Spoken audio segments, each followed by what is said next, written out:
Su Chen, once a peerless genius, was chained in a dark dungeon.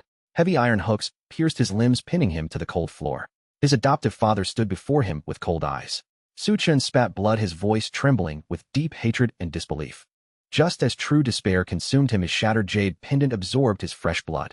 A thunderous voice echoed in his mind, awakening the legendary Nirvana coffin. A supreme sword body forged from pure destruction replaced his ruined core, filling his veins with an unstoppable ancient power. The Nirvana sword body defied all known natural laws. By devouring spiritual swords, his bloodline could evolve infinitely, surpassing the high heavens. The more weapons he consumed, the stronger he became. This heaven-defying cultivation method transformed his broken foundation into the ultimate weapon of absolute destruction. Breaking his heavy iron chains, Su Chen's eyes burned with relentless, murderous intent. His cruel betrayers thought him a crippled waste, completely unaware that a primordial monster had just awakened. With 10 short days until the Grand Sect tournament, how will the discarded genius orchestrate his bloody vengeance? In the gloomy dungeon of the Su family's back mountain, a hoarse voice filled with deep hatred echoed loudly. Su Chen, a 15-year-old youth, stared fiercely at the middle-aged man standing before him. Adoptive father, why? Why did you plot against me? He demanded, coughing up dark blood. The pale youth was brutally pinned to the ground, heavy iron hooks piercing his wrists and ankles. A terrifying bloody hole marred his abdomen, constantly seeping dark red blood. His bloodshot eyes were filled with intense confusion and burning rage as he struggled weakly against the cold chains. Su Chen was once the undisputed top genius of the Grand Su family. He tempered his body at 10, opened his meridians at 12, and formed his core before 15. He had fought countless bloody battles, securing numerous valuable mineral veins for the family's rapid and rising prosperity. He had endured broken bones and severe injuries without a single complaint, believing he owed the family for taking him and his sister in. Yesterday, his adoptive father called him to the mountain, pretending to discuss important family matters in a seemingly gentle and caring tone. Without any warning, the man launched a vicious sneak attack, shattering Su Chen's Dantian with a ruthless punch. He was then dragged into this sunless, nightmarish prison. The sudden betrayal left the young genius utterly devastated, unable to comprehend this completely insane and incredibly cruel act. Facing Su Chen's heartbreaking questions, Su Tenpo's expression remained entirely indifferent. The middle-aged man looked down at the crippled youth like a worthless ant. Why? There is no why, he replied, coldly, his voice completely devoid of any paternal warmth or basic human emotion. A decade of careful planning was merely to harvest that heaven-rank bloodline within your body, Su Tenpo sneered. Hearing these cruel words, Su Chen's body trembled violently. A horrifying realization suddenly struck his mind like a devastating bolt of lightning, completely shattering his past beliefs. 10 years ago, mysterious men in black slaughtered his true family, leaving a river of blood. Su Tenpo had descended like a savior to rescue him. Now the horrifying truth dawned on him: the entire massacre was orchestrated by the very man he called his father. Before Su Chen could process the agonizing truth, a chilling female voice echoed from the dungeon entrance. Exactly. My father did all this solely for my sake. A beautiful young woman in an elegant white dress gracefully stepped out from the dark, damp shadows. Seeing her familiar face, Su Chen instinctively called out Minger. However, Su Minger's delicate features twisted with intense disgust. Without hesitation, she raised a heavy leather whip and slashed it violently across the helpless youth's bleeding face, silencing his desperate, affectionate plea entirely. Shut up, you sickening lowly bastard, she screamed viciously. The heavy whip tore through his flesh, leaving a gruesome, bloody trail across his cheek. Fresh blood sprayed from his mouth and nose, causing his already weak breathing to become even more dangerously shallow and highly erratic. Su Chen stared in sheer disbelief. Was this the same gentle girl who used to follow him around, sweetly asking for candies? The painful realization hit him hard. You were lying to me all along. He choked out, feeling his shattered heart bleeding uncontrollably. He wasn't blind. He could clearly see the absolute coldness and ruthlessness hidden deep within her beautiful eyes. Su Minger snorted disdainfully, looking at him with pure contempt. If I didn't need your son bloodline to balance my absolute meridians, would I ever bother? Do you really think I'd let a lowly peasant like you touch my hands? Truth be told, every time you transferred your energy to me, I spent half an hour scrubbing my hands. Her mocking words pierced his soul sharper than any physical blade.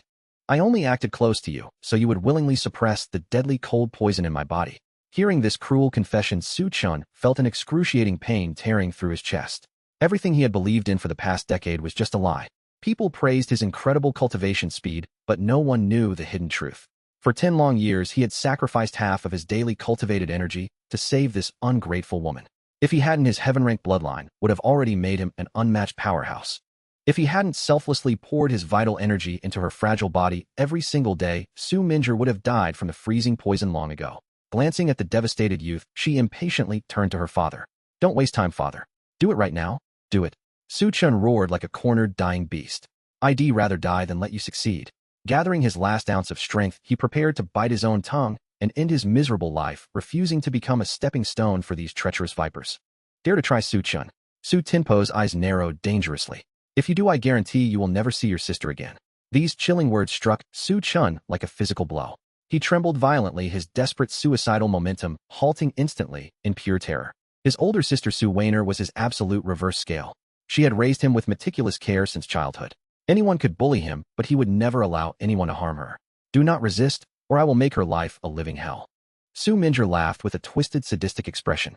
You know Chen Lingtian has always been very interested in your precious sister. She completely forgot how kindly Weiner had treated her, always viewing her as a beloved future sister-in-law. Her cruelty knew no bounds whatsoever. Despicable. Su Chen roared at the dark ceiling, tears of blood rolling down his face. The mocking laughter of his betrayers echoed painfully in his ears. My sister and I treated you with pure love, and you repay us with such venomous, wicked malice. Chen Lingtian was a notorious scum known for abusing and tormenting countless women. The thought of his pure sister falling into those vile hands drove Su Chen to the brink of madness. He glared at the glowing jade pendant resting on Su Minjer's neck. That pendant around your neck. I gave it to you. It was the only relic my biological father left me. He screamed hoarsely. Su Minjer casually took off the precious jade and smashed it directly into his bleeding face. It's just a worthless rock. Father, act now, she urged impatiently. Su Tinpo nodded slightly, his face completely devoid of mercy. There was no need to waste breath on him, he stated coldly. It was necessary, she smiled wickedly. Now he won't dare to put up any meaningless resistance. Stepping forward, Su Tinpo formed a sharp blade with his bare hand and brutally slashed open the youth's chest. Blood splattered across the damp stone floor. He rapidly formed complex hand seals, forcefully beginning the agonizing extraction of the legendary heaven-rank bloodline from within. An unimaginable soul-tearing agony instantly overwhelmed Su Chen. His vision turned completely black, nearly causing him to pass out from the sheer torture. Oh! He screamed, wishing for the sweet release of death. But the terrifying threat against his sister forced him to stay awake. Su Tinpo ignored the horrific screams, his cold eyes fixed entirely on his gruesome task. He ruthlessly increased his spiritual power, digging deeper into the torn flesh. Slowly, a violently twisting, glowing bloodline shaped like a miniature dragon was forcibly dragged out of the boy. Seeing the majestic dragon-shaped energy, Su Minjer's eyes lit up with intense, greedy desire. Even the deeply cunning Su Tinpo couldn't hide his overwhelming excitement. Excellent. 10 years of meticulous planning and the glorious day of harvest has finally arrived for our grand family. Perfect, father. Now hurry and marry his sister off to Chen Lingtian. Su Minjer shamelessly broke her promise without a single blink. Hearing this devastating betrayal, the half-dead youth convulsed violently. His eyes turned entirely crimson, his handsome features twisting into a demonic grimace. Su Tinpo, Su Minjer. He roared like a wounded, dying beast. I swear to the heavens, one day, I will make sure both of you die without a burial place. They had slaughtered his clan, stolen his bloodline, and manipulated his sincere love for years. Every single act was an unforgivable blood feud. As his furious roars echoed, the fresh blood seeping from his torn chest flowed silently toward the shattered jade pendant on the ground. Suddenly, a profound, dominant voice exploded like thunder within his fading, chaotic mind. To establish the new, the old must be broken. Bury the heavens, bury the earth, the nirvana coffin awakens. Unaware of the miraculous change happening to the dying boy, Su Minjer suddenly collapsed. Her face twisted in sheer agony as the terrifying cold poison erupted. This cursed ice poison, she hissed through chattering teeth. Wasting no time, Su Tinpo instantly slammed the stolen, glowing dragon bloodline directly into her shivering body. Her trembling ceased, immediately replaced by a powerful surge of scorching, majestic energy flowing through her freezing veins. Worthy of a heaven-rank bloodline. The poison is completely eradicated, and I've instantly formed my core, she exclaimed in absolute ecstasy. She had bypassed 4 entire cultivation realms in a single breath. Even better, her flawed meridians had evolved to a near-heavenly absolute perfection. She would never suffer from the life-threatening cold again. Glancing down at the unconscious, crippled youth, she frowned in slight confusion. Father, why not just finish him off right now?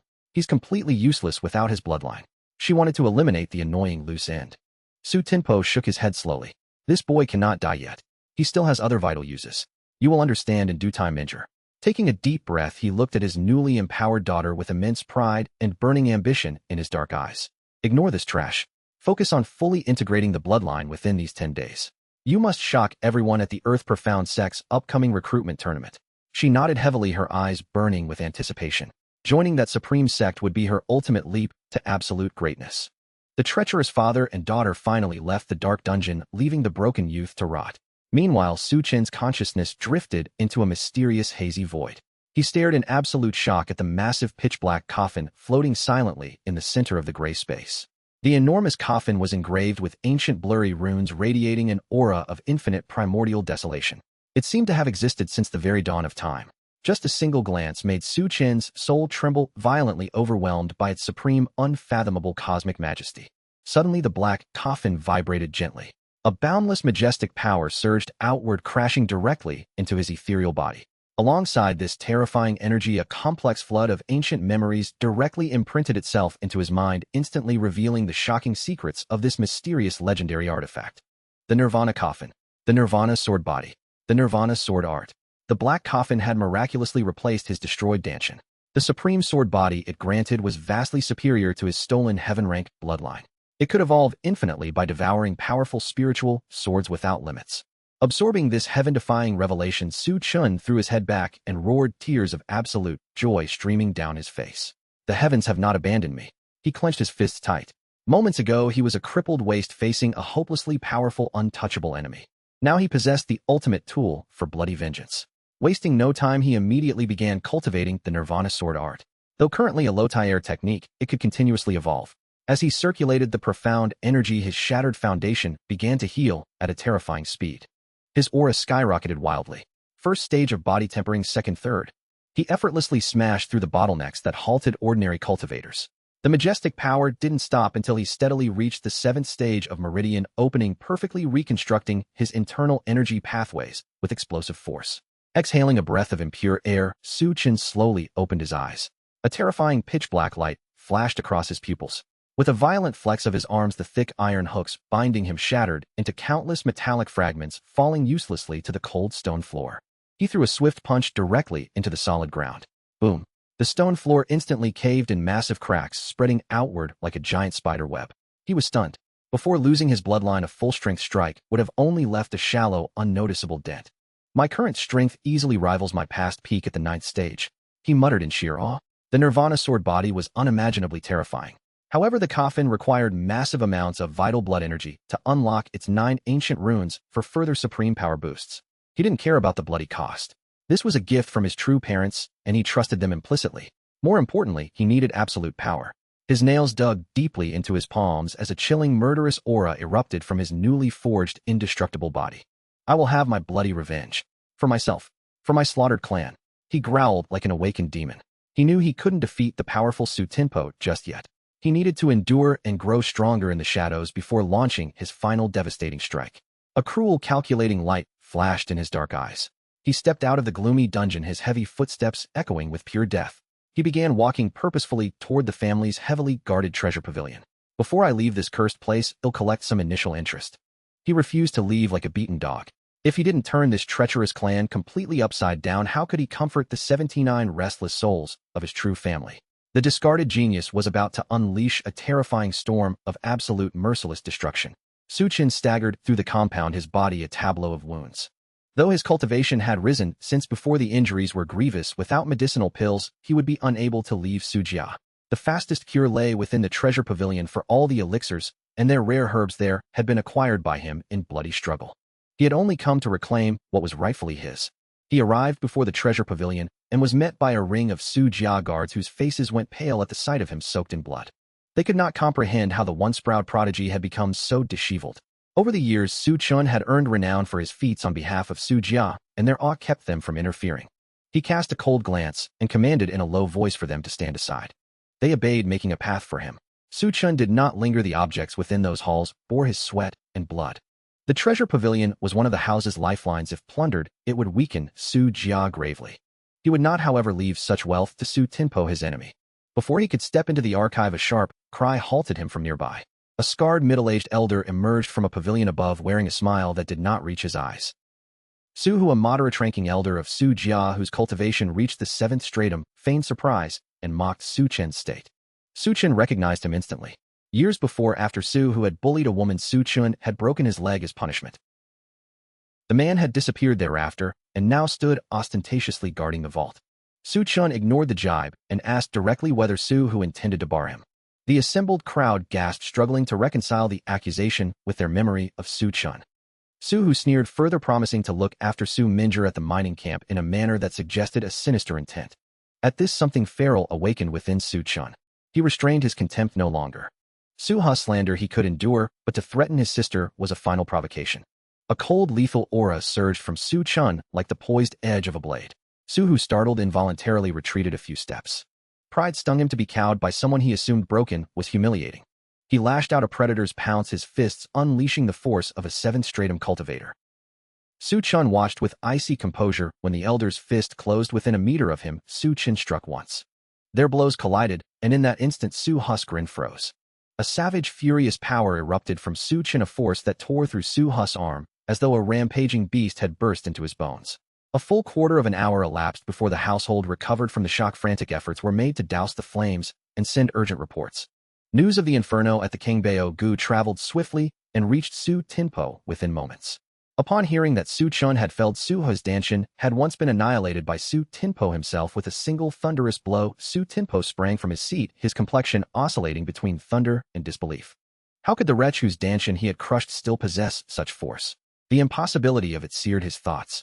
Minger endorsed the cruelty with grim relish, certain her brother Chen could not stand to see his sister humiliated. Yet Su Tinpo tempered the vindictiveness with strategy.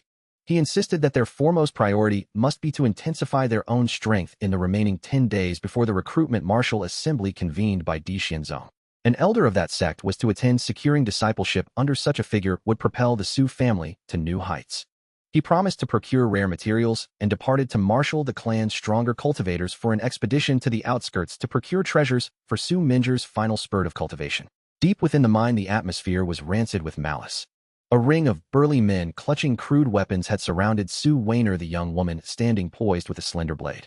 Their coarse laughter echoed off the stone. Yang Qi, the ringleader, taunted and promised his comrades their turn. His words dripped with venom, his eyes glinted like those of a wolf sated on hunger. He had once been rescued by Chen during an expedition to hunt demons. In gratitude, Chen had installed him as a foreman. Now Yang Qi repaid that mercy with treachery. A sound sliced through the air. Yang Qi and his cohorts froze, turning instinctively toward the noise. When the newcomer stepped into view, they all staggered as if struck. It was him, no one else, but Chen. His visage was a storm, a cloud of gloom, his countenance radiating an implacable predatory intent. His eyes fixed on Yang Qi and the others with the feral focus of a beast selecting its prey. The thought that these scoundrels had dared to contemplate vile acts against his sister Su Weiner ignited a murderous fire within him. Yang Qi's expression, however, betrayed glee rather than fear. He had intercepted a transmission from Su Tinpo and knew they planned to use Su Weiner as bait to draw out Chen and seize him. Unexpectedly, Chen had walked into their snare.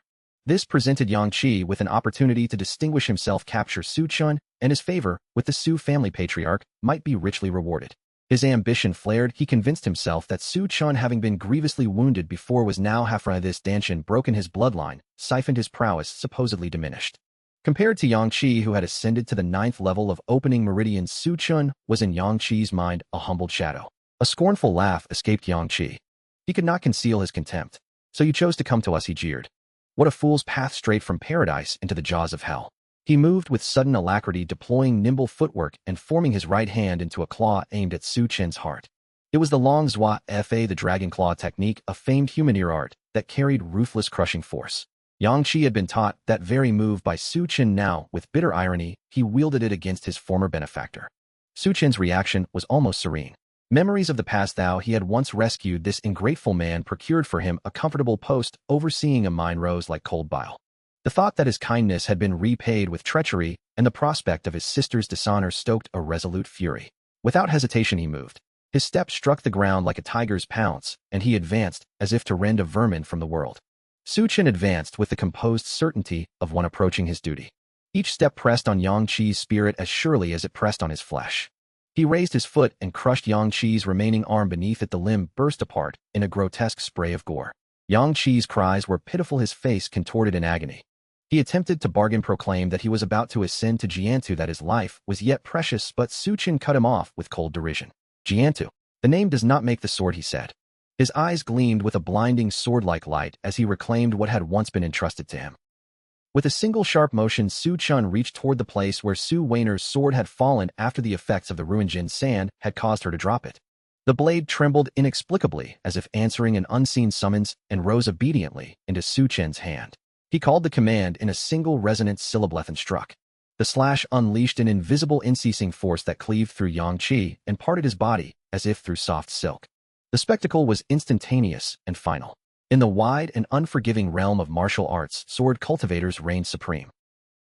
A sword in hand meant dominion over all. Among peers, they were almost synonymous with invincibility. Yet such power was a rare boon. Out of 10,000 practitioners, perhaps 1 or 2 might ascend to become a Jingyu. The vast majority could not commune with the sword, could not condense the sword's qi, and so could never walk the path of the blade. Su Chen, though famed across 1,000 li as a prodigy, did not fit most people's image of a Jingyu. No one suspected that he had only just become one today. The moment he awakened the Jimmy Jiantai, he was able without obstruction to step onto the sword path, condense the sword qi, and be admired by the masses as a sword cultivator. He remained among the weakest of that order, but he was one nonetheless. He chose, however, to keep this transformation to himself. After he felled Yang Qi with a single stroke, Su Chen's countenance was cold as frost as he turned toward the sycophants who had conspired against him. Yang Qi deserved death, and those men deserved no mercy either. Had he not arrived when he did, his sister Su Weiner might already have suffered at their hands. He would not let that happen. Without hesitation, he advanced, blade flashing. In an instant, the air filled with sword qi like a storm scouring the ground toward those who begged and pleaded for their lives. Their cries for mercy fell on his unyielding resolve. To be lenient with one's enemies was to commit cruelty upon oneself, he believed. Even when they spat curses and threatened retribution from their master Su Tinpo and boasted that Su Minjer would soon join Di Xianzong and crush him like an insect, they were cut down without respite. They were weak. The strongest among them had only opened the meridians to the 5th layer. None could match Su Chen. When the last curse fell and their bodies still, the cold blade of thought pierced Su Chen. 10 days hence, Su Minjer would join Di Xianzong. He remembered then that the sect had planned a recruitment martial assembly that would welcome new disciples. The news had been circulating for months. It was not a secret. Anger coiled in him. That wretch Su Minjer, who had used and betrayed him for a decade, who had leached his blood and crippled his Dantian, who had threatened his sister, would she walk into Di Xianzong on the strength of his own heavenly grade bloodline? He clenched his fists and vowed retribution. In 10 days, he would attend the recruitment, reclaim what was his, and extinguish the treachery of Su Tinpo and Su Minjer. The thought hardened his resolve into ice. Despite being only at the 7th tier of meridian opening, Su Chen trusted the Jimmy Jiantai and the Jimmy Jiantai FA to propel him further. He believed he could surpass the Yuan Dan within 10 days. Once he condensed a Yuan Dan as a sword cultivator, he would have confidence to end Su Tinpo and Su Minjer. With that plan burning in his heart, he turned back toward his sister. "Sister, you are safe now," he said. The words brought Su Weiner out of her stupor. She looked at him with bewilderment and then a flood of questions. "When did you become a Jingyu? What happened with Yang Qi? He accused you of dishonoring Minjer," she demanded, distrust and pain mingling in her tone. Su Weiner's reaction was vehement. Her mouth fell open then shut tight as she clenched her hands until her nails bit into her palms. "Su Tinpo, Su Minjer," she whispered, hatred burning in her eyes. She asked what Su Chen intended next. He answered sharply that he sought vengeance and would not slink away like a defeated hound. Blood debts must be repaid in blood. Before he could act, however, he insisted he would first secure his sister's safety. She would not be left behind. But Su Weiner refused to be hidden away. She fixed him with a steady gaze and declared, "If you live, I live. If you die, I die." She would not cower while her brother bore the burden alone. Seeing the iron resolve in her gaze, Su Chen felt an ache of helplessness. "Trust me, I can do this," he pleaded. "Trust me as well," she replied. "I am not as weak as you think." Their standoff was interrupted by a voice sudden and impatient that resonated through the space. The sound was familiar, yet disembodied, and it startled Su Chen into alertness. He searched the surroundings for its source and froze when he realized the voice had emanated from Su Weiner. Before he could comprehend this impossibility, the space nearby trembled. A faint apparition materialized, an ethereal figure clad in palace robes rising slowly from the disturbed air. Su Chen's features hardened as he prepared for whatever revelation or peril the woman's manifestation might bring. The woman in imperial attire flushed at once, her expression hardening into displeasure. "What ghost? You are the one who resembles a specter," she retorted, indignant that anyone would mistake her for a mere apparition. The revelation left Su Chen stunned. A Shinian he knew could only be birthed by a practitioner of formidable rank who had reached the Daogong Jing. If that were true, then the woman's true body must be a Daogong Jing, or even more potent than that. Hearing this, Su Chen's brows knit into a determined frown. Could his sister have delayed the inevitable chance to ascend simply out of concern for him? Is that true? He asked. Su Chen hesitated, doubtful of the magnitude Nangong Jing attributed to his sister's potential. Su Weiner had not advanced extraordinarily quickly. She lingered at Kaimei Jiuchong after many years. Sensing this skepticism, Nangong Jing pressed on, insisting that Su Weiner had chosen the wrong path, and that only Sheng Lingzong could provide the correct techniques and inheritance suited to her constitution. The idea of invoking the Wudeo's Hixin made Nangong Jing's brow crease. Such an oath was not trifling to breach. It invited karmic backlash from the oath itself, with consequences ranging from grievous injury to death. Nevertheless, she needed not long to accept. She harbored no intention of injuring Su Weiner, and therefore consented to the vow without hesitation. After more than 10 minutes of earnest entreaty from Su Chun and Nangong Jing, Su Weiner at last relented, consenting with evident reluctance. She insisted with trembling urgency that Nangong Jing hasten to fetch her brother. Then she turned to Su Chun, her eyes clouded with apprehension. "Brother," she implored, "find a hiding place immediately. Do not confront Su Tinpo and his cohort." In her estimation, although Su Chun had not been maimed and had even become a sword cultivator, the disparity remained enormous. He was only an open meridian 7th warrior, whereas Su Tinpo had reached the 4th layer of Yuan Dan. No mere condensation of sword chi could plausibly bridge such a gulf. When the two men were alone, Nangong Jing's tone grew grave. "To be candid, your sister's constitution is exceptional." She regarded Su Chun with a mixture of pity and sternness. "Being a sword cultivator does not necessarily save you. You occupy the lowest rung among sword practitioners. As your sister's power matures, it will become ever more fearsome, and consequently, the adversary she attracts will be far more terrifying. For both your sakes, it would be better if you did not see her again." Su Chen's reply was immediate, resolute. "She is my sister. How can I never see her again? My present frailty does not preclude the possibility of future strength." He spoke of the bond that had bound them for more than a decade, that intimate reliance which made permanent separation intolerable.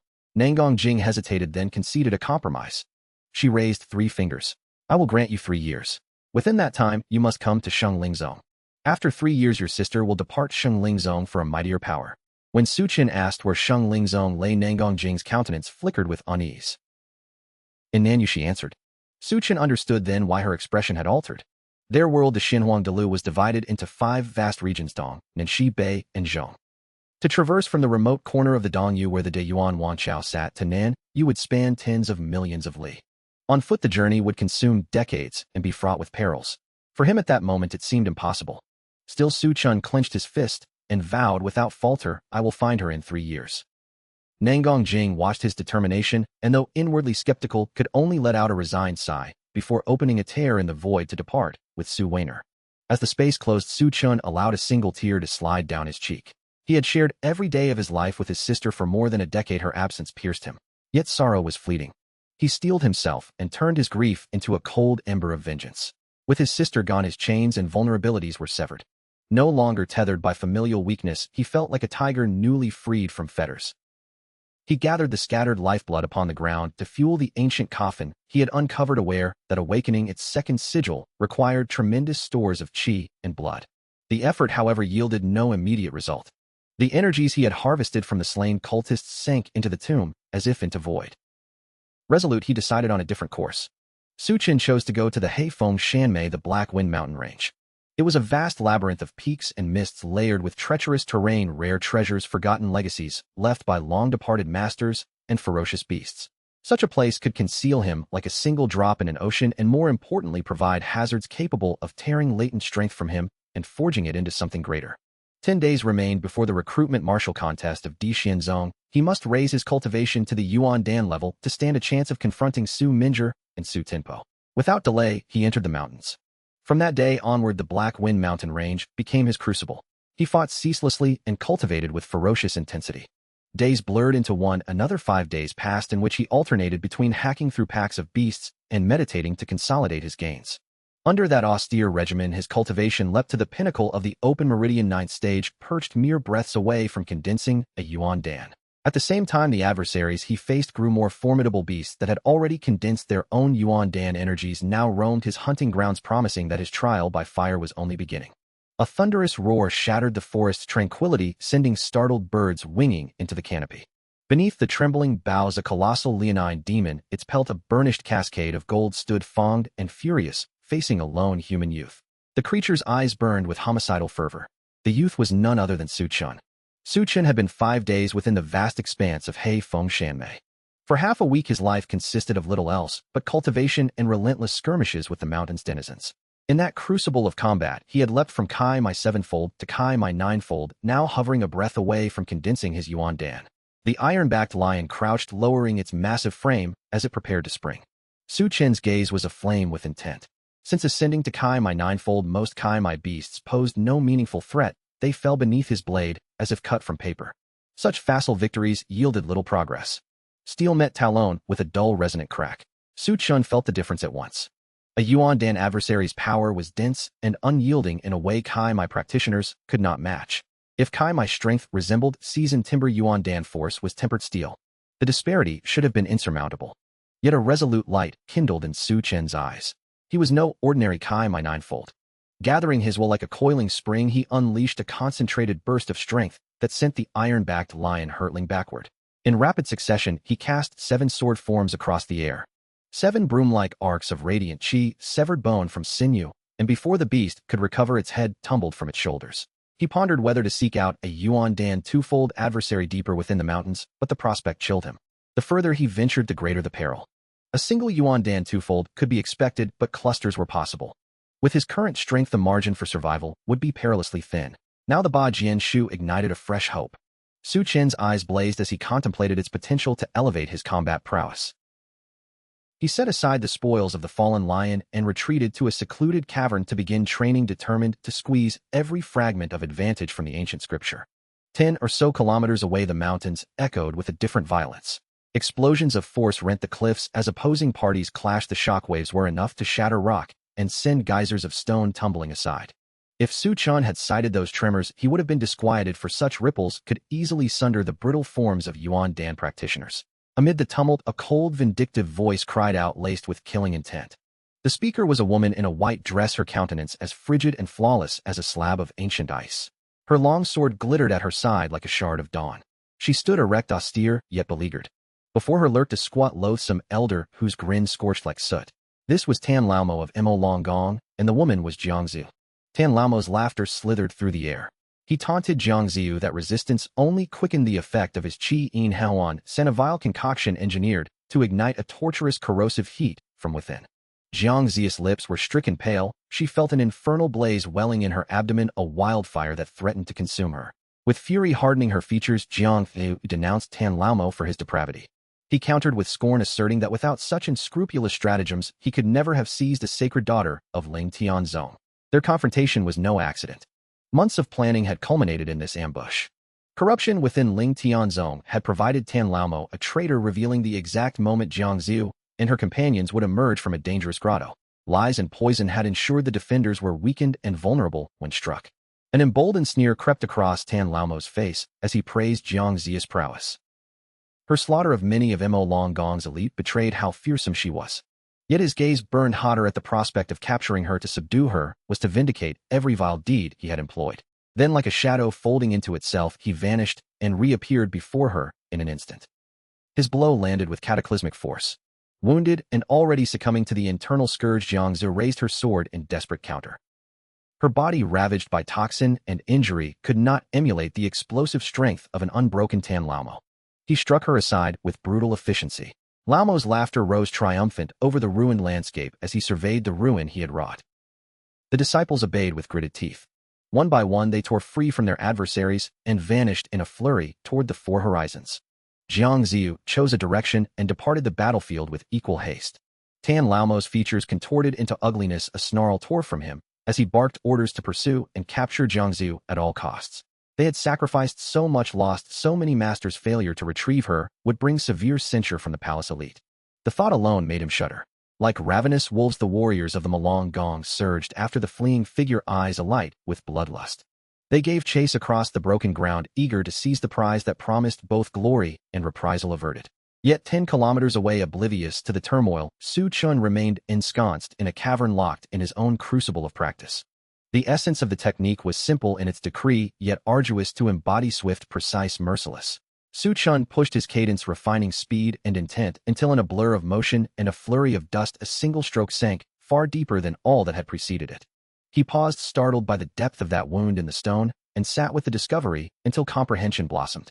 Moments later, exhaling into stillness, he reopened his eyes, and with a measured wind and a single drawn arc severed the boulder cleanly in twain. The first form was consummated. Triumphant, Su Chen felt the surge of his martial potency rise by a tangible fraction. A single perfect stroke, he realized, could now sunder a foe that had once required a volley. His mind wandered to greater techniques, their demands on spirit energy multiplied geometrically. The extraordinary power of higher-grade manual arts would exact stupendous reserves of qi. He resolved with quiet gravity that only an elevation of his cultivation could render such arts practicable. He would venture deeper into the Hefeng Shanmei to train. Before he could set out, a slicing, keening wind split the valley air. Su Chen froze, the sound bespoke an approaching virtuoso of the martial path. He considered concealment, unwilling to cross blades with an unknown titan who might be cruel or capricious. Yet the noise swelled instead of fading, signaling that the figure drew nearer. He cursed inwardly and hurried from the cave, only to find a rival and danger already present. A white-robed woman dropped from the sky and landed before him, breath, ragged cheeks, flushed eyes clouded with bewilderment. Su Chen had scarcely time to steady his own surprise when urgent footsteps spilled into the valley. A ragged band of black-clad men stormed in, faces cruel and hope sharpened. Their gazes ignited when they beheld the woman. "Ha Jiangshen, you cannot escape," they jeered. Their eyes then flicked to Su Chen. Upon discerning his meager ninefold opening, disdain twisted their lips. "You are unfortunate to be here. Kill him." To silence any witnesses, one spat. The valley bristled as intent turned to steel. Behind Jiangziu stood the formidable Ling Tian Izong. Their relentless pursuit of those who followed naturally demanded secrecy, for exposure would invite grave consequences. Besides, the youth before them, merely 9 meridian in cultivation, was a negligible creature, an insect to be crushed without hesitation. When that decree was pronounced, Su Chen's expression turned ashen with indignation. Was he to be slain merely for having borne witness? The arrogance of such an edict incensed him. He fixed the black-robed contingent with a cold gaze and declared in measured contempt that they would not succeed in silencing him. Su Chen showed them no courtesy. If they intended to silence him with swords and blood, gentleness would be wasted. When he invited them to attempt it, making them, as curse and ugly pall fell over the assembled faces. The one-eyed man's scowl deepened. He was not accustomed to insolence. Then a figure from the ranks stepped forward with savage relish. He snarled that he would test whether the boy's bones were as hard as his mouth, and leapt like a famished tiger, a crushing punch surging towards Su Chen. The blow cleaved the air with a thunderous crack as spiritual force erupted. The onlookers jeered that Zhao Shida's strike would certainly dispatch the brat, and some even urged that he be kept alive for slow punishment. Their certainty was short-lived. An abrupt, piercing metallic note split the Tenziona sword's cry, bright and unforgiving. Before any heart could catch up, Zhao Shida's head had toppled to the ground, eyes wide with stupefaction. The assembled men froze, their pupils shrank with an astonishment that bordered on horror. For an instant they suspected Jiangziu had acted, but she had been plagued by Tan Zhonglau's sinister toxin and exhausted from pursuit. She could not have produced such a decisive stroke. Then their gaze landed on the youth they had so belittled. It was Su Chen, just 9 meridians, whose one flash of steel had felled a Yuandan practitioner. Even Jiangziu betrayed an involuntary gasp of disbelief. She had feared this youth was doomed, now regret and a new stunned admiration mingled within her. Su Chen's eyes narrowed, a glint of ice flashed across his visage. Such cruelty deserved only condemnation. He answered with a voice that felt like a gale from a nether place, taunting the bully to attempt it. Then, without hesitation, he drew his sword and unleashed the initial form of his blade, Arth opening strike, known as Kaishin. Sword chi tore across the space like a torrent. The one-eyed man countered with a brutal palm technique, a break-sky fist that surged to strike down the blade's manifestation. The collision was catastrophic. The fist met the sword chi and was rent asunder. Reality shuddered where their forces clashed. In the wake, one of the one-eyed man's arms was sheared free, spinning grotesquely before collapsing to the ground. Terror and stupefaction replaced his prior malevolence. He gaped at Su Chen, unable to reconcile the youth's humble meridian level with the magnitude of his power. Yet Su Chen was relentless. He spoke of the bully's vow to desecrate him, and then, like a cold adjudicator, severed the other arm with a second remorseless stroke. The one-eyed man writhed and screamed, a broken figure consumed by regret for having provoked such a fate. Around them the atmosphere had altered irrevocably. The Mo Long Gong disciples who had come to hunt now eyed Su Chen with a mingled dread and disbelief. Even Jiangzi's earlier misgivings transformed into awed respect. The field lay littered with the fallen and the maimed, and the once haughty hunters understood belatedly that they had misjudged an unassuming youth. Chen stood amid the ruin, his cold voice still resonant, the balance of power decisively shifted by a blade and an unshakable will. Regret, alas, is not a potion one can swallow. Chen could only endure the consequences of his actions.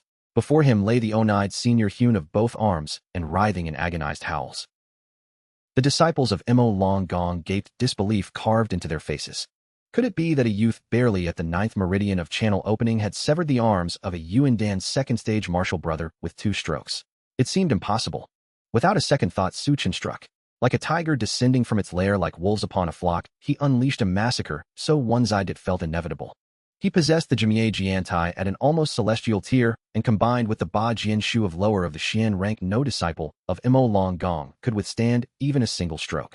In the blink of an eye the majority lay slaughtered, even the one-eyed man was consumed by the dissipating sword chi and perished. Horrified cries rent the air. Begging and howls implored for mercy, yet Chen remained unswayed. The battlefield of mercy was a deception, leniency toward foes would be his ruin. Next lifetime, learn to judge people by their eyes. Do not provoke those beyond your reach, he intoned, and with that his blade rose and fell, extinguishing the last of them. When the dust settled, not a single disciple of Mo Long Gong remained alive. Only then did Chen allow himself a ragged exhalation. He scrutinized his sword, whose edge had curled from the violent exertion, and frowned. This was the very blade once wielded by his sister Su Weiner, forged of 100-tempered, refined iron, mere mortal steel, not a linky. How different would fate be with a true spirit sword? A genuine linky could amplify a warrior's strength, yet the materials were costly, and more crucially a master for pointing spirit was required. Such artisans were vanishingly rare. In all his years, Chen had never encountered a single famed artificer. Curiosity and anticipation quickened in him as he prepared to open the coffin and learn what boon it might grant this time. The first opening had bestowed the Jimiye Jiantai, and its profound secret, perhaps this second revelation would be no less wondrous. But before he could move, a fragrance like autumn rain drifted across his back.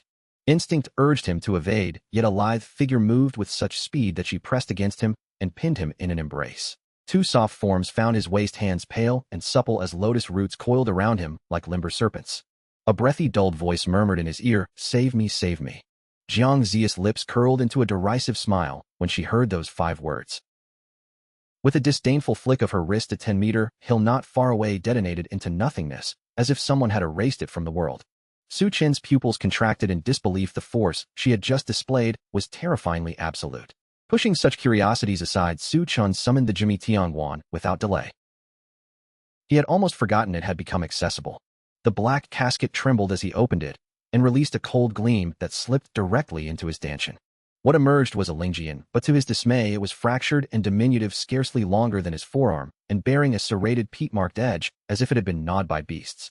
Compared to the treasures the Tiangwan had once bestowed, this offering was a poor jest, and he could not conceal his disappointment. Yet when he gripped the ruined blade and poured a sliver of spirit into it to test its bite on a nearby 5-meter hill, the initial strike seemed to vanish without consequence. Then a breeze whispered, the earth shuddered, and a thunderous rumble followed. To his shock, the mountain split along the path of his blade. The fissure widened until the peak sheared away in a cascade of dust. Where the cut had opened, the fracture gleamed like polished mirror glass. The residual sword lay in his palm, humble and broken, but its edge had cleaved rock with terrifying precision. Chen swallowed hard, his astonishment replaced by fierce reverence for the weapon's concealed lethality. Calm returned to his expression as resolve kindled behind his eyes. His martial cultivation had advanced to Yuan Dan, and with such a formidable remnant of a sword, the time had come to journey to the Dantian Zone enrollment martial meeting at Qingshicheng. There would he confront the architects of his family's ruin. Su Tinpo and Su Minjer had plotted for years, extinguishing his clan's fortunes and deceiving him into living under a false paternal oath. They had bled his blood to seize ascendancy and to secure a place within Dantian Zone. He would not allow their machinations to succeed. Retribution would be measured and inevitable. Only a few among the elders knew the whole truth of past events. The majority had accepted Su Tinpo's allegation that Chen had descended into depravity, that his appetite and cruelty had imperiled Su Minjer's virtue. When Su Tinpo discovered the supposed affront, he spared the disgraced youth only by sealing his Dantian and casting him from the family. The more public narrative omitted inconvenient details. What had happened instead was that Chen had resisted being used as a vessel for others' ambitions. He had been burned for his defiance, and the household's ire had found a convenient face to blame. As the dragon and phoenix danced above, Su Tinpo capitalized upon the spectacle, proclaiming proudly, that Su Minjur possessed a Tian-level lineage. The claim electrified local families and set tongues wagging throughout the city. Some supposing Yu Xinhan had come because of the Su family's prodigy Su Chen. Others countered that recent gossip insisted Su Chen had been crippled. The assembled leaders exchanged glances. One patriarch addressed Su Tinpo, the head of the Su household, asking pointedly about his adopted son, while the rest leaned forward in unison, eager for confirmation. Only rumor had circulated until now. The truth remained veiled. Yu Xinhan watched with a furrowed brow. She had come on the promise of a celestial bloodline. If that rumored genius had indeed been rendered invalid, her journey would be in vain. Su Tinpo inhaled, and then with theatrical sorrow unfurled his narrative. He spoke of betrayal and paternal anguish, claiming his adopted son had become monstrous. He described years of care and investment, the pouring of resources and trust, only to discover that the youth had coveted and attempted to harm Su Minjur, the girl whom he raised like a daughter. His voice broke, he wept openly. The plaza absorbed his grief as if it were gospel. The breadth of Su Tinpo's lament left no room for doubt among the lay spectators. Anger rose like a tide. Cries of condemnation filled the square. The crowd lashed the name Su Chen as though trial and sentence were simultaneous. Su Minjur, positioned conspicuously within the crowd, wore an expression of sorrow and vulnerability that further solidified the deception. The interplay of father and daughter was artful, and most onlookers were beguiled by its poignancy. Observing the exchange, Yu Xinhan pursued another thread of inquiry. She mentioned having observed portents 4 days prior, the omen of a dragon and phoenix in harmony and auspice, often bound to prodigious talent. Su Tinpo bowed and attributed the phenomenon to Su Minjur's cultivation, declaring her the true scion of a celestial bloodline, one surpassing Su Chen. Yu Xinhan's eyes brightened. A talent bearing a Tian-level lineage justified her personal attendance. At her command, several stone pillars materialized from her spatial ring and settled upon the plaza. The test, she announced, was bifurcated. The first stage measured bloodline resonance. Each pillar contained 9 tiers. Competitors who illuminated at least 5 tiers could proceed. Anticipation galvanized the contestants. One by one they approached and pressed their palms to the stone. Some managed only a single tier, others 2 or 3. A few blessed with superior Xian-grade lineages barely touched the 5th. Successes exulted, failures retreated crestfallen. Yet astonishment was not yet spent. As the gathered throng inhaled in wonder, the pillar trembled anew. The previously dim 9th tier began to glow, its light swelling and conjoining with the others until the entire monument blazed with an intensity far greater than before. Radiance cascaded across the plaza, bathing every face in its glare. Yu Xinhan, who had maintained composure until then, could no longer remain seated. She rose as though the sight had stripped her of balance, eyes wide with disbelief. The examinations that followed felt anticlimactic after such a spectacle. With Su Minjur tested, the remaining assessments dwindled into predictability. A few contenders strained to spark the 7th tier, but none approached the magnitude of the earlier performance. In the end, among more than 1,000 aspirants, fewer than 100 awakened beyond the 5th tier. The rest were eliminated. Yu Xinhan's voice, cool and impartial, asked if there were any who remained untested. Then, intent on withdrawing the pillars to commence the second trial, she motioned to proceed with the next stage of the selection. The impact trembled through the monolith. From the base, a radiance flared, not in timid increments, but as a devastating surge. The first layer ignited, then the second, the third, the fourth. Like a furious bull charging upward, the light roared through the stone, and in an astonishing display illuminated 8 tiers in the space of a heartbeat. The speed and ferocity of the ascent outstripped even Su Minjur's earlier feat. For Su Tinpo and the others who had expected humiliation, disbelief froze their faces. How could this be? Had they not bled him of his lineage 10 days ago? The square, once a tableau of orderly assessment, convulsed into chaos and awe as every spectator reevaluated everything they thought certain. The selection, momentarily suspended, became a crucible where reputations and destinies were being reshaped beneath the unblinking gaze of Di Xianzong. A strange light did not linger on the 8th tier. In an instant it surged with irresistible force and crowned the 9th tier of the stone pillar. The entire column flared as if filled with a trapped sun. Its radiance eclipsed the earlier glow Su Minjur had stirred by 100-fold and swept across King Shicheng with an intensity that left onlookers squinting and staggered, as though a second sun had descended into the square. The crowd gasped and drew breath in shock. Murmurs of astonishment threaded through the assembly. How could anyone ignite the 9th tier? Could this youth possess a bloodline beyond the Tian rank? Even Yu Xinhan, seated atop the martial viewing platform, could not remain composed. She rose abruptly, face drawn in a mixture of alarm and intrigue. The light before her seemed to mock the difference between firefly and full moon. If the radiance corresponded to bloodline potency, then such brilliance might indicate a royal or imperial lineage, an extraordinary rarity among millions.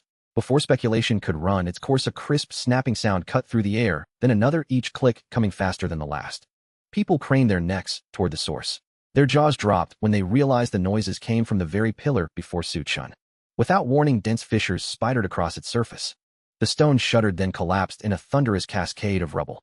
The blinding light dissipated as fragments rained about the plaza. Stunned silence followed. This pillar, a relic crafted years ago by a 5-star forge master at the behest of Di Xianzong's founding ancestor, had never before failed. The idea that it had shattered left Yu Xinhan reeling. Her heart clenched. Such instruments were composed of rare materials, they did not crumble without cause.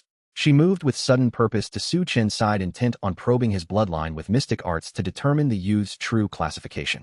Chen offered no resistance.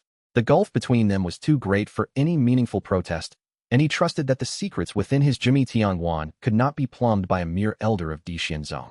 Yu Xinhan's initial reading tightened her brow. She could scarcely accept what the divination revealed. The young man's bloodline registered merely at the Tian echelon. She repeated her inquiry with a deeper technique, but the verdict remained unchanged. A Tian-level lineage, nothing beyond. Disappointment washed over her. In the grand hierarchy of the Da Yuan Wangchao, a Tian-born cultivator was exceptional and worthy of regard, yet it fell far short of the royal or imperial tiers she had feared. Those loftier ranks belonged to beings born once in a generation at most. Even if such a scion were present, she did not believe Di Xianzong possessed the capacity to nurture it. Larger powers would inevitably claim such a treasure. Unseen by Yu Xinhan, the truth behind Chen's radiance lay not in an innate imperial bloodline, but in the potential of his Jimmy sword body. Though now only Tian level, that body could ascend if granted time, and if it devoured enough formidable spirit swords. One day it might climb to Wang Huang, or even the unthinkable Sheng level. Such a prospect remained distant and invisible to the probing elder. Watching from nearby, Su Tinpo and Su Minjer exhaled in relief. Su Tinpo's clenched fingers relaxed into ecstatic relief. It was fortunate that Chen proved no more than Tian rank. Had he been above Tian, Yu Xinhan would likely have sheltered him, and he would become beyond their reach. Su Minjer felt her own anxiety ebb, replaced by something colder. Jealousy and murderous intent glinted behind her softened expression. The boy must not be allowed to remain. Chen met her gaze with calm equanimity and replied softly that if she intended to finish him in the arena's second stage, he harbored no less intent toward her. A brief silence followed. Su Minjer snapped back with scorn, reminding him that his Yuan Dan had been destroyed and his Dantian wounded. She declared with cruel confidence that he could not possibly withstand her in the forthcoming bout. Su Minjer stood with the quiet confidence of one who had reached the pinnacle of the third tier of Yuan Dan, poised within a single breath of the fourth. A breakthrough could occur at any moment. Before her, the youth seemed at best an initiate of the 7th or 8th rank. When he had emerged from the dungeon months earlier, a single blow had hurled Su Hu away.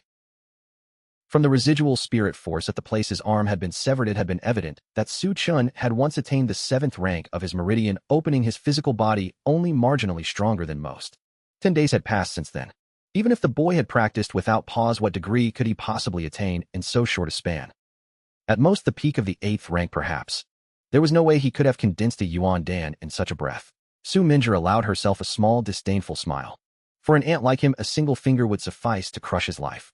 She settled, awaiting the commencement of the second trial. Chen Lingtian's words shifted the air. A slow darkness settled over Chen's face.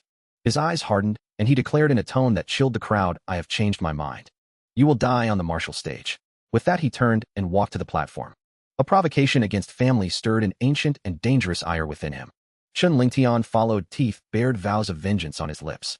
Both men ascended the Wudu Tai, the platform where fate and strength were rendered in steel and spirit. Without ceremony, Chen advanced. His other hand shot out and closed mercilessly around Chen Lingtian's throat. Bone snapped with a crisp, horrifying cadence as the pressure tightened. The captive cries of Chen Lingtian grew more desperate, blue veins throbbing against his temple. Those who witnessed the scene felt a chill at the sight and sound of breaking bone and the inevitability of death. The Chen family patriarch could not contain himself. He leapt to his feet and roared for Chen to stop issuing threats of ruin if Chen dared further offend the Qinjia. If Chen killed his son, he bellowed, the boy would be dismembered without mercy. Chen remained unmoved. He met the patriarch's fury with a cold, unyielding gaze and a single defiant retort to bring it on. Moments later, Chen Lingtian's struggles ceased. Chen flung the body aside as one discards refuse.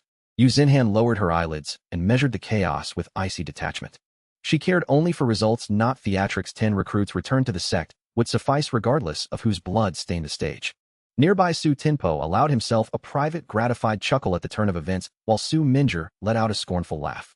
She had once intended to execute the task herself, but now fate had spared her the effort. Both regarded the situation with pragmatic amusement rather than alarm. Su Chen meanwhile withdrew from the spotlight and sought a quiet place to rest and collect himself. He felt no remorse for his actions. Had he not acted, he told himself, an even darker fate might have befallen him and his sister. The decision had been stern but necessary. The Chen family's insolence warranted retribution. He lay down, conserving strength and steeling his resolve for whatever came next. A collective gasp rose from the assembly. The brawny youth had concealed the depth of his might, previously masking himself as little more than a first-stage Yuandan in combat.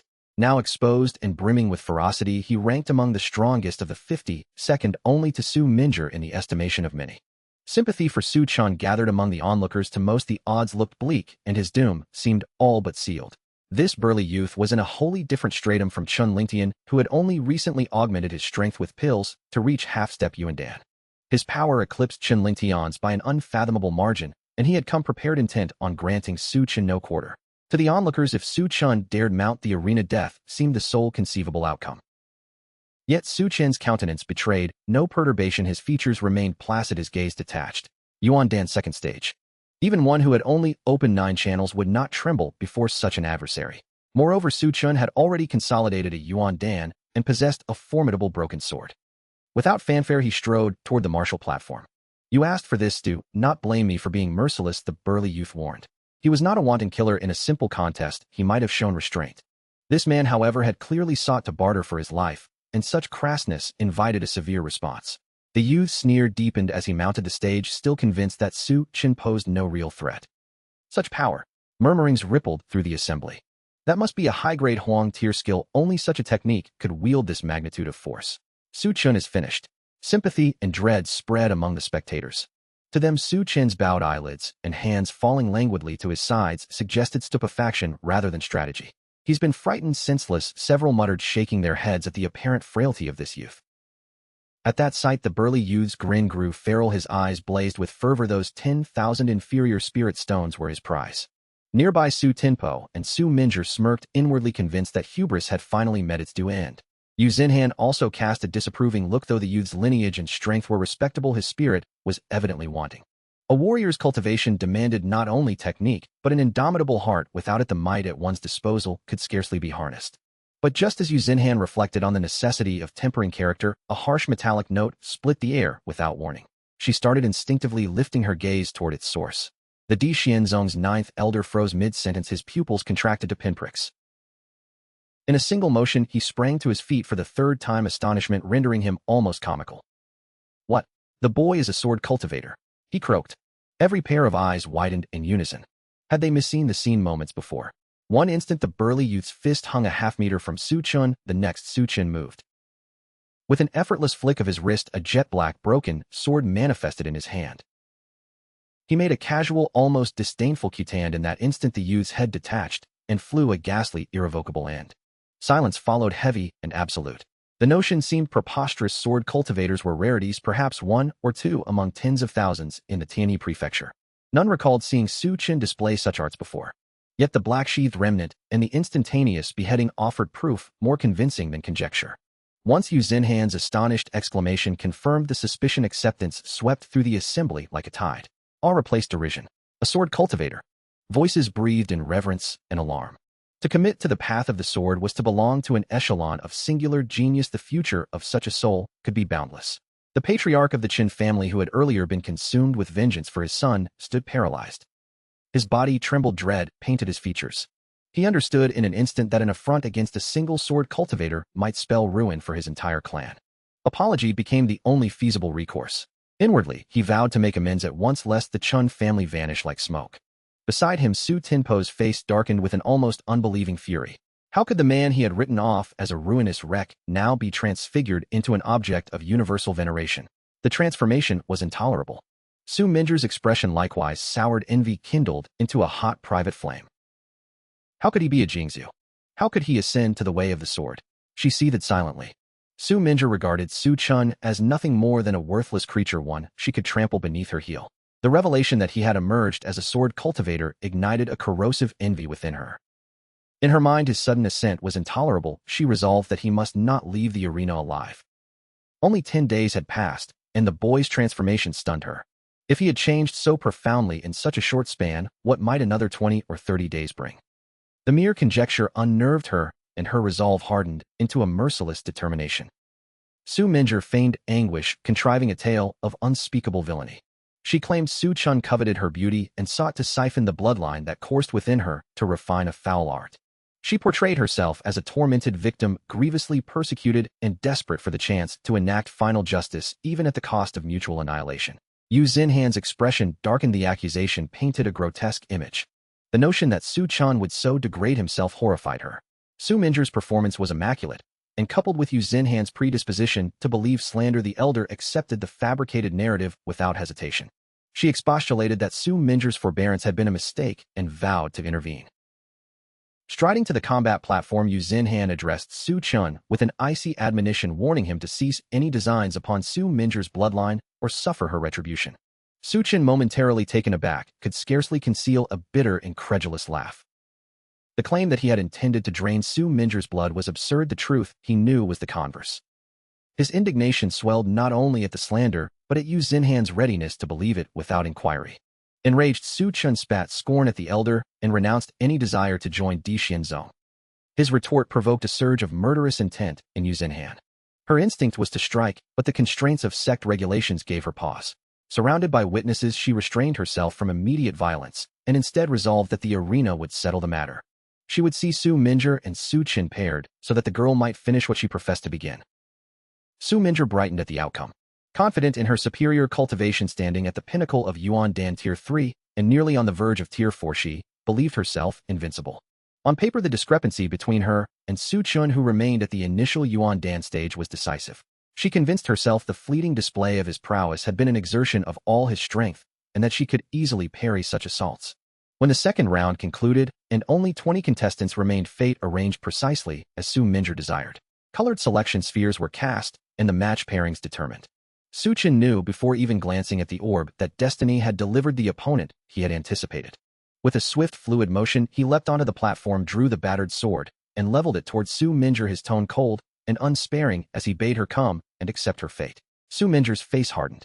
She strode onto the platform, matching his defiance with equal ferocity, and declared that this day he would die. The assembled spectators fell silent, eyes fixed upon the two figures. The fervor of expectation crackled in the air. A ferocious contest of wills was about to commence. The moment Su Minjer stepped onto the martial arena, she struck at Su Chen without hesitation. With a single deft twist of her wrist, a pale golden spear materialized in her hand. Its shaft measured roughly a meter, its surface etched with innumerable minute runes that thrummed with formidable power. This was the Su family's ancestral weapon, a Tauric spirit implement, the very relic Su Chen had risked his life to obtain from a perilous secret realm. The irony that it was now turned against him was almost farcical.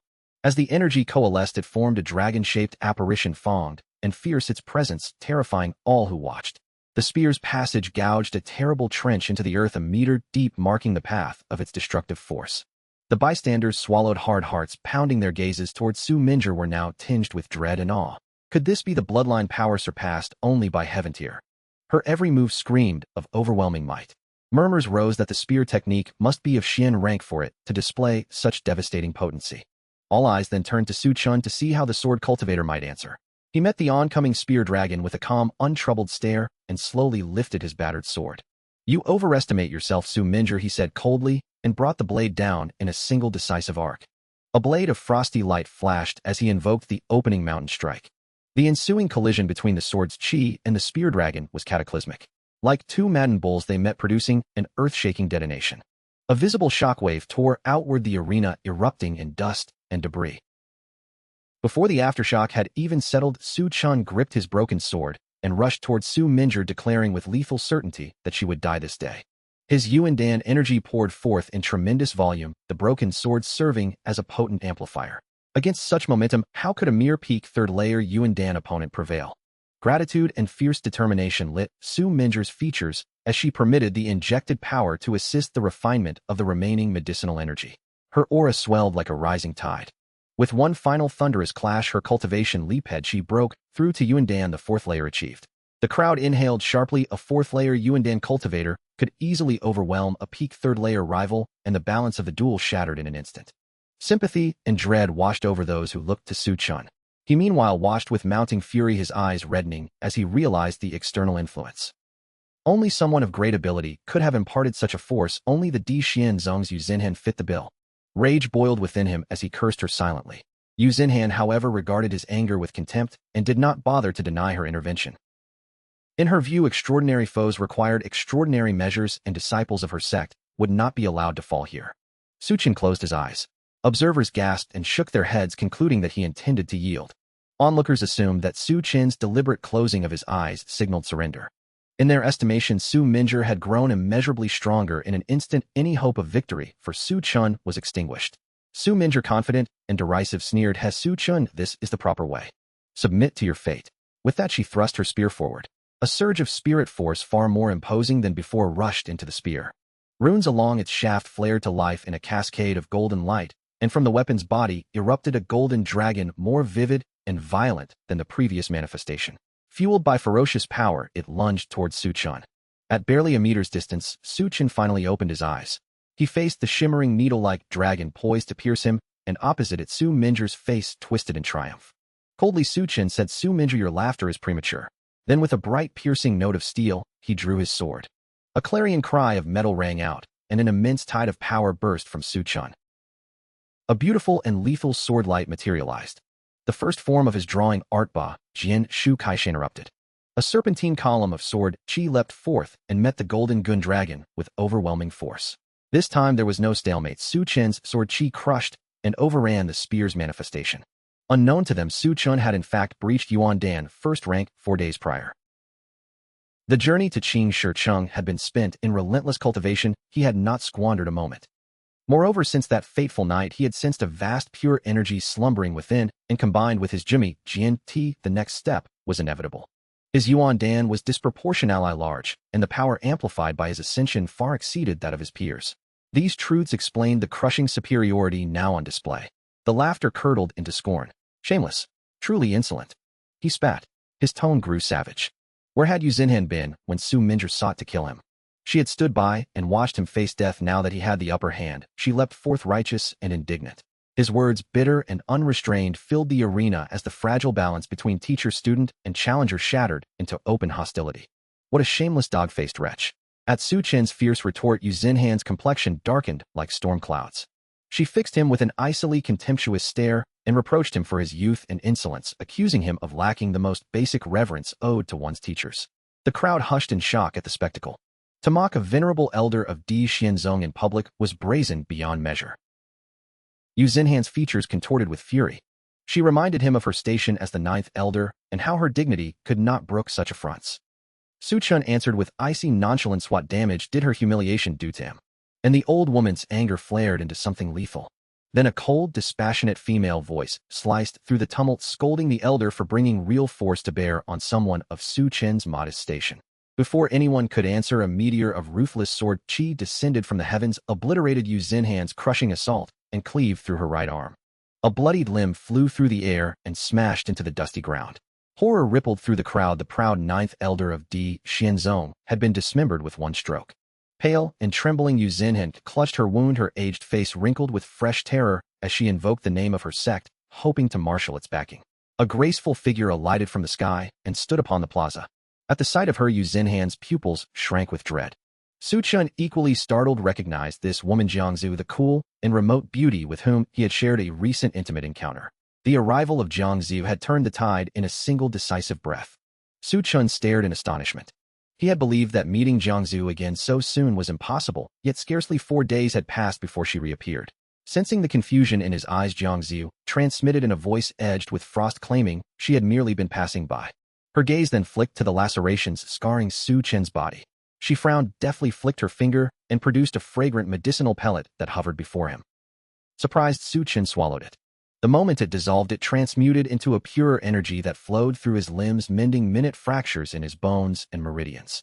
Almost instantaneously, his wounds knit back 30 to 40%. He felt a chill of awe. Such potency bespoke an exceedingly rare refinement. A murmured realization rippled among the crowd. One man, eyes wide, admitted in a lowered tone that the saintess of Ling Tianzong was surnamed Jiang. The revelation unsettled the onlookers.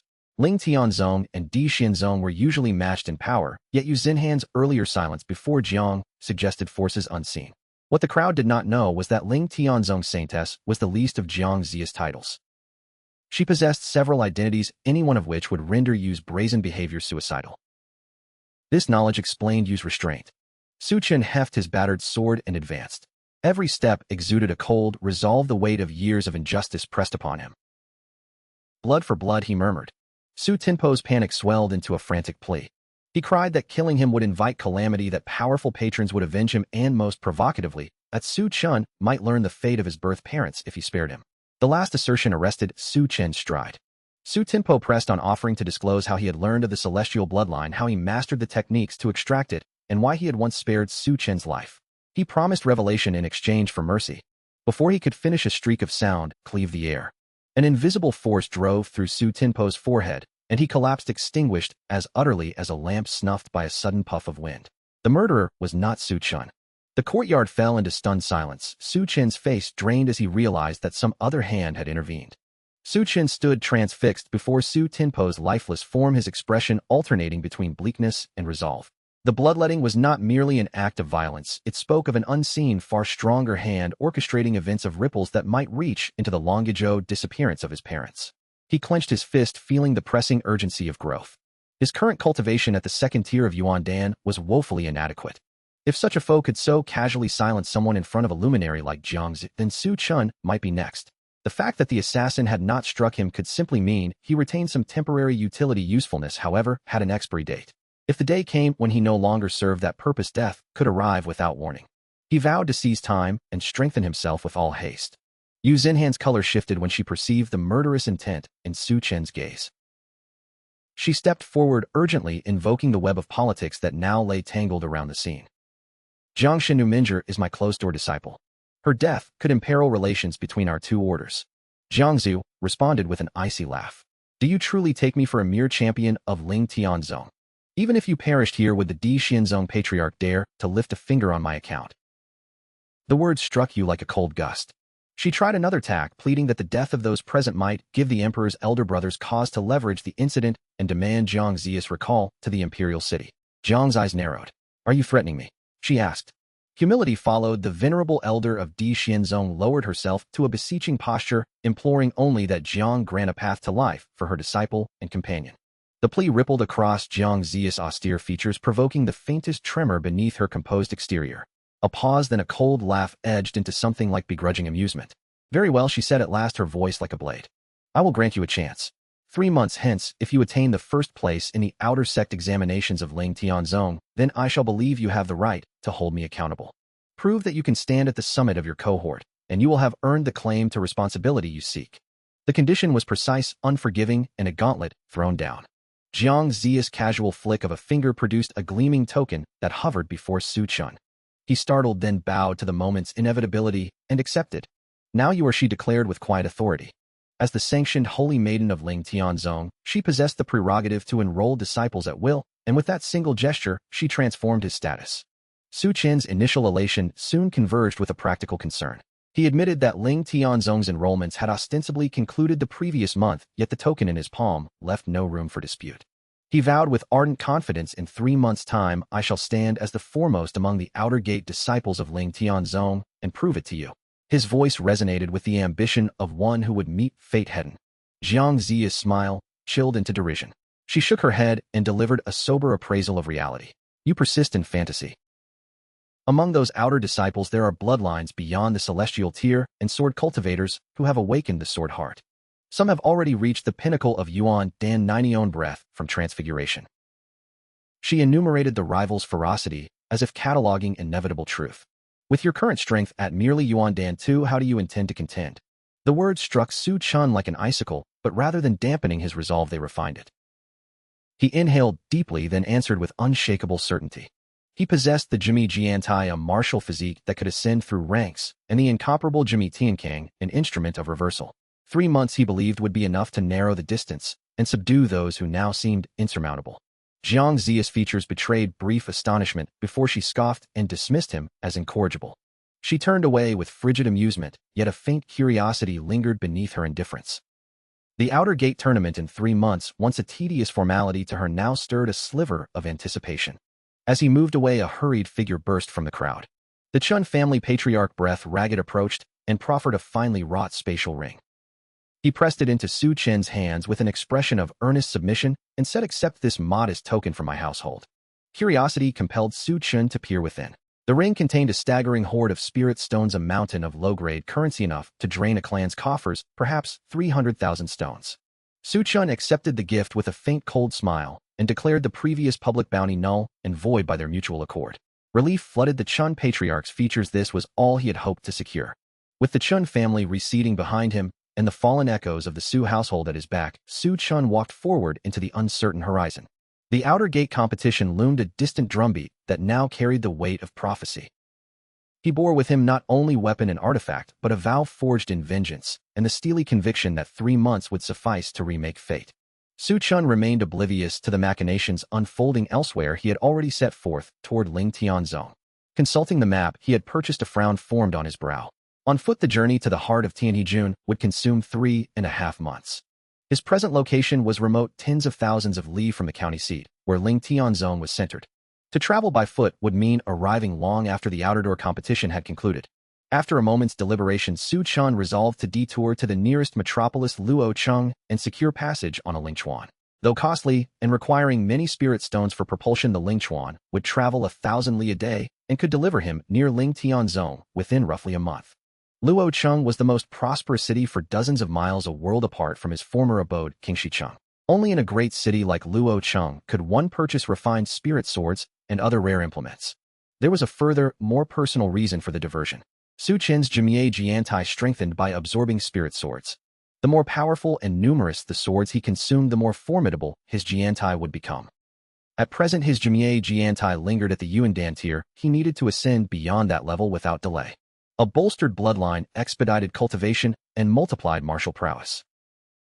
If he hoped to confront the mighty competitors at Ling Tianzong's outer door contest in 3 months' time, he had to accelerate his progress at once.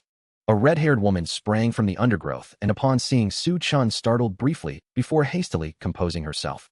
Her eyes darted, and she cried to him in a strained voice to safeguard his possessions and scatter to flee. Then she fled into the distance. Puzzled, Su Chen scarcely had time to react before a band of figures spilled from the very place the woman had emerged. Su Chen's expression hardened. He understood at once that he had been set up by the red-haired woman. He stepped forward with calm dignity and protested that he knew nothing of her and had taken nothing. The Yuandan Sankong cultivator sneered. Whether he had taken anything would be decided by them, he said, and demanded that Su Chen submit to a search. The indignity provoked Su Chen's ire. He refused to be treated like a criminal. If they wished to search him, they would first have to compel him. A hush fell over the onlookers, for none had foreseen that Li Shixing, a cultivator of the 3rd Yuandan echelon, would be so utterly outmatched by a youth of only the 2nd tier. The boy's dominance was absolute and remorseless, leaving those who watched with their mouths agape and their assumptions shattered. When the deed was done, Su Chen spoke with a calm, yet chilling certainty. "It appears I am the stronger one." With those words, he turned away and began to walk off, unwilling to linger in needless entanglement. Only a minute after Su Chen departed did Li Shixing stagger from the foliage, his wounded arms severed and his face contorted in pain and fury. Clutching the broken limb, he glared after Su Chen and spat invective. Bereft of reason and nursing a wound that inflamed every base sentiment, he resolved to seize vengeance and dragged his outrage toward Li Shixing, demanding that the elder take action against the boy who had humiliated him. The shock of that sight subsided, and Su Chen composed himself, setting his course toward the city gate. A queue of people snaked through the entrance, yet the garrison's officers worked with efficient steadiness, and soon it was his turn. After remitting the modest toll of 10 low-grade spirit stones, and receiving the stern admonition that combat within the city was forbidden, he stepped into the busiest and most prosperous citadel within a 10-house-only radius. Resolute, he sought out the Jinbei Go. A passerby pointed him the way, and he soon found himself before a stately 3D-aired pavilion that reeked of imperial patronage. This Jinbei Go was not merely a local emporium of Luocheng, but a branch of the grand houses of the De Yuan Wangchao, ubiquitous across major cities and justly renowned. If one hoped to procure a true spirit sword, this was the place to seek it. A shrill, disdainful voice cut across the hall. A middle-aged woman with a caustic mien directed her scorn at Su Chen, judging him by his travel-worn garments and the dust upon his frame. She assumed him indigent and beneath consideration. Beside her, a timid attendant named Xiao Mei stammered a reminder of proper courtesy, but the woman's shoulders tightened with displeasure. She had lost at gambling the night before, and her mood made cruelty seem a pastime. Xiao Mei, blushing and anxious, hurried to serve Su Chen and asked in a trembling voice what she could do to assist. Su Chen smiled with a quiet reassurance and told her to be at ease. Then he asked plainly whether the Jinbei good dealt in spirit swords. The question landed like a stone in still water. For a moment the young attendant was stunned, unable to reconcile the unadorned youth before her with the audacity of such a request. Xiao Mei regarded Su Chen without contempt, yet with little expectation. His attire was unremarkable and travel-worn. He did not resemble any high-ranking noble. When he unexpectedly inquired about a Lingjian, she hesitated, then asked in a softer tone whether he truly intended to purchase such an expensive sword. Nearby Han Jie sneered coldly. She derided Xiao Mei's naivete for failing to detect Su Chen's ostensible pretense. Determined to humiliate him, she vowed to inform her brother to sack the inattentive attendant. Her companions chimed in, their voices dripping with scorn. To them, a youth dressed in plain garb could not possibly produce such a fortune. Unmoved, Su Chen declared in a cool, unyielding tone that he would not only buy a Lingjian, but 2 second-rank swords. The hall fell into stunned silence that exploded into murmurs. A second-rank pair required 400,000 Xiapen Jingxi, a sum inconceivable coming from someone of his apparent standing. The crowd scrutinized him, some assuming he merely blustered in anger at being slighted. Han Jie, certain he could not substantiate his claim, demanded proof and mocked him to produce the stones. Her contempt was palpable. She intended to relish the impending humiliation. Yet the air shifted when attendants began to whisper in astonishment. Piles of Xiapen Jingxi heaped like small mountains lay before Su Chen. The sight forced Han Jie's composure to crack. Disbelief contorted her features as she insisted the hoard must be stolen. Su Chen's retort was swift and blunt. He reminded her of her earlier boast that if he could spend 1,000 Xiapen Jingxi, she would offer her head as a balance. Then, without further parley, struck her with a single decisive palm. Han Jie was sent sprawling, hair disordered and cheek already swelling. He pronounced with iciness that arguments with people of her ilk were futile, and that action spoke louder than words. Han Jie, nursing her reddened face, rushed to her brother, beseeching him to avenge her. Han Huan's expression darkened at the sight of his sister's injury, yet when his gaze fell upon Su Chen, he paled inwardly with a chill of surprise. Before Xiao Mei could continue, Han Huan struck his sister silent, a single commanding palm that cut off her protests. Then, abandoning hauteur, Han Huan trotted forward and bowed with uncharacteristic humility before Su Chen, introducing himself as the steward of Jinbei Go and addressing him with deferential courtesy. The assembly recoiled in astonishment, witnessing the steward of the esteemed pavilion abase himself before the youth once dismissed as a pauper. Su Chen found himself quietly astonished. Even he had not expected Han Huan to abase himself so utterly. The youth's demeanor betrayed a readiness for conflict, yet now he seemed strangely submissive. Perplexed, Su Chen arched an eyebrow and asked with mild surprise whether the man recognized him. Han Huan nodded fervently and explained that a few days prior in Qingxicheng at the Di Xinzong recruitment martial contest, he had witnessed Su Chen's formidable bearing in combat. He had gone merely to observe the spectacle and had seen the entire episode unfold. Su Chen then turned to Xiao Mei and commended her conduct. At once Han Huan declared Xiao Mei the new forewoman, the very post Han Jie had occupied, and a role that brought a handsome stipend in Lingshi each month. Xiao Mei was dumbfounded. She had only just assumed her duties the day before, and now was elevated to lead. Su Chen smiled and patted her head, encouraging her to work diligently. He believed in reciprocating kindness with magnanimity. What of the other spirit ships? Su Chen inquired. I am afraid, young Master Su, those departed a few days ago, Han Huan replied. The news tightened Su Chen's brow. The situation had grown troublesome. Perceiving Su Chen's rising anxiety, Han Huan hesitated, then admitted there remains one spirit ship that has not set sail, though its circumstances are peculiar, and the journey may prove perilous. What peril? Su Chen asked. It involves the Chao family's merchant vessel, Han Huan explained. They have enraged Swalangbang. The gang has vowed that whenever they spot a Chao vessel on the route, they will plunder it without mercy. Because of this threat, the Chao family's ship had been detained for several days and had yet to depart. Su Chen's expression shifted to comprehension. So they intend to depart soon? Su Chen pressed. Han Huan nodded. Yes. They have hired guards from Tian Dao Wuguan and plan to set off tomorrow. If you cannot wait, you might accompany the Chao family's spirit ship to Tianhe Jun Center, though there is the risk of encountering Swalangbang. Su Chen pondered briefly before asking, what is the highest cultivation rank within Swalangbang? Han Huan's face darkened with a slight awkwardness. Yuan Dan Wuchong Tian, he replied. Then with a note of warning, he added, Swalangbang rarely slays for sport, they usually seize valuables. If one does not resist, one's life is seldom at immediate risk. He spoke out of concern that Su Chen might act rashly and provoke needless bloodshed. Su Chen smiled lightly. No matter, Director Han. I only asked casually. He was not an inexperienced idealist who dashed into danger heedlessly. His question had been a small reassurance. Learning that the gang's strongest cultivated fighter stood at Yuan Dan, Wu Chong Tian, eased him somewhat. Though he could not yet slay such an adversary outright, he was confident they could not easily end his life. Please contact the Chow family for me, Chen requested. Han Huan rose to the occasion. Soon he returned with confirmation. No problem, young Master Su. They will await you at the spirit ship dock tomorrow at the hour of SI. I will escort you there. Chao Jia were a modest power in Luo Cheng and could scarcely refuse a favor to a manager of Jinbei Ge. After Han Huan left, the shadow that had lingered in the corner dissolved. Su Chun surveyed the room to ensure solitude, then summoned the 2 second-tier Ling Jian he had concealed. It is time to devour them. He refined his breath and initiated the Jimi Jian Taiju. A subtle suction emanated from his palm as the blade's radiance dimmed with visible haste. The spiritual essence within the swords poured into him like a deluge. 20 minutes later, the twin swords, once immaculate, became latticed with spiderweb cracks as if edge-worn porcelain. 3 minutes hence, with a brittle snap, they disintegrated into dust and vanished. Su Chun continued his cultivation without pause. After another 5 minutes, he ceased exhaling a long hoarse breath and opened his eyes. A brilliant filament of light traced across his irises like lightning, cleaving storm clouds, an effect at once mesmerizing and fierce. He allowed himself a rueful smile, still short by a hair. He had attempted to ascend beyond the Tian-level barrier to the so-called Wangti, yet the surge eluded him by the smallest measure. Nevertheless, his corporeal strength had improved markedly enough to be considered Kasi Wangti. Rising, Su Chun nonchalantly thrust a fist forward. The resulting sonic boom reverberated. The chairs trembled. That had been merely 20% of his power, comparable to half of his former might. His physical form was now roughly 20% stronger.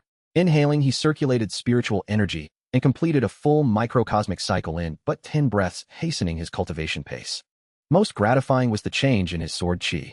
Su Chun snapped his finger, and a ribbon of white energy coalesced at his fingertips, spinning like a top poised to lacerate life. The sword chi was at least twice as concentrated as before, almost solidifying into substance. This signified a substantial advancement along the sword path the Jimi Jiantai had proven formidable. If he continued, Su Chun thought, he might seize this momentum to condense the Jing Zin and evolve from the weakest of sword practitioners into a true sword master. He had scarcely finished this resolve when a voice outside Jinbei Gu erupted in fury. Thief! Return what you stole at once, or Tsangjian Gu will not let you go. Su Chen's eyes narrowed, his countenance darkened. The voice was unmistakable, the very man whose arm he had crippled with a single blow outside Luo Cheng. That fellow, like a rabid hound, had pursued him all the way here. Su Chun seethed inwardly, scorn sharpening every thought. He had plainly declared that the missing item was not on him, yet his accuser clung to the allegation with a slavish stubbornness. If faced with a mad dog, he thought one must treat it as such. With that resolve solidifying, Su Chun pushed open the door and descended the stairwell toward the commotion below. From within Jinbei Ge, Su Chun strode out, his presence arresting. Han Huan froze. Could the man they had sought be this very young guest of Jinbei Ge? Li Shixing, a disciple by Yi Lang's side, spat venom and recounted his version of events with dramatic emphasis. In his telling, Su Chun had assaulted him without provocation and severed his arm in a vicious ambush. He painted himself as the wronged victim and Su Chun as an immoral thief who obstructed any attempt at inspection. His rhetoric was crafted to inflame. Su Chun listened to the distortion of truth with a growing chill. In Li Shixing's fabricated narrative, he was falsely diminished to a pariah of scoundrelry. The young man suppressed a retort and allowed his contempt to cool into measured words. Yi Lang, incensed, demanded the immediate seizure of Su Chun and ordered his disciples forward.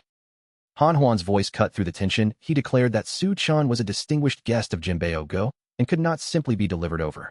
He proposed that they all calm themselves and seek clarity rather than plunge into precipitous action. Su Chen's lip curled at such brazenness. He scoffed at the notion that he should passively submit to slaughter because another had chosen to strike first. He reminded them that his actions had been in self-defense and that to punish the defender while excusing the aggressor was perverse. The air between them drew taut with hostility. When Yi Lang issued the ultimatum, insolently decreeing that any resistance was a capital offense, Su Chen returned the challenge with cold amusement.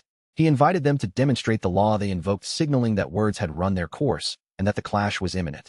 Tension cut the air as Su Chun made plain he would no longer waste words on Yi Lang.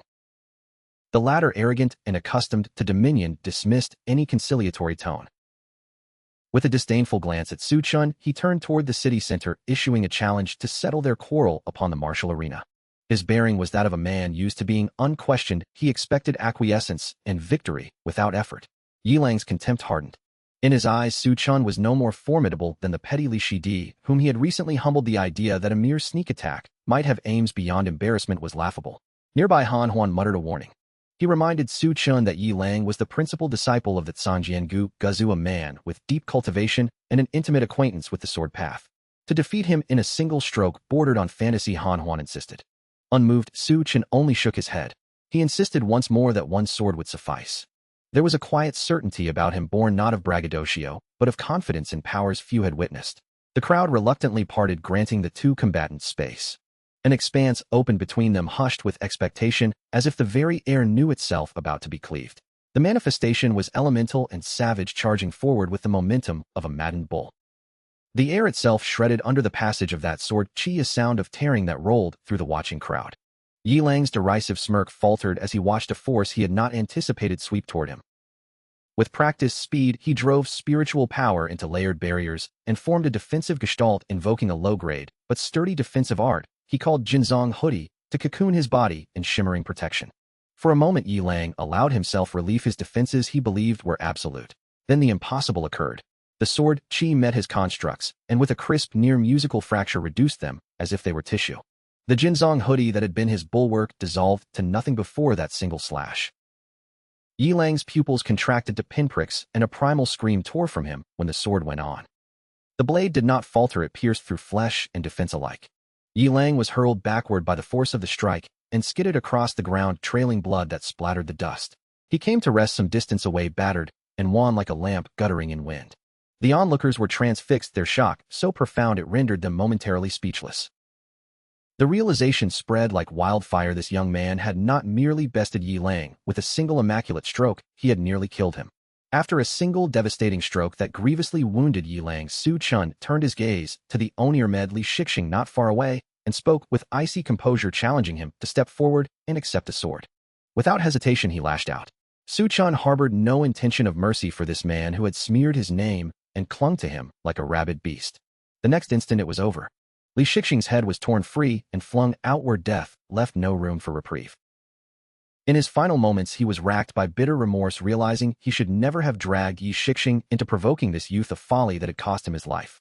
The disciples of Zhangjiangu who bore witness trembled as if with cold, stricken into an odd silence that erased every vestige of their former arrogance. Su Chen surveyed them and emitted a derisive chuckle. So this is Zhangjiangu. He sneered disdain in every syllable. Cowards all of them. None dared reply. Bored, Su Chen curtly dismissed them and returned to the second floor. The disciples departed hurriedly, taking Li Shixing's corpse and the barely breathing Yi Lang with them, retreating as if fearful of a sudden change of heart. Han Huan sighed and urged Su Gongzi, "You ought not to have slain that man. There had been room for reconciliation once, but he feared it was gone now. The master of Zhangjiangu was no magnanimous spirit and would surely seek vengeance." Su Chen only shrugged, utterly unconcerned. "Let him come. If he wishes retribution, let him show himself. I will accept it." Inside Jinbei's guest's second-floor VIP chamber, Su Chen cultivated with serene intensity. He drew the dense ambient spirit chi into his body, circulating it until a great orbit formed, and then compressing it into his Dantian. He repeated this cycle again and again, nearly 100 times, and when he finally opened his eyes, a quiet delight softened his features. Since ascending to the quasi-king tier, his pace of progress had quickened dramatically. The improvement was tangible. His cultivation rate had accelerated by nearly 30%. If this continued, he mused, breaking through to Yuandan third level in a mere 3 or 4 days was within reach. Such a pace would astonish those who knew only the old Su Chen. He was about to resume when a subtle perception arrested him. A new presence like a shifting shadow pricked at his awareness. His expression tightened, and he rose, leaving the chamber. Shi Zongfeng did not hesitate. Steel flashed as he drew his sword and cut with a motion that summoned a thunderous torrent of sword chi. The attack roared like a storm. The air itself buckled, collapsing into a vacuum that seemed to rend reality. Su Chen inhaled deeply and met it with a single resolute counterstroke of his own, invoking Kaishan. The two torrents collided with cataclysmic force. The impact birthed a shockwave that gouged the street beneath them into a vast crater, fissures blackening outward like spidered veins. Su Chen was driven backward 5 steps before he steadied himself. Shi Zongfeng remained immobile, expression grave rather than triumphant. He had not restrained himself. The disparity in their stations was immense. He was a Yuandan 7th tier cultivator, Su Chen only a Yuandan 2nd tier, and yet a single sword from a 7th tier should not have yielded so modest a response. The inconsistency unsettled him. The words had scarcely left Su Chen's mouth when Songfeng's entire frame convulsed with disbelief. His eyes wide and incredulous fixed upon Su Chen, every utterance the younger had made proved uncannily accurate. Kangfeng, racked by torment of late, had been reduced to a man in agony, and only a few professions could speak so precisely of the maladies that raged within him. He demanded darkly whether Su Chen was a Liandan sure. Su Chen shook his head and replied with calm reserve that he was not. Nevertheless, he asserted that he could save him. He explained that his Jimier Jianti could draw forth the corrupt Jiankai, afflicting Songfeng. Without further parley, Su Chen struck the gauntlet of Songfeng's arrogance with a sharp blow, a resounding slap that left a vivid crimson imprint upon the elder's cheek. The rebuke, Su Chen declared, was for earlier insolence. Then, laying his palm upon Songfeng's chest, he drew out several filaments of domineering, malevolent Jiankai. The extraction left Songfeng visibly lighter. A chill of realization passed through him. His youth had not deceived him. For an instant, an iciness flashed across Songfeng's gaze, but Su Chen spoke softly in his ear, warning him not to hatch any stratagems. He had merely delayed the inevitable, extracting only a fraction to buy the man 2 months. If Songfeng wished to be cured wholly, he must present himself at Ling Tianzong in 2 months' time, where Su Chen would finish the task. Satisfied that no further benefit could be wrung in that moment, Su Chen returned to the 2nd floor guest chamber to rest. The events of the night, this receiving and resisting a lethal blow delivered by a Yuan Dan 7-fold sword cultivator and compelling Songfeng to supplicate him, remained unknown to the denizens of Luocheng. Songfeng had arrived and departed with such swiftness that there were no witnesses to his abasement or to Su Chen's extraordinary endurance. At dawn, Han Huan's courteous voice announced that the Chao family's spirit vessel was prepared to depart. Su Chen rose and accepted Han Huan's escort with a measured gratitude. The spirit ship that awaited them on the vast quay was a behemoth of metal gleaming beneath the sun, some 7 or 8 meters high and more than 10 meters in length. A cluster of figures stood nearby, 10 or more garbed in blue and white, their backs emblazoned with the image of a black great blade. Su Chen surmised with quiet interest that these were members of the Tian Dao Wuguan. The continent's immensity weighed upon him. Even within the bounds of the De Yuan Wang Cheo, a single June already encompassed such vastness. Beyond it, the world beyond must be boundless.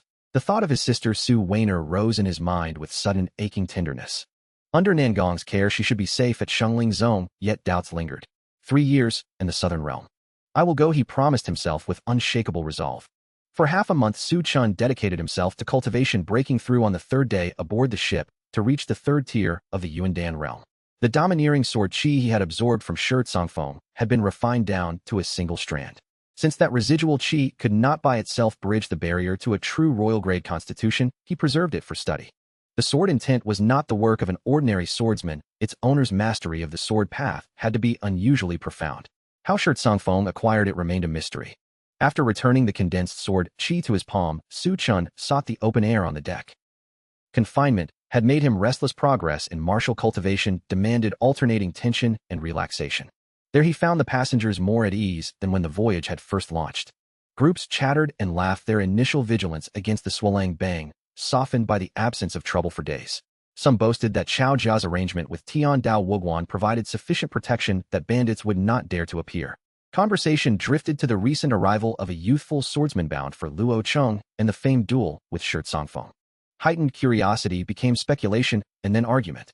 Many scoffed that a mere 14 or 15 years of age could not truly attain such depth in swordsmanship, and that Kangfeng, a martialist of the 7th Yuandan tier, would overwhelm a younger opponent of only the 2nd tier. Even the master of Tian Dao Wuguan, a 5th tier Yuandan, voiced skepticism, believing the rumors exaggerated. Su Chen listened with an inward smile. If only they knew that on that night he had taken Songfeng's blow without injury, their astonishment would be unrestrained. His earlier retreat had been born of insufficient realm and spirit energy. Now he would not yield a single step were they to meet again. With that certainty, he turned toward the ship's cabin. His steps faltered when a flash of vivid red hair caught his eye. The red-headed woman who had once deceived him near Luocheng locked gazes with him and then attempted to slip away. He called for Chao Jia's attendants to intercept her. They complied, stopping her path. She shifted into a posture of false innocence and offered a bag of spirit stones as recompense, murmuring that she had sold the goods and sought to make amends. Su Chen regarded the bag with contempt. She had used him as a shield that night to scatter pursuers. Fairness demanded the stolen relics be divided. More importantly, the residual domineering sword qi had thrummed in his senses ever since he absorbed it from Kangfeng, and its source vibrated from the red-haired woman herself. She must still possess the treasure she had taken from Zhangjiangu. He ordered her not to force his hand.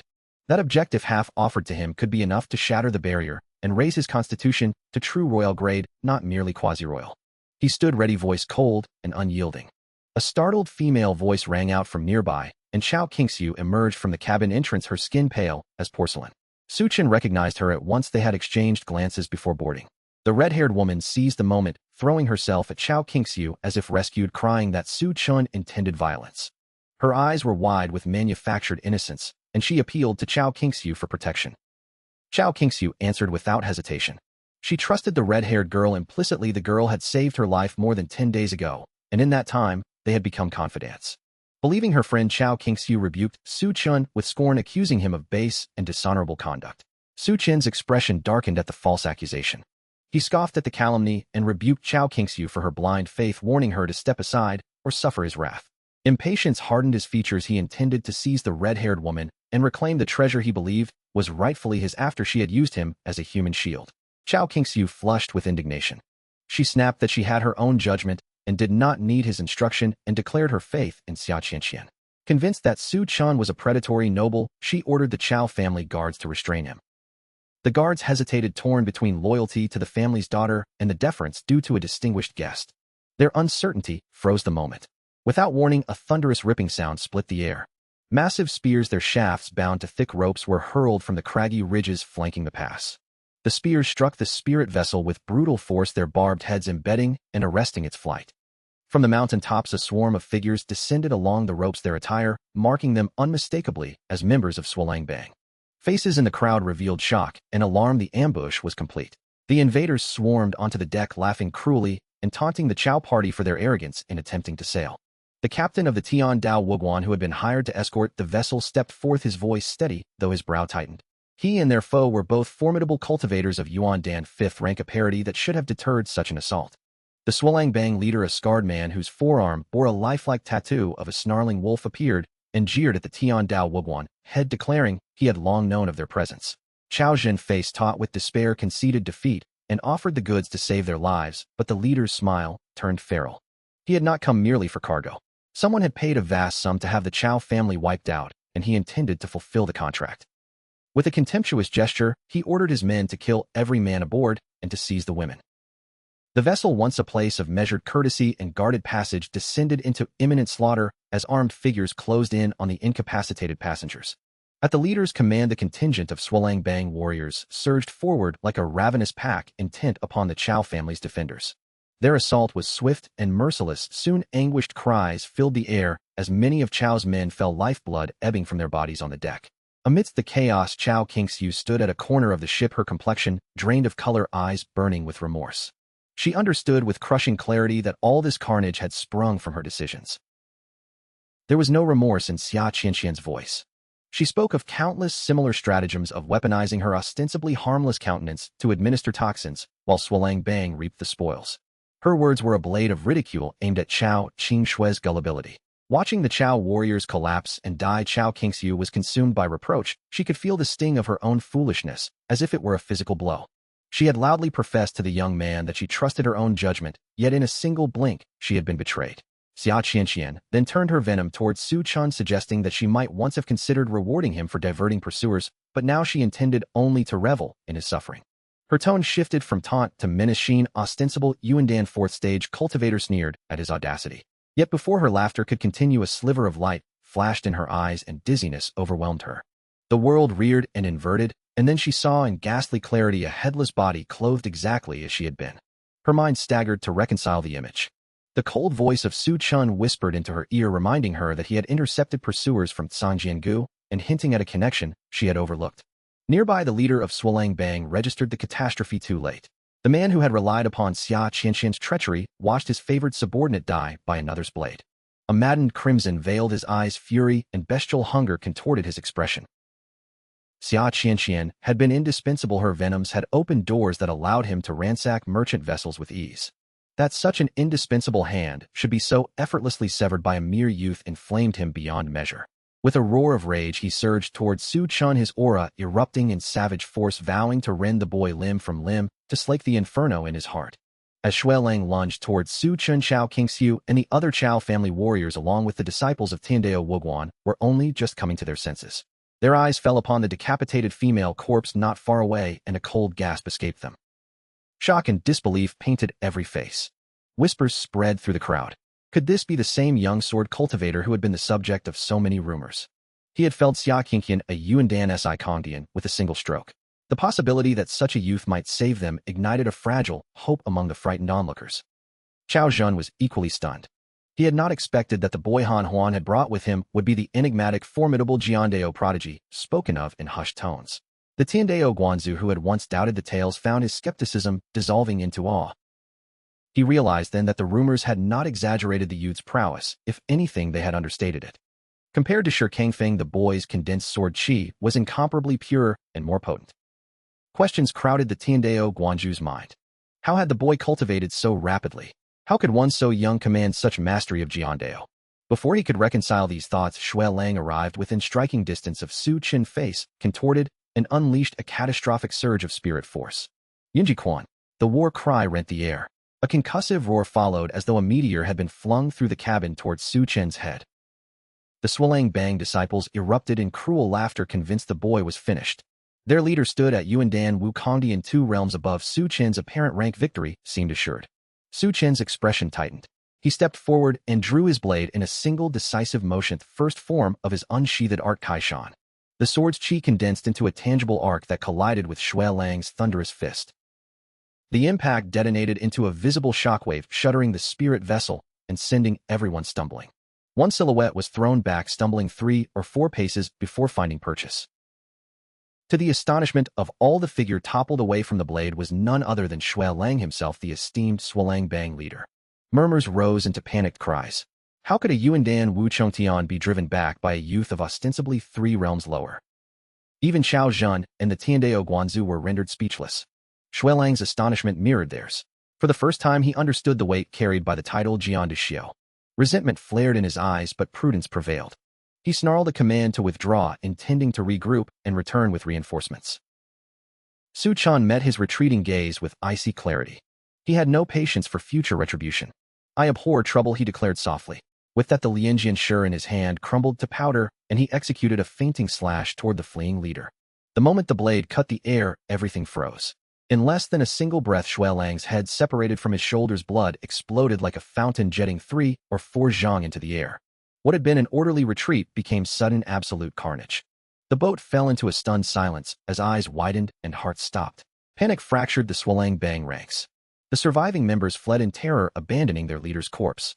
Chao Zhen seized the moment, shouting for his men to strike, while their foes were scattered. The Chao family warriors and Tiandao disciples surged forward to pursue the routed assailants. Meanwhile, the Tiandao Guanzu watched Su Chen with a mixture of reverence and dread. In the instant that fatal stroke was delivered, he had glimpsed a faint phantom of a sword upon the youth's brow, a transient manifestation that resembled a Jingzhen, an inner sword of the swordmasters. He flexed his hand, feeling the torrent of power within him more than tenfold stronger than before, and his eyes brightened with an almost childlike astonishment. Though still technically a Yuandan Sankong, he now fancied he could dispatch 6 or 7 iterations of his former self without straying. The distance between Quasi-Wang and True Wang, he reflected, was astonishingly vast. A single threshold had shifted, and with it the entire measure of his might. On the table lay a warm Yupi, an unassuming remnant formed when the Lianjian Shi had been depleted and ground to powder.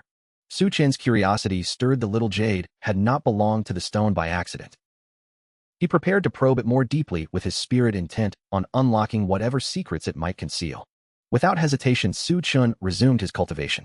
In an instant, the ambient spiritual energy, as if drawn by the scent of blood, surged into his form with ferocious haste. He completed a full grand cycle in a single blink, 5 or 6 times swifter than before, a testament to the extraordinary potency of the king-level Jimi Jiantai. A knock interrupted his reverie. Chao Zhen's deferential voice announced their arrival at Tianhicheng. When Su Chen emerged, Chao Zhen's eyes betrayed astonishment at the pronounced enhancement of his patron's aura, and his manner grew infinitely more reverent as he led Su Chen to the ship's deck. Chao Zhen presented a small white card bearing the Mark 50, a discrete token convertible to 500,000 lower-grade spirit stones usable throughout the Dayuan dynasty. Su Chen frowned, insisting his slaying of the Blood Wolf Gang leader had been compelled by provocation rather than altruism. Chao Zhen hastened to explain his daughter's transgression and to offer apologies, and only then did Su Chen accept the card on the condition that the girl cease to provoke him. The merchant ship landed with a measured rumble, and Su Chen took his leave determined to first report to Ling Tianzong despite the city's allure. As he departed, Chao Qingxiu stepped forth from the hold, her complexion darkening with resentment.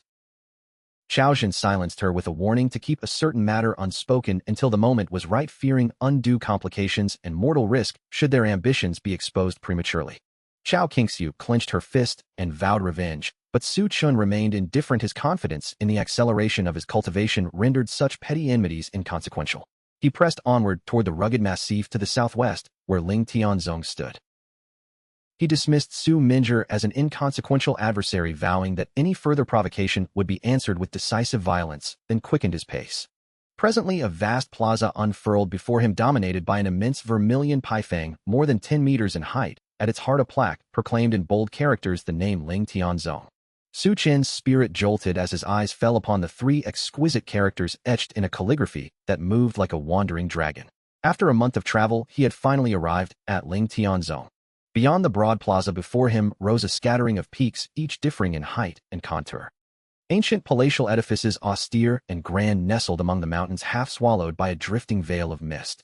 They seemed to bear the weight of countless ages, each structure a silent witness to the ascent and splendor of innumerable prodigious disciples.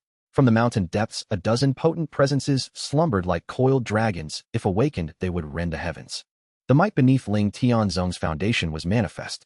Drawing a deep breath, Su Chen set aside further reflection and walked onto the plaza. The disciples posted there sprang to attention and demanded in curt fashion who he was and why he had come to Ling Tianzong. Calmly, he produced the token that Jiangzu had once given him and replied, "I am here to join the sect." The guards exchanged incredulous glances. The induction ceremony had been held a month ago, and the new outer disciples had already been assigned. For someone to arrive now claiming to join could only mean a backdoor admission. Surely, someone's family had purchased the berth. They displayed thinly veiled contempt, speculating aloud about the number of spirit stones exchanged to secure his place, and scoffing at the idea that those who bought their way in might possess any true talent. In their eyes, such people occupied the lowest rung of the sect's hierarchy. One of them snapped that he had summoned Elder Shao. Su Chen perceived their disdain and drew his brow into a frown, but he said nothing and waited. Over an hour later, a rotund, middle-aged man hurried over, complaining about the inconvenience and how wearisome it was for him to be interrupted. He had traveled some distance to reach the gate and was visibly vexed. Without preamble, he demanded the newcomer's name and strength. Su Chen, he answered, Yuandan, 3rd stage at its peak. Elder Shao extracted a wooden token stamped with the numeral 3 and with a thought recorded Su Chen's name and cultivation on it.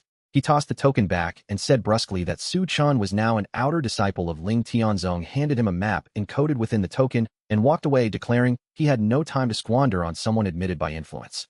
Su Chen's face registered some puzzlement. The brevity of the reception felt inadequate. It left him with a sense that something was missing. No one on the plaza realized that the youth they had dismissed as a bought-in weakling would in time stir a storm of unprecedented proportions within Ling Tianzong and attain achievements that would blind many with their brilliance. When they demanded he surrender the contribution points, Su Chen asked whether such an act would incur trouble. The 3 scoffed, asserting that the sect encouraged competition among disciples so long as no one was killed. Relieved, Su Chen's face brightened into a brilliant smile. Secretly, he welcomed the confrontation as an opportunity to take what he could. The 3 men, however, felt an uneasy premonition at his reaction. He did not cower as they had expected. Instead, he seemed almost eagerant. That incongruity unsettled them. When Su Chen counted the total, proved meagranly 1,000 points. Suspicion pricked him. Such a paltry sum did not tally with his expectation. The trio explained with strained pride that they were only Sandeng outer disciples and had few means by which to amass wealth for the sect. Su Chen's brow darkened as he remembered Xiao Chonglau's fat, careless face and how that elder had certified him as a 3rd-tier disciple without running the proper evaluation.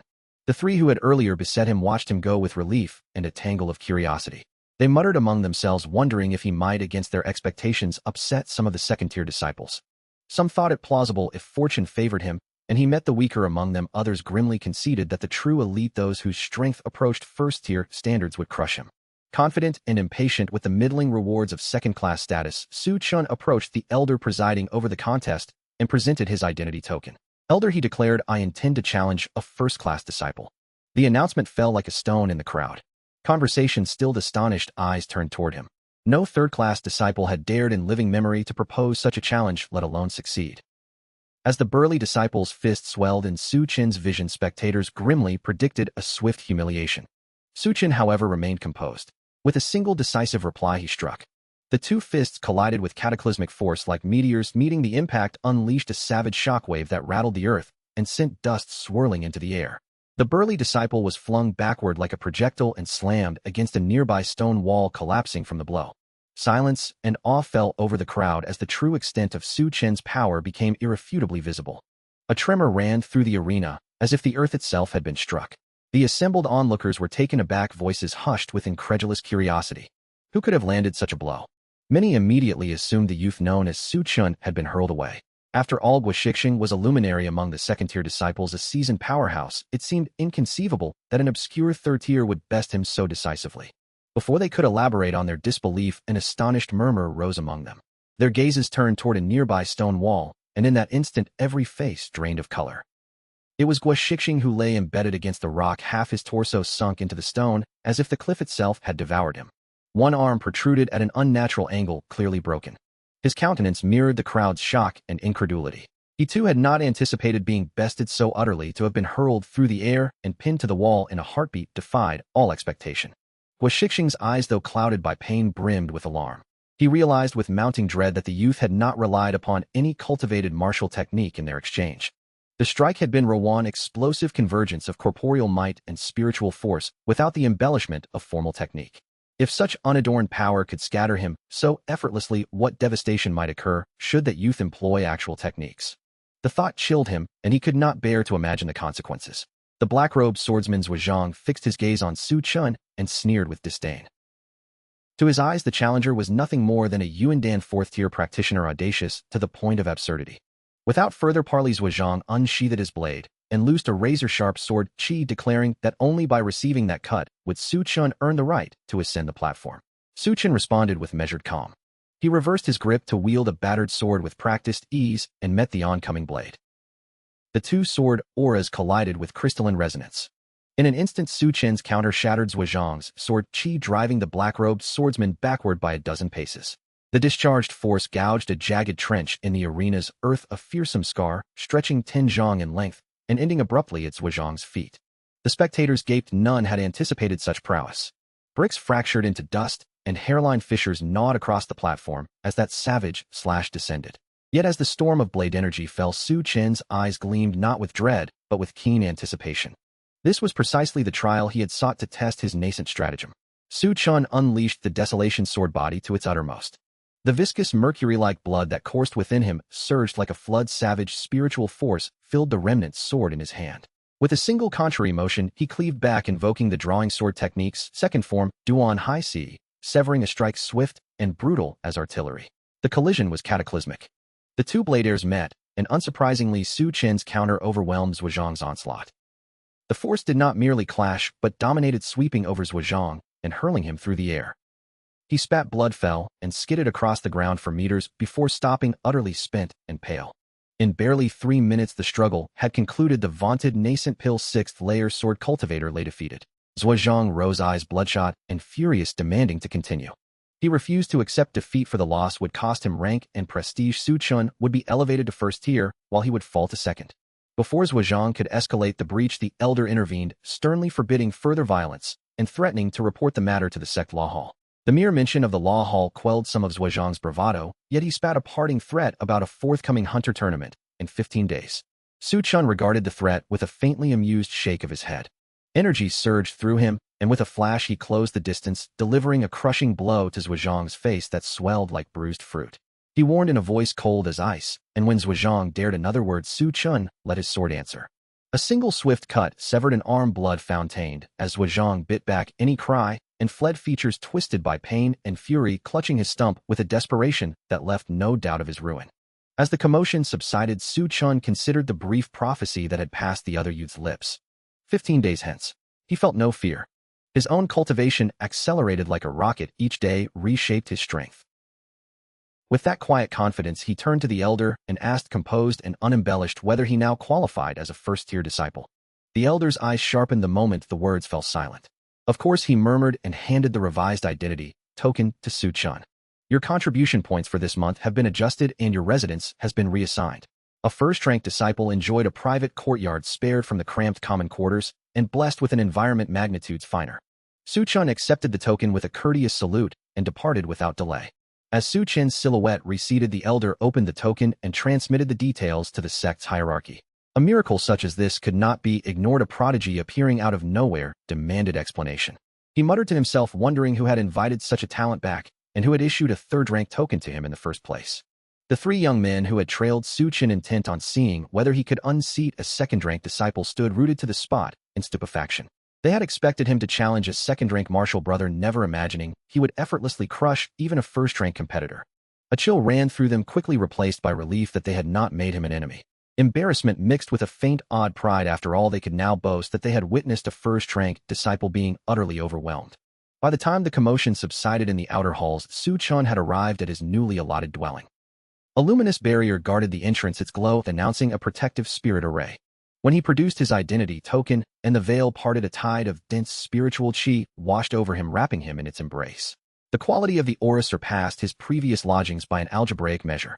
Spiritual qi of such richness accelerated cultivation, inexorably equal training there would yield several-fold the progress. He moved through the courtyard and beheld an estate of generous proportion.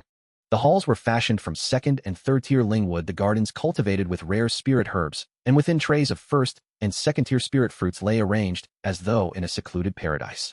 It was a domain vast enough to require half an hour to traverse, and he was its sole occupant.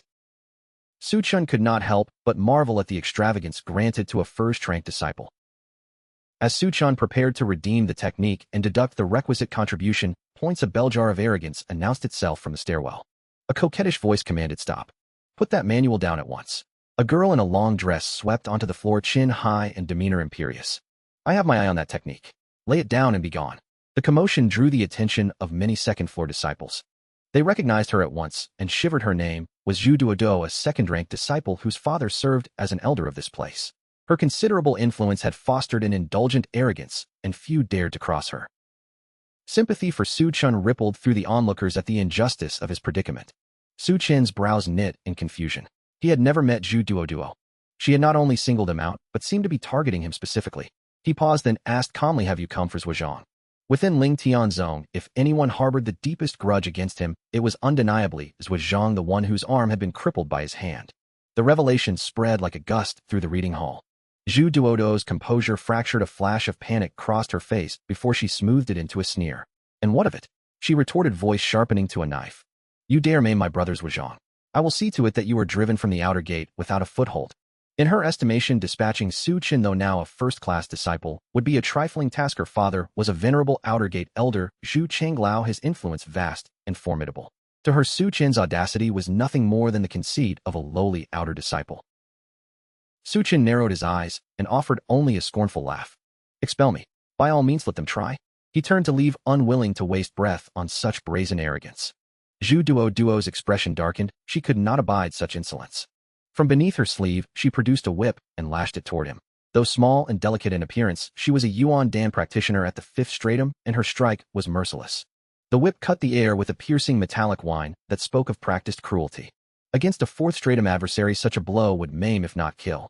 Sensing the coming strike behind him, a cold glint touched Su Chen's eyes. Without hesitation, he swept out with a palm. "Begone." The blow landed with preternatural swiftness and weight. Zhu Duoduo was hurled against a bookshelf, her face swelled grotesquely on one side, a crimson thread running from the corner of her mouth. The hall fell into stunned silence. Those present inhaled sharply, then stared at Su Chen with incredulous and fearful eyes. He had struck Zhu Duoduo. Had he no sense of danger? Refusing to be dismissed, Zhu Duoduo shrieked and snatched a jade tablet, crushing it in her palm as she summoned her sire. "Father, come to the library at once. I've been struck." Her cries summoned rapid footsteps up the stairway. In less than 2 minutes, an elderly man with white hair filled the doorway. The presence of Zhu Yue, an outer gate elder, chilled the hall. His visage darkened upon seeing his daughter's reddened cheek. Rage boiled beneath his calm. "Who struck you, Duoduo? Tell your father, and he will settle this," he thundered. Zhu Duoduo pointed at Su Chen with venom. "This one did it. Father, do not let him escape retribution." The animosity in her gaze could have felled a man. Su Chen was a Jingxiu, and not an insignificant one at that. He had already reached Yuandan Sichong. The title alone recalled the swaggering youth who had made such a show of himself earlier in the outer gate. The air around Zhu Yu suddenly thickened with hostile qi. He prepared to make good on his threats. Su Chen's face grew colder still. He returned the insult with measured disdain, blaming a corrupt parent for an overbearing child. Zhu Yu's arrogance, Su Chen observed, had long poisoned his daughter's temper. He would no longer feign deference to someone who used power as a license to bully. Su Chen had already resolved his course. If Ling Tianzong proved untenable, he would leave. A man of Wang-class bloodline and a sword heart's awakening was not destined to remain forsaken. He had come to Ling Tianzong for Jiangziu alone to fulfill a promise and prove his worth. To prove that he was capable of responsibility was why he endured the outer gate slights instead of joining another great sect such as Shengguangge. Yet if circumstances rendered that pledge impossible, he would accept the loss rather than compromise his principles. At that tense precipice with violence imminent, an unexpected voice, cool and implacable, cut through the clamor. Someone dared address Zhu Yu by name. A figure stepped from the stairway by the treasure pavilion, and the gathered crowd fell into stunned silence. It was Jiang Shinu herself. The sight of Jiang Ziyu suffused the spectators with awe. Direct and unflinching, Jiang Ziyu advanced. She coldly commanded Zhu Yu aside. The elder was flung through the air as if by an unseen force, pinned to the ground and rendered immobile. The assemblage gaped. The aloof Shinu had interceded on behalf of Su Chen. Facing her now, she asked the newcomer why he had entered the sect without informing her. Su Chen answered with a light jest, about telling her on the day of the grand contest. For a moment, a flush crossed Jiang Ziyu's face, a fleeting reminder of an earlier exchange, but she swiftly resumed her composure. She turned to the pale, trembling Zhu Yu and mocked his earlier claims of dominion, daring him to act. Jiang Ziyu looked to Su Chen and entrusted the matter to him. Su Chen considered briefly. He loathed protracted trouble, he preferred decisive action. He asked plainly whether he might slay Zhu Yu. Jiang Ziyu's brow knitted, and she warned that such an act would invite complications, but she did not forbid it. Su Chen needed no further invitation. With cold efficiency, he struck one brutal, fluid motion and shattered Zhu Yu's Dantian. In an instant, the elder's cultivation was undone. He crumpled, howling in pain and hatred. The crowd recoiled at the swiftness and finality of the punishment. Su Chen spared Zhu Duo. There was no necessity to waste force on one so inconsequential. Her future would likely sour now that her father's patronage was broken, for he had been the crutch upon which her cruelty had rested. Those whom she had tormented in years past would not easily forget the chance to settle scores. Su Chen felt no pity. Mercy for enemies could be the cruelest indulgence to oneself. Their murmurs turned to incredulous admiration and grudging envy. Some could not hide a measure of schadenfreude toward Zhu Yu. He had long been a menace to the outer disciples, ruling by privilege and fear, and now he lay humiliated. The outer disciples had endured his tyranny in silence. With his disgrace, they allowed themselves small private rejoicings rather than pity. Untroubled by the whispers below, Su Chen and Jiang Ziyu strolled into a secluded valley threaded by a modest lake. The place was hushed and intimate. A soft breeze skimmed the water, leaving motes of phosphorescence in its wake. They walked along the shore in companionable silence until Jiang Ziyu finally broke it with a plaintive admission. She had assumed his declaration before had been a momentary rashness, a fanciful boast that would come to nothing. Yet here he stood, having returned to Ling Tianzong, and the sight unsettled a reservoir of feelings she had believed still. Su Chen listened as she confessed her astonishment at the changes he had achieved. In a brief span, he had advanced to the 4th stratum of the Yuan Dan, and to her greater surprise, had crystallized a sword heart. The speed of his progress left Jiang Ziyu both bewildered and a little breathless. Su Chen only shrugged, saying that a man of his word must honor his promises, then laughed lightly when a sudden chill from the valley made his bones tingle. His levity drew from her a cold rebuke. She warned him that frivolity would not be tolerated next time. She tempered that warning with a sterner counsel. A sword heart and a higher realm did not place him among the elite. He still trailed far behind the strongest contenders. Su Chen acknowledged the truth with a modest nod. He knew well that many beyond the outer gate surpassed him. Yet he also felt an incandescent certainty within, an unyielding self-assurance that made him believe he could close the gap before the primary competition if given enough time. Jiang Ziyu did not know that Su Chen himself possessed a king-level bloodline. Such lineage required instruments to discern and would be hidden to casual appraisal. On the surface, his odds seemed bleak against a quasi-king opponent. Su Chen, however, chose not to reveal his inner advantage. He accepted her warning with calm resolve. 15 days remained until the hunt. He vowed quietly and with absolute conviction to temper his strength and ensure he would not be extinguished before the outer sect tournament. The valley held their silhouettes in quiet witness, the lake reflecting 2 figures girded for an approaching storm. In a tremor of desperate entreaty, she had once whispered, "Huang Xiong, I have already hidden myself here, will you not leave me be?" A faint sadness lingered in her eyes. After a long, weary inhale, Jiang Ziyu's figure dissolved from view, vanishing from the courtyard like mist. Unaware of her inner machinations, Chen returned to his own courtyard and devoted himself to practice. He had used his contribution points to redeem a jade slip containing the Shun Ing Bu, an intermediate virtuoso technique. The cost had stung 12,000 points, akin to the value of a second-tier spirit implement, but he hoped the expenditure would justify itself. Concentrating, he absorbed the instruction encoded within the slip and quickly assimilated its teachings. The jade's knowledge unfurled within his mind, as if it were written for him alone. For Chen, such risks were mitigated by lineage. His royalty or bloodline endowed him with meridians far more resilient than those of the average cultivator and accelerated his recovery.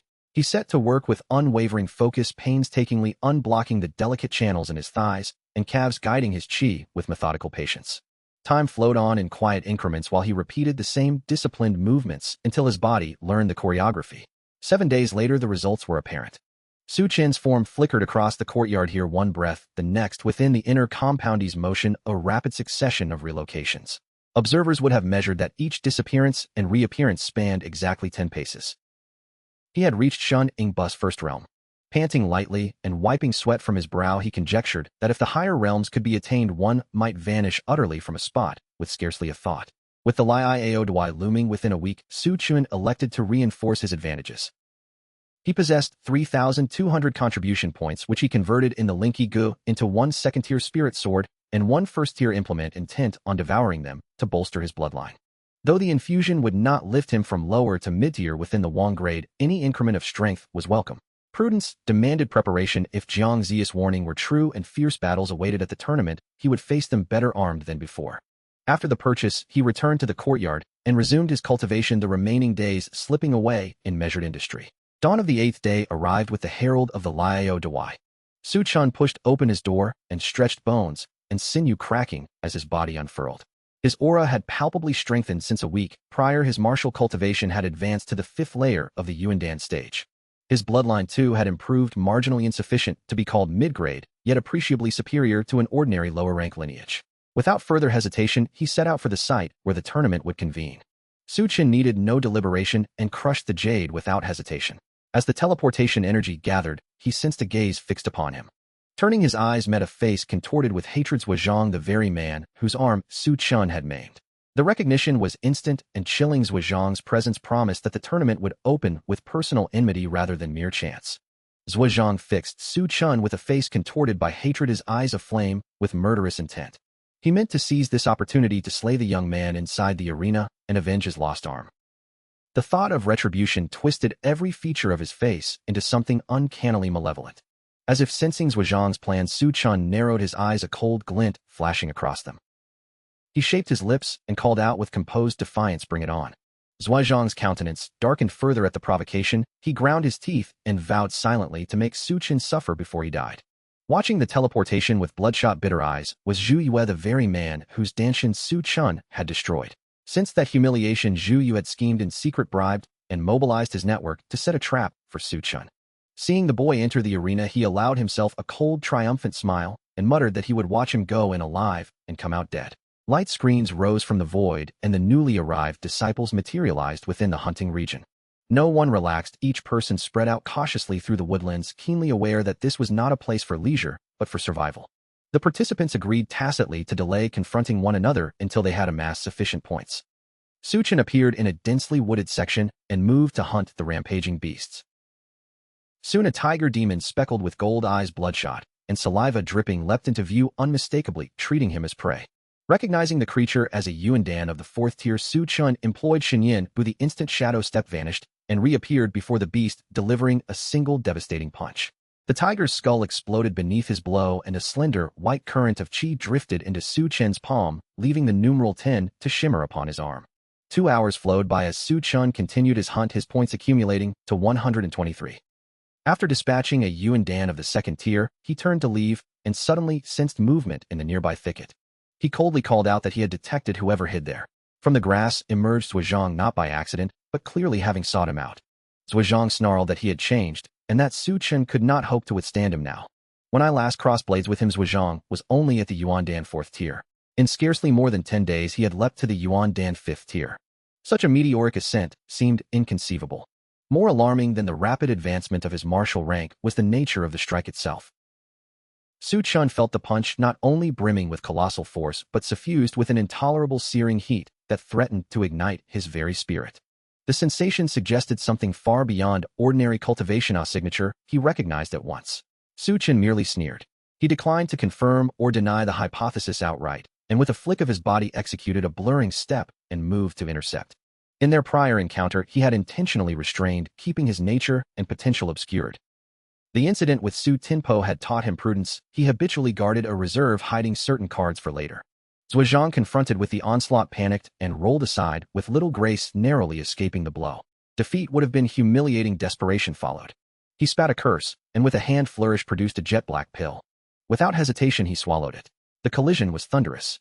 Two torrents of sword chi met like battling bulls at the instant of contact. Zhujiang's formerly raging blade energy fractured as though it were fragile porcelain. Su Chen's sword chi crushed, and then swept past, cleaving Zhujiang in two with a single merciless arc. The elder disciple fell, finished utterly. Su Chen watched impassive as the numbers on the back of his hand, the points that registered each conquest, shifted swiftly. With Zhujiang's demise, his tally rose by 63 points, and came to rest at 186.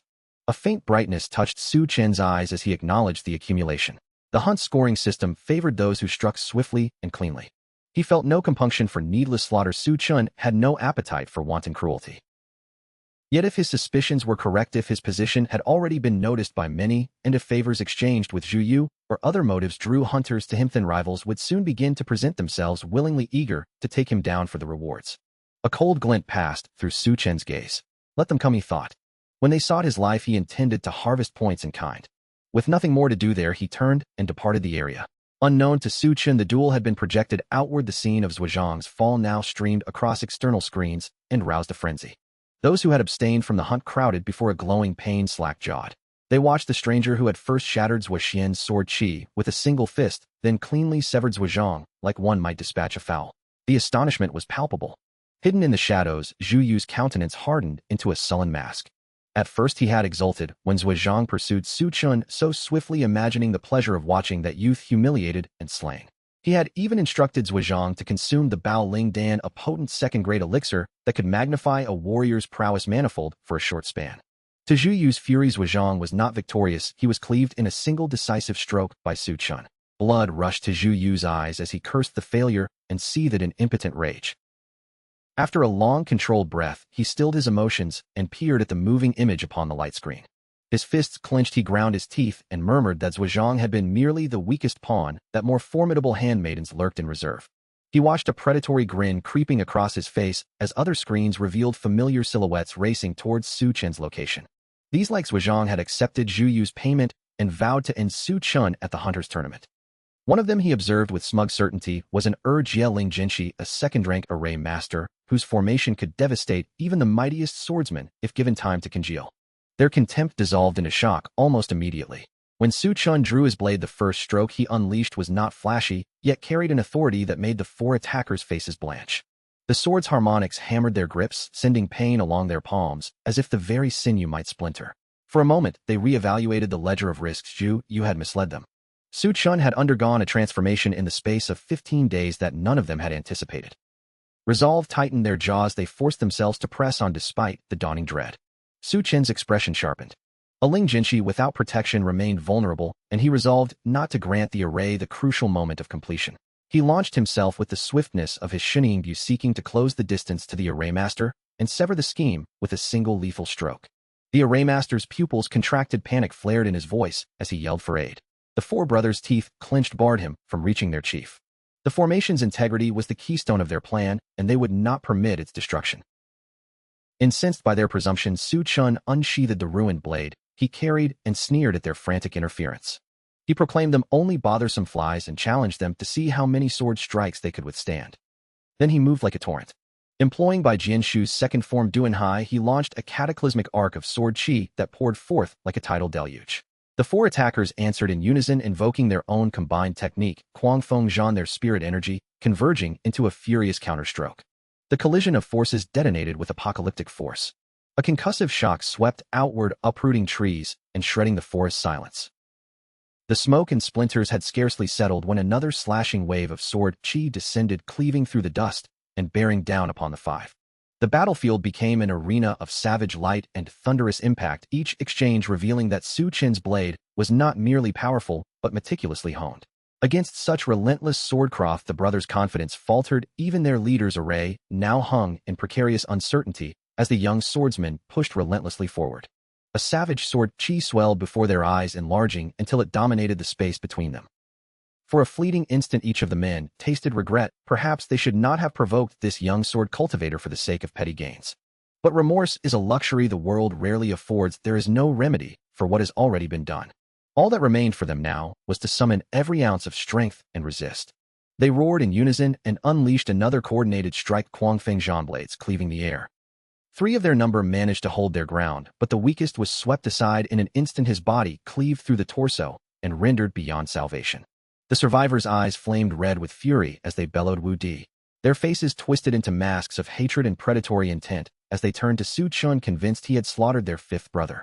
At sight of Su Chen's approach, to Hanon among them as a Ling Jinshikange tactics. He bit his tongue and with grim determination spat a mouthful of blood upon the crystal in his hand. The stone drank the crimson and immediately glowed with sanguine light. Its potency ebbed, and the fractured bowl-like array that had stood incomplete knit itself whole. Mist rose from the circle in an instant as the formation came alive. Da, who had at terrible cost completed the Tianli Lingjin ahead of schedule. Their figures dissolved into the enclosure. Only Da Hu's voice lingered venomous and triumphant. Little beast, he spat, my Lingjin is set.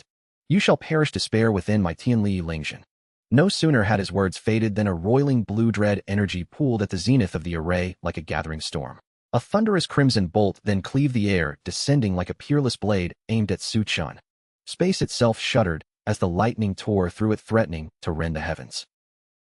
Su Chen repelled it with a single stroke of his sword. The collision birthed a deafening explosion and hurled a visible shockwave outward. The force battered him, pain shivered through his wrist, and he felt the tremor of a terrible might that was not easily borne. Yet before he could gather himself, another thunderbolt struck, and then another, relentless, punitive, like a trial of celestial wrath. Beyond the confines of the array, the remaining tigers exhaled in relief. If not for Da Hu's desperate gambit, they would by now be corpses. Their gratitude mingled with resentment. Stupid Zhuyu heir, who hissed. The youth's true strength had been concealed, far surpassing what Zhuyu had described. Da Hu's face was an ashen mask, had sacrificed precious life-nurturing blood to manifest the array, and his foundation had been grievously wounded. He vowed that Zhuyu would be compensated or punished once this was over. Confident in his device, he fixed his gaze on the enclosure and predicted aloud that within 5 minutes the intruder would be no more, for his Tianli Lingjin had once felled a Yuandan Ba Chong Tian master. Within the prison of red tempests, Su Chen endured a barrage that felt akin to a thunder tribulation. He invested his sword in the sky again and again, each stroke meeting a furious lightning that descended like some god's scythe. Ordinary Yuandan 5th stage fighters would have perished many times over. Even he was paying a price. Pulse at his throat ached, and a third of his spirit had been spent. He probed the formation, attempting to sever it, but his strikes sank like stones into the void, yielding no purchase. The surrounding mist obscured every egress, as if the air itself conspired to keep him captive. Steeled, he refused to submit. He would not be pinned without a final effort to rend the bonds. A coarse, peppered voice filled with childish timbre spat curses that left Su Chen momentarily dumbfounded. The initial fear that had tightened his chest slackened as he concentrated, only to find his astonishment deepen. The owner of those eyes was not a fearsome specter, but a tiny soot-black puppy no more than 2 or 3 months old, perched upon the Ji Miang when gnawing at the lacquered wood with its baby teeth, as if endeavoring to bite off a piece. Between bites it muttered, insisting over and over that someone must swallow Lin Bei. The Ji Mietiangwan remained unscathed, but the pup soon grew breathless from its exertions. Seizing the moment, Su Chen steadied his mind and extracted the little creature from his Dantian. Startled, the puppy lunged and snapped at Su Chen's palm. A sharp crack resounded as the puppy's tiny teeth nearly shattered against Su Chen's steady hand. The little animal then realized to its own bewilderment that it had become diminished and enfeebled, incapable even of penetrating the flesh of a mere Yuandan 5th stage human youth. Humiliation and astonishment flickered across the pup's face. Su Chen inspected it with a tightening brow. The Ji Mietiangwan had opened for a 3rd time and offered him this. He prodded the pup's belly and demanded an explanation for its presence within the coffin.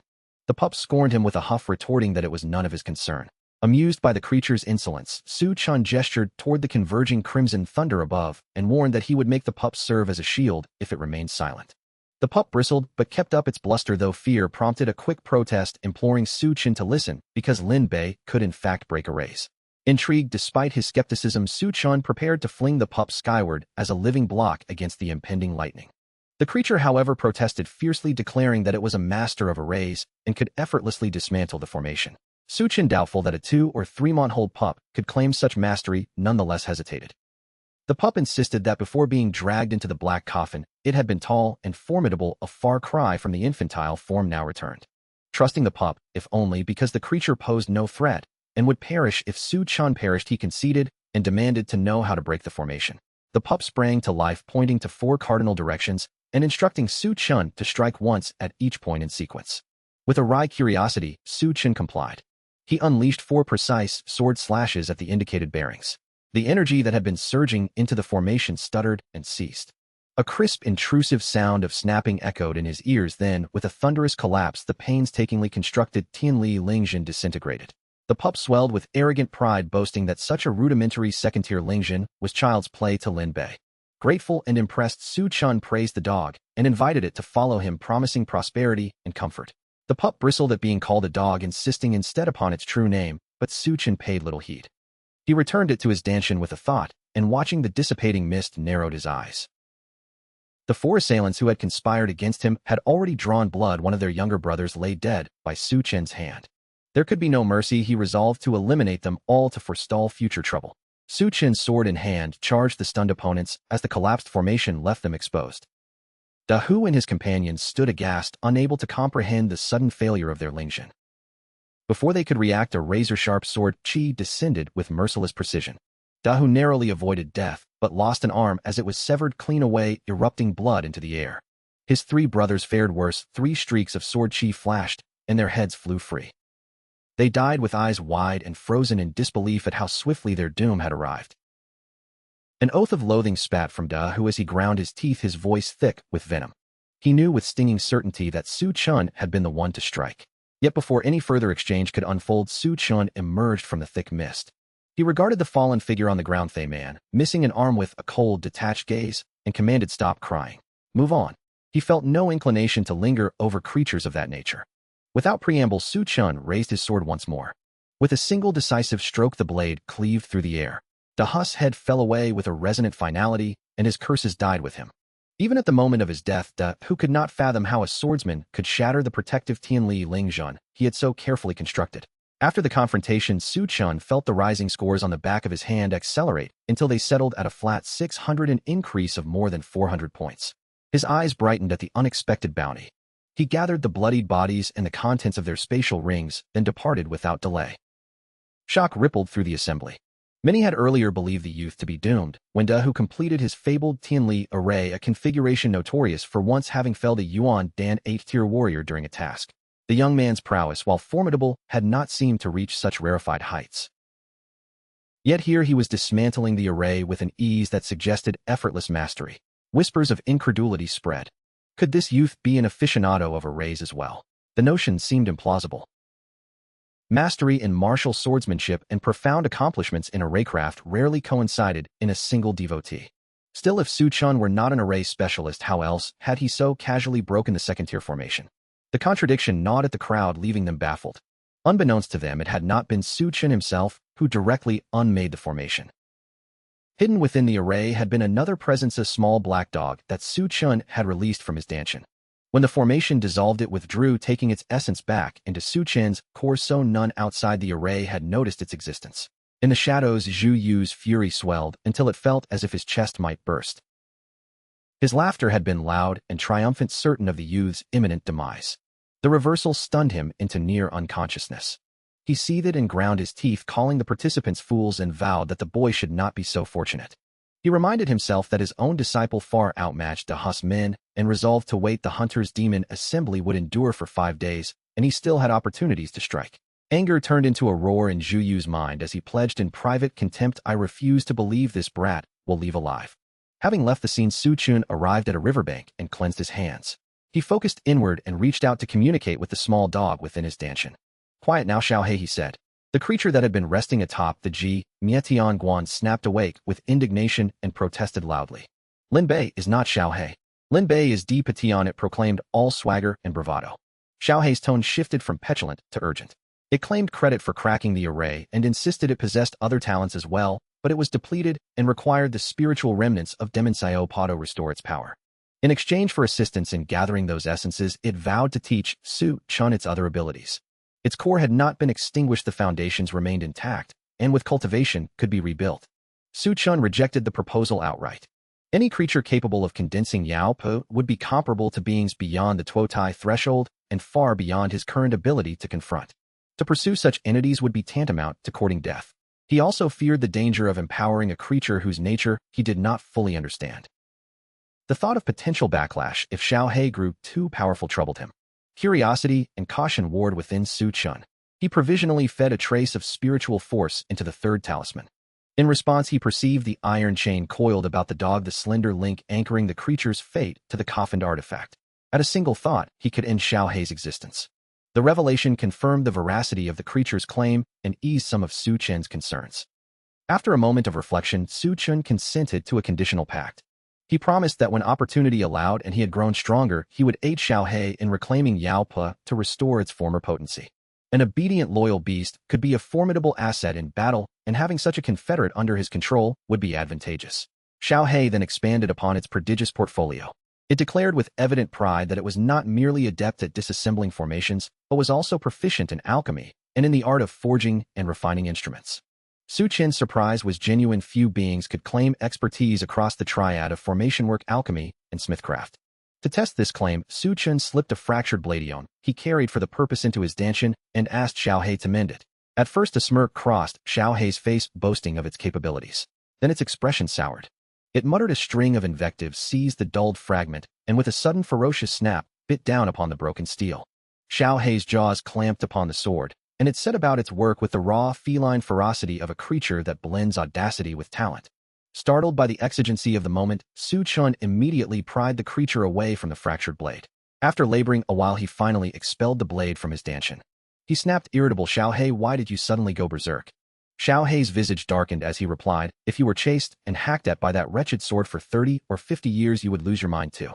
When the coffin first drew him in, the blade had pursued him relentlessly, as if nursing an ancient vendetta. Its strikes, so incessant, they became unbearable. Then Xiao Hei sneered, pausing with a note of triumph. Of course, Lin Bei did not let it have the last word. "See those tooth marks on the blade?" Lin Bei bit them. He lifted his head with conspicuous pride. He was no mere victim of blows. Su Chen stared, incredulous. "You actually bit those pits and grooves." When he had first obtained the broken sword, he had long wondered why its edge looked as if gnawed by a beast. Now the truth was laid bare. Curiosity pushed him on.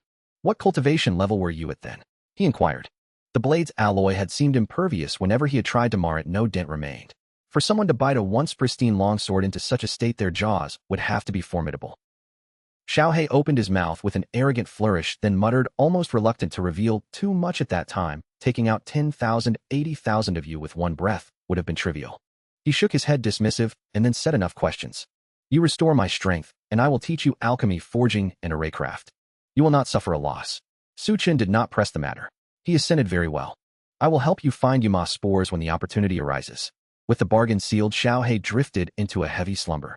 Since his rejuvenation, his spirit had been languid, perpetually inclined towards sleep. Su Chen left him undisturbed and rose to continue his hunt for beasts eager to augment his ledger. Time flowed gently in the interim. 5 days passed swiftly. Today marked the final day of the demon hunting contest. By the third day, Su Chen's tally had surged past the 1,000 mark. Now it hovered around 1,300. He thought privately, not the champion perhaps, but top 10 should be within reach. In recent days, a number of assailants bribed by Zhu Yu to eliminate him had sought him out. Without exception, Su Chen had slain them all, and their points fell into his account, a principal reason his score had grown so formidable. With barely 10 minutes remaining until the contest's conclusion, Su Chen seated himself by a small riverbank to await teleportation. There was little merit in seeking out another low-value beast for a handful more points. Yet in that quiet, an imposing figure strode toward him with swift tiger-like steps. In an instant, the man stood before Su Chen. Su Chen's eyes narrowed. The youth exuded arrogance, a certainty that the confrontation would be brief and decisive. Su Chen unsheathed the broken blade with a cold smile. "No more words. Come then." He would see whether this braggart truly believed he could dispatch him in so short a time. The youth ceased his preening. With both hands he donned a pair of gauntlets and unleashed a single thunderous strike. Crack Sky Fist. The blow roared through the air like a tempest. Heavy, relentless fists descended upon Su Chen like a deluge. Each impact sheared through the void and birthed chilling sonic explosions. The force was manifestly extraordinary. Whispers spread that Tang Fan had been unusually eager in his approach. An elder tasked with distributing teleport talismans scowled, cursing Tang Fan for his brazenness. In the shadows, Zhu Yu clenched his fists, eyes red with fervor as he fixated upon the scene, commanding Tang Fan, "You must kill that whelp, for Mythi's day must be the end of him. If they failed now, the opportunity might never return." Meanwhile, the duel between Su Chen and Tang Fan reached a fevered pitch. Tang Fan's expression had drained of its earlier hauteur, dread crept into his features. The longer they fought, the more unnerved he became. He had expected an effortless victory, but Su Chen not only endured his onslaught, several of the young man's strikes had nearly maimed Tang Fan grievously. The proclamation was an incantation of transmutation. Blood within Tang Fan boiled and surged as if stoked by a furnace. His frame, already muscular, swelled visibly into the proportions of a diminutive colossus. Sinuous azure meridians crawled across his skin in coiling ridges, lending his visage a fearsome, almost bestial aspect. His aura ballooned fiercely, catapulting him to the Yuandan 8th tier and bathing the arena in oppressive force. He struck. The punch cleaved the air with titanic intent and detonated into a vacuum, a throat-cutting blast that shredded space itself. The power was markedly greater than before, each blow carrying 40% more potency. Confronted by such raw savagery, Su Chen's expression darkened but did not falter. He met the assault with sword, parrying and countering with a blade that met Tang Fan's fist in a midair explosion.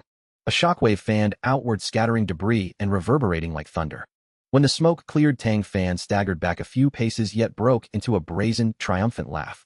He delighted in the sight of his adversary retreating 5 paces to him. The duel had turned in his favor. He taunted aloud, admitting that, but for Ran Shueshu, he might have been undone. Now, with his secret unleashed, he fancied the outcome assured. His face split into a savage grin as he prepared to press his advantage. Encouraged, Su Chen adopted the instructions and adjusted his strategy. Tang Fan, for his part, accelerated his onslaught. Ran Shueshu endured for only a brief span, 5 minutes at most, after which the user would slump into a grievous vulnerability. He had to annihilate Su Chen within that window or suffer a crippling collapse. With a feral roar, Tang Fan hurled torrents of blows, each fist like a falling hammer, aiming to pulverize and finish the youth before the magic's expiration. Su Chen attacked without hesitation. Stripped of the ranks, Mishu, Tang Fan was scarcely a match for him, yet no matter how swift Tang Fan moved, he could never outpace Su Chen's blade. A thunderous impact as the sword Qi struck Tang Fan sent him hurtling backward. A gush of blood stained his lips, and his vigor faltered. He had only survived because he had just managed to marshal his spiritual power and place a partial barrier behind him, otherwise he would already be dead. Before he could recover his breath, Su Chen's second stroke descended a wrathful arc of sword Qi that swelled in his vision with oppressive grandeur. Despair and regret crept through Tang Fan's heart. If he had known this, he would never have provoked the youth. At the instant the sword Qi threatened to fall, a commanding shout rang out from nearby. A spear of light erupted from the void, cleaving the incoming sword Qi into fragments. Su Chen's expression darkened at the interference. He glanced toward the newcomer and found a blond man bearing a long spear whose speed had carried him to the scene in the blink of an eye. The man gave Su Chen a single frosty look and pronounced with the weight of an order, "This matter ends now." The tone left no room for rebuttal. It demanded obedience, as if disobedience would be a capital offense. Su Chen's face soured. Who was this to presume he could decide matters for him? He had watched this man stand idly by when Tang Fan surged with newfound might from the ranks Mishu and nearly slew him. Now that the tide had turned and he was on the verge of dispatching Tang Fan, this interloper sprang forward to declare the contest over. To Su Chen, it was a blatant act of favoritism. He sneered, "Who do you think you are to speak and have it so?" The spear-bearer's expression hardened. He planted his spear into the ground with a heavy stomp and announced coldly, "Because I stand at Yuandan Zhuzhong Dianfeng. Kneel." The proclamation detonated like a volcano. A titanic aura erupted from him and shot into the heavens. The ensuing pressure collapsed upon Su Chen like a mountain fall. In an instant, Su Chen's knees buckled.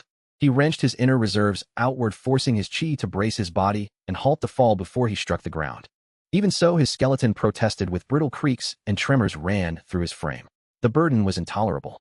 Nearby, Tang Fan's countenance brightened with vindictive delight. He laughed aloud and mocked, delighted that Lan Shixing had appeared to shield him. To Tang Fan, the intervention confirmed that he had chosen the right ally. He had nearly perished at Su Chen's hand, only to be spared by timely protection. Meanwhile, Su Chen, swallowing humiliation, felt the pressure crush him, yet would not bow. He pushed the Jimie Jiantai-ju to its extremes, the dormant sword form within him blazing as his remnant blade shuddered and shed sword chi in a desperate defense against the oppressing force. Inwardly, Su Chen summoned Xiao He and pleaded for means to magnify his strength in the briefest span. The low sonorous reply from Xiao He trembled through his Dantian. A method existed, but it demanded the sacrifice of life force, and even if Su Chen doubled his current power, the chance of slaying this adversary would not exceed 30%. The spear-bearer's might was extraordinary. He teetered on the cusp of breach into the Tuotai Jing and harbored a dormant ferocious power, yet unreleased. Even a life-fueled surge might prove insufficient. Su Chen paused, but then steeled himself. He would rather die standing than live prostrate. Resolute, he decided to try.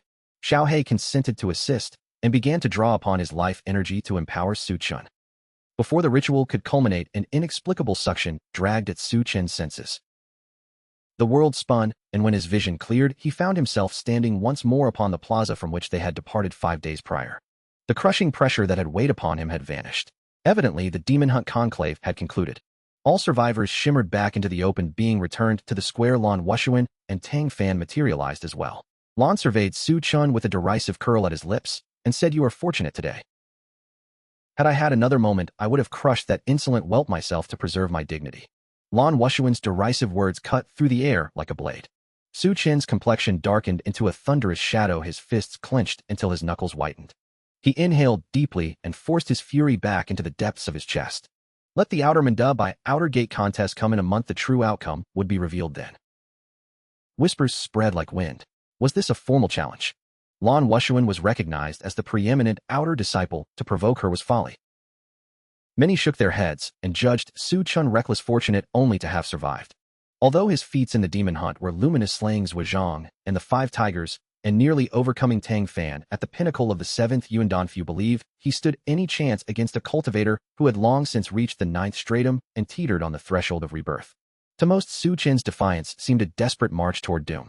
At Su Chen's accusation, the elder trembled and spat indignantly, denouncing the claim as slander. Su Chen produced the crushed fragments of the jade slip he had broken and smiled with a savage certainty. Tension snapped, the elder lunged. It was then Su Chen perceived, as if by a faint thread, the presence of Jiang nearby, an echo he had felt since that night in the archive, a subtle tether that grew clearer the nearer she stood. Her caution sprang from certainty rather than fear alone. Lan Wushuan's renown and power eclipsed everything Su Chen had yet confronted.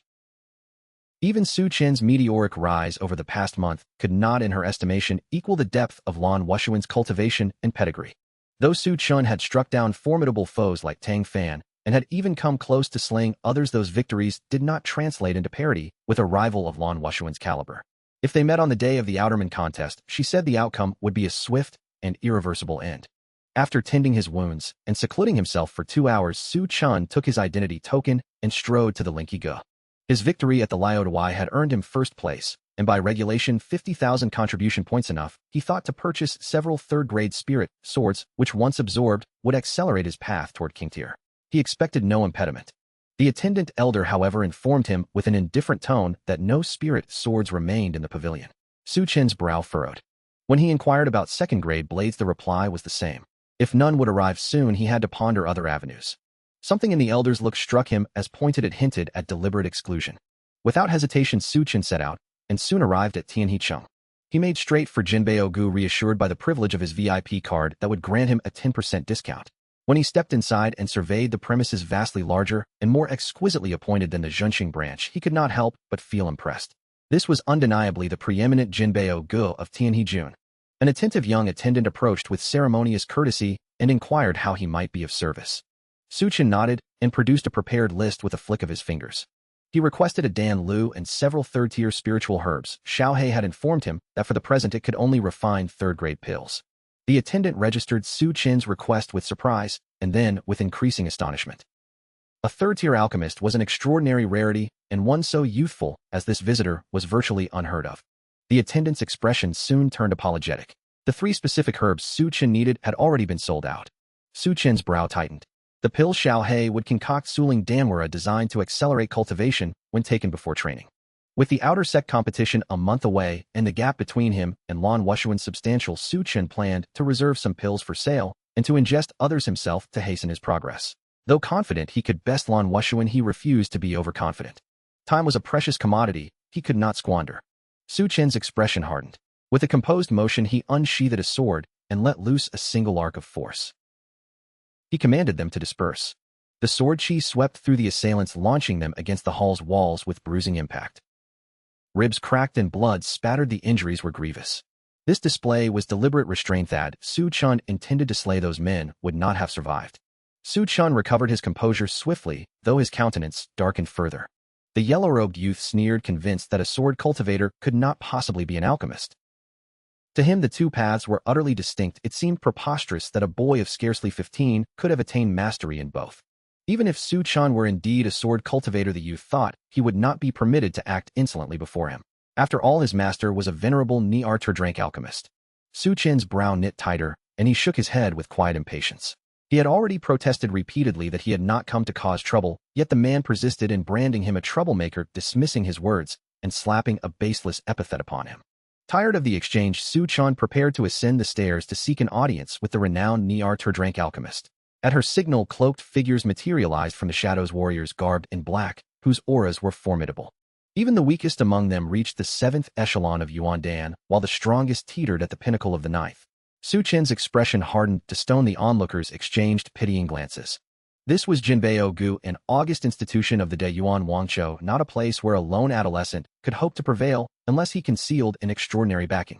The yellow-robed youth, incensed and indignant at being rebuked, tried to incite his master's anger against Su Chen, alleging madness and insolence. He had scarcely finished when Yi Ming, with a single sudden motion, slapped the youth across the face. The blow reddened the youth's cheek and left him bewildered. The surrounding crowd stared in stunned silence, unable to reconcile this chastisement with their expectations of the master-disciple dynamic. Yi Ming's response was swift. He bowed once more, and then with authority ordered the yellow-robed youth to approach and prostrate himself in contrition. The youth's face drained of color. He still clung to disbelief, insisting that Su Chen was an impostor incapable of such alchemical prowess. No sooner had he spoken than Su Chen moved with sudden velocity. In a blur of movement that left ephemeral afterimages, Su Chen appeared before the youth and delivered a single precise strike to his midsection. The youth sailed backward like a launched projectile, collapsing to the floor in a limp heap. The crowd could not reconcile what they had witnessed. How could this be possible, they murmured among themselves. Is the youth not a Jingzi?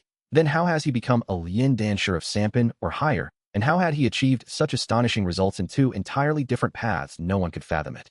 How could this be possible, they murmured among themselves. Is the youth not a Jingzi? Then how has he become a Lian Dantian of Sampan or higher, and how had he achieved such astonishing results in two entirely different paths? No one could fathom it. Su Chen offered no explanation. He quietly followed Yi Ming up to the 2nd floor. As they passed the young man in the yellow robe, Yi Ming paused and spoke in a grave tone. From this moment on, you are no longer my disciple. The yellow-robed youth, who had scoffed at others without regard, suddenly coughed up a mouthful of blood and collapsed senseless. In the instant before he lost consciousness, he was consumed by regret, cursing himself for having judged a stranger so contemptuously. There is no remedy for remorse. In the instant before he lost consciousness, he was consumed by regret, cursing himself for having judged a stranger so contemptuously. There is no remedy for remorse. Soon Su Chen and Yi Ming vanished from view and ascended to the upper chamber. On the stairway, Xiao Yu forced a rueful smile. She regretted appearing earlier, for she had needlessly offended what might well be a Sampan or higher Lian Dantian. A single Jinzi had no standing on her turf, but a Lian Dantian of that caliber could tear down this place. Without the imperial pavilion of Huangqing Zonga uttering a protest, she breathed a sigh of relief at Yi Ming's intervention. If he had not stepped forward, matters might have escalated disastrously. To atone, she decided to make amends and instructed that whatever the master wished to purchase be given free of charge. The price might be steep, but restoring his good will was worth it. The price might be steep, but restoring his good will was worth it. Meanwhile, Su Chen and Yi Ming entered the alchemy chamber. Before them roared a furnace, its flames leaping and its rim etched with innumerable intricate runes. Su Chen raised an eyebrow. This Danlu looked like a Sampan Linky. It spoke to the wealth and prestige of Lian Dantian on the continent. A Kasisanpin, like Yi Ming, was using a Sampan artifact, a luxury that commanded a staggering price. Su Chen raised an eyebrow. This Danlu looked like a Sampan Linky. It spoke to the wealth and prestige of Lian Dantian on the continent. A Kasisanpin, like Yi Ming, was using a Sampan artifact, a luxury that commanded a staggering price.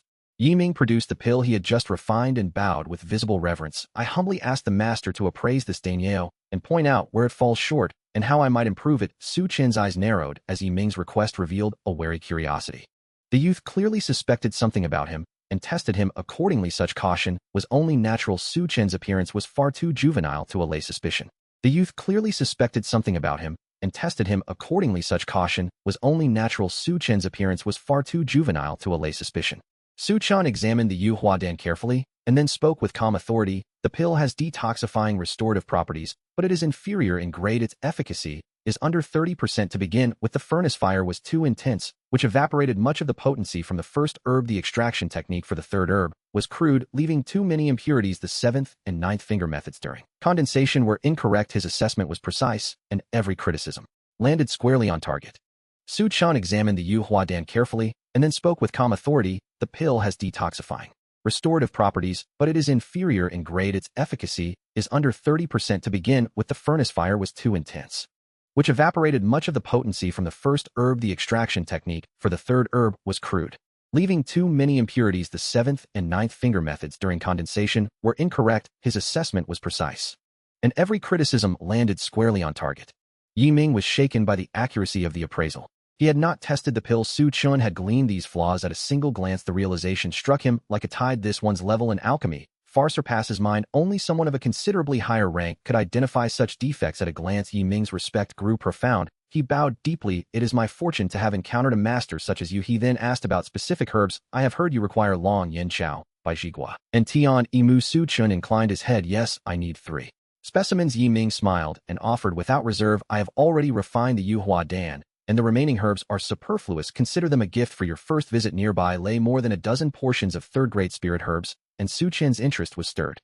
He had not tested the pill. Su Chen had gleaned these flaws at a single glance. The realization struck him like a tide. This one's level in alchemy far surpasses mine. Only someone of a considerably higher rank could identify such defects at a glance. Yi Ming's respect grew profound. He bowed deeply. It is my fortune to have encountered a master such as you. He then asked about specific herbs. I have heard you require long yin chao by Jigua and Tian Imu. Su Chen inclined his head. Yes, I need 3 specimens. Yi Ming smiled and offered without reserve. I have already refined the Yu Huadan, and the remaining herbs are superfluous. Consider them a gift for your first visit. Nearby lay more than a dozen portions of third-grade spirit herbs, and Su Chen's interest was stirred.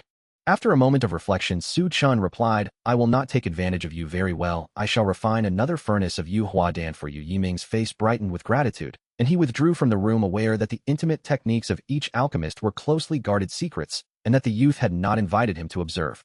After a moment of reflection, Su Chen replied, I will not take advantage of you. Very well, I shall refine another furnace of Yu Huadan for you. Yi Ming's face brightened with gratitude, and he withdrew from the room, aware that the intimate techniques of each alchemist were closely guarded secrets, and that the youth had not invited him to observe.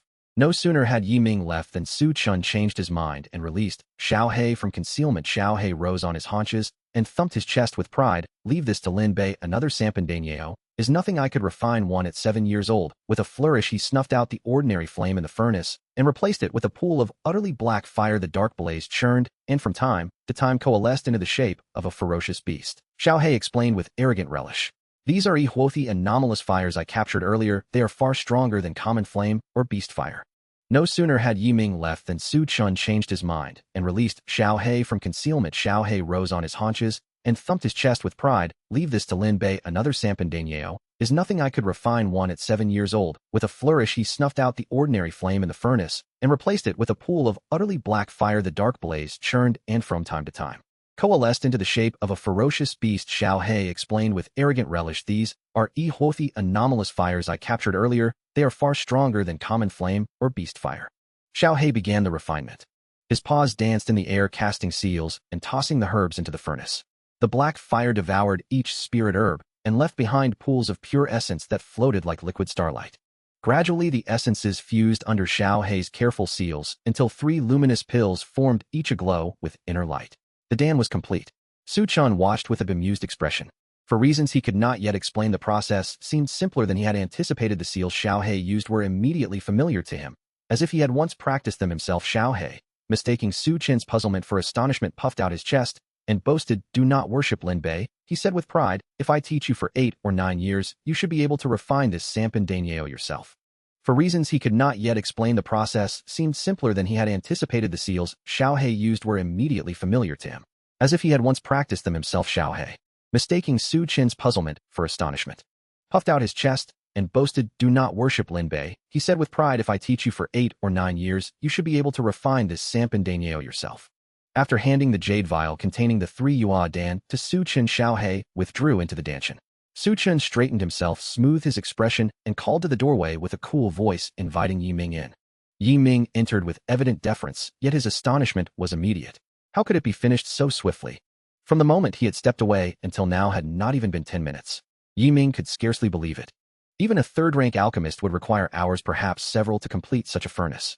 He remembered how under the boy's brief guidance, and with a measure of luck, he had only just managed to produce a single lower-grade Yuan Dan. Now before his eyes lay 3 third-grade pills refined from a single furnace, each possessing qualities far beyond the ordinary Tuo, Shangdang, and 1 Xiaodang. A surge of incredulous admiration flooded him. The young man's alchemical prowess dwarfed all expectation.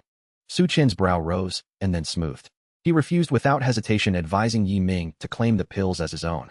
To be connected, even by reputation, to a Dao Gong-level sovereign was fraught with peril for a mere Yuan Dan 5th-stage swordsman. The disparity in status was too vast. Any displeasure from such a potentate would threaten his life. Though it was unlikely Liang Wang would act capriciously, Su Chen wished to avoid entanglements and preferred to remain inconspicuous. Xiaohei's countenance darkened with surprise and displeasure. He scolded him sharply, insisting that appearances were deceiving. It had taken Lin Bei 3 arduous years merely to produce a single third-grade pill with difficulty. For Su Chen to presume to refine at such a level at his very first attempt was to trivialize the path of creation. Xiaohei warned against hubris, upbraiding him for underestimating the profundity and discipline of the Dandao, and the chamber trembled with unspoken challenge as Su Chen prepared to prove whether his confidence was vanity or latent genius. Xiaohei's contempt for the art of alchemy was unmistakable. He muttered that many would spend their lives and never breach this station. For the vast majority, Sampan was the dragon gate that Karp could only dream of leaping through, a lifelong ambition for which one might sacrifice everything. Observing Su Chen's eager expression, Xiaohei sighed and shook his head. "Very well," he said, half to himself. "If you will not learn by waiting, you must learn by doing. Should you be crushed by the ordeal, do not blame me." He withdrew the anomalous flame from the furnace and placed the instrument in Su Chen's hands, wearied and oddly resigned, as if a master who had grown lonely with skill had at last decided to test a hopeful student. Su Chen drew a long, steady breath and stilled the flutter of nerves. He kindled the furnace's ember as Xiaohei had earlier done, and with a measured motion cast the first herb into the blaze. The flame flared and swallowed the plant whole. Black particles sifted down into the crucible as ash, not a drop of pure essence remained. Su Chen's face tightened with concern. He paused, turned the problem over in his mind for a moment, then steadied himself and prepared the next attempt. Su Chen had scarcely expected such an outcome. Though much of the medicinal efficacy had dissipated in the process, the furnace yielded a single Dan Yao of Sampan quality. For one attempting alchemy for the very first time, such a result was nothing short of astonishing. Xiaohei regarded him with a tumult of emotions and demanded bluntly whether this was truly his inaugural experiment. Even now, Xiaohei found it hard to accept that this youth had never practiced the craft before. Su Chen touched his nose and answered with an air of helplessness that it was indeed his first attempt. He confessed that watching Xiaohei work had stirred in him a strange familiarity, so immediate and intimate that he had been able to reproduce the process. It was a candid admission. He had never previously encountered the path of crafting. Privately, he too felt surprised and murmured that if alchemy were so simple, why were true alchemists so rare? After composing himself, Xiaohei reached out and pressed his paw to Su Chen's brow to probe his spirit. The examination confirmed his suspicion. Su Chen possessed a preternaturally strong soul force comparable to that of many ordinary Sampan alchemists. This explained why the boy had purified and merged the essences with such ease. The revelation stunned Su Chen. Xiaohei suggested gravely that one of Su Chen's parents must have been a high-grade alchemist, for such aptitude could only be inherited. Understanding the economics of their situation, Su Chen chose not to continue refining immediately. A single furnace of alchemy could produce at most 1 pill of mediocre appearance, whereas Xiaohei, with his seasoned skill, could yield 3 or more pills of superior or transcendent grade. In their present straitened circumstances, there was little point in further experiments that would fetch only paltry sums. He resolved to resume practice only when resources permitted. With that, he consumed the upper-grade Su Ling Dan he had crafted and began to cultivate the Jian Tiju, focusing inward, while Xiaohei returned to his own refining. As Su Chen cultivated and Xiaohei worked at the alchemical bench, time flowed on. Meanwhile, in another part of the city, Yi Ming arrived at the imposing Liangwang Fu. 2 towering vermilion gates stood at the entrance, each 5 or 6 meters in height, making any person seem infinitesimal in their shadow. Guards at the gate received Yi Ming with marked deference, addressing him as Master Yi. Yi Ming replied tersely and followed one of the attendants into the courtyard. Not long after, a young man approached briskly from a nearby corridor and greeted Yi Ming with profound respect. Yi Ming inclined his head and acknowledged him as the young prince Xiao Wanjai Liang Shuang, though he did not rise to receive him. This measured aloofness contrasted sharply with the obsequious reception Su Chun had experienced, yet Liang Shuang bore no offense. He considered it natural to accord such reverence to a man on the cusp of sampan alchemical mastery. He inquired with hopeful urgency whether Yi Ming had succeeded in refining the Yu Hua Dan that could purge the poison afflicting his father. Yi Ming felt his cheeks flush as he spoke, realizing inwardly that he had implicitly accepted the credit that rightfully belonged to his senior. In truth, he never intended to claim another's achievement. Before departing, he had even asked the senior whether he should truthfully report matters to Liang Wang, but his request had been declined. Thus the laurels settled somewhat unwillingly upon his own shoulders. Waving his hand to dismiss further questioning, Yi Ming urged with calm authority that the elixir be administered to Liang Wang at once. At his command, Liang Shuang sprang to his feet with alacrity. "Master Yi, please remain seated. I shall return immediately," he declared, and hastened toward the inner depths of the Liang mansion. He soon reappeared, guiding a wooden wheelchair that bore a middle-aged man robed in modest garb. Though his complexion retained a pallor, his features still carried a sovereign gravity, a presence befitting one who occupied high station. This was none other than Liang Wang, the ruling power of Tianhe-jun. Yi Ming rose and bowed, offering formal address. Liang Wang, a formidable figure of the Dao Gong Jing, returned the gesture with gratitude, for a single dose of the Yua Dan had undone the worst of the toxin that had confined him to bed. He admitted that without Yi Ming's intervention his life might well have been forfeit. The former alarmed and humbled him in equal measure. Yi Ming dismissed the flattery with a faint cough, mindful that though the toxin had been grievous, ending the life of a Dao Gong Jing would not have been so facile. Had the ailment been neglected long enough, it would have wrought irreversible harm, yet he did not presume that Liang Wang had relied solely upon him. The palace surely employed other third-tier alchemists, and even imperial pill masters. Yi Ming's contribution had been expedient rather than singular. Polite conversation concluded, Yi Ming contrived a graceful excuse to withdraw, his mind fixed upon returning to Jinbei Gu to attend upon the elder, whose brief counsel had already precipitated a remarkable advancement in his alchemical craft. If he could secure further instruction, Yi Ming believed his ascension to a third-grade alchemist might be within reach. Liang Wang watched the young man depart with a measure of surprise. Yi Ming's haste was unlike his customary measured composure. The ruler, too, was preoccupied by darker matters. He confessed to Liang Shuang that the secret realm they had entered had been perilously strange, suppressing his strength by an entire echelon and nearly costing him his life to a venomous serpent that in its death throes detonated and flooded Liang Wang with poison. Only by slaying the beast did he survive, albeit grievously wounded. Contemplative Liang Wang concluded that the Enclave's anomalies prevented warriors of higher station from exerting their full prowess. He feared his household alone could not claim the realm's treasures without intolerable cost. To mitigate risk and broaden their potential, he resolved to invite allied sects Dixian, Zhongling Tianzong, and Shengguang Ghetto Sen, promising younger disciples beneath the duotai threshold to jointly survey the microcosm. The decision, he reasoned, would also serve to stir excitement for the forthcoming ranking contest. Drawing a long, contented breath, Su Chun allowed a smile to shape upon his lips. The Su Ling Dan proved formidable. When ingested during cultivation, it quickened his progress by 30%.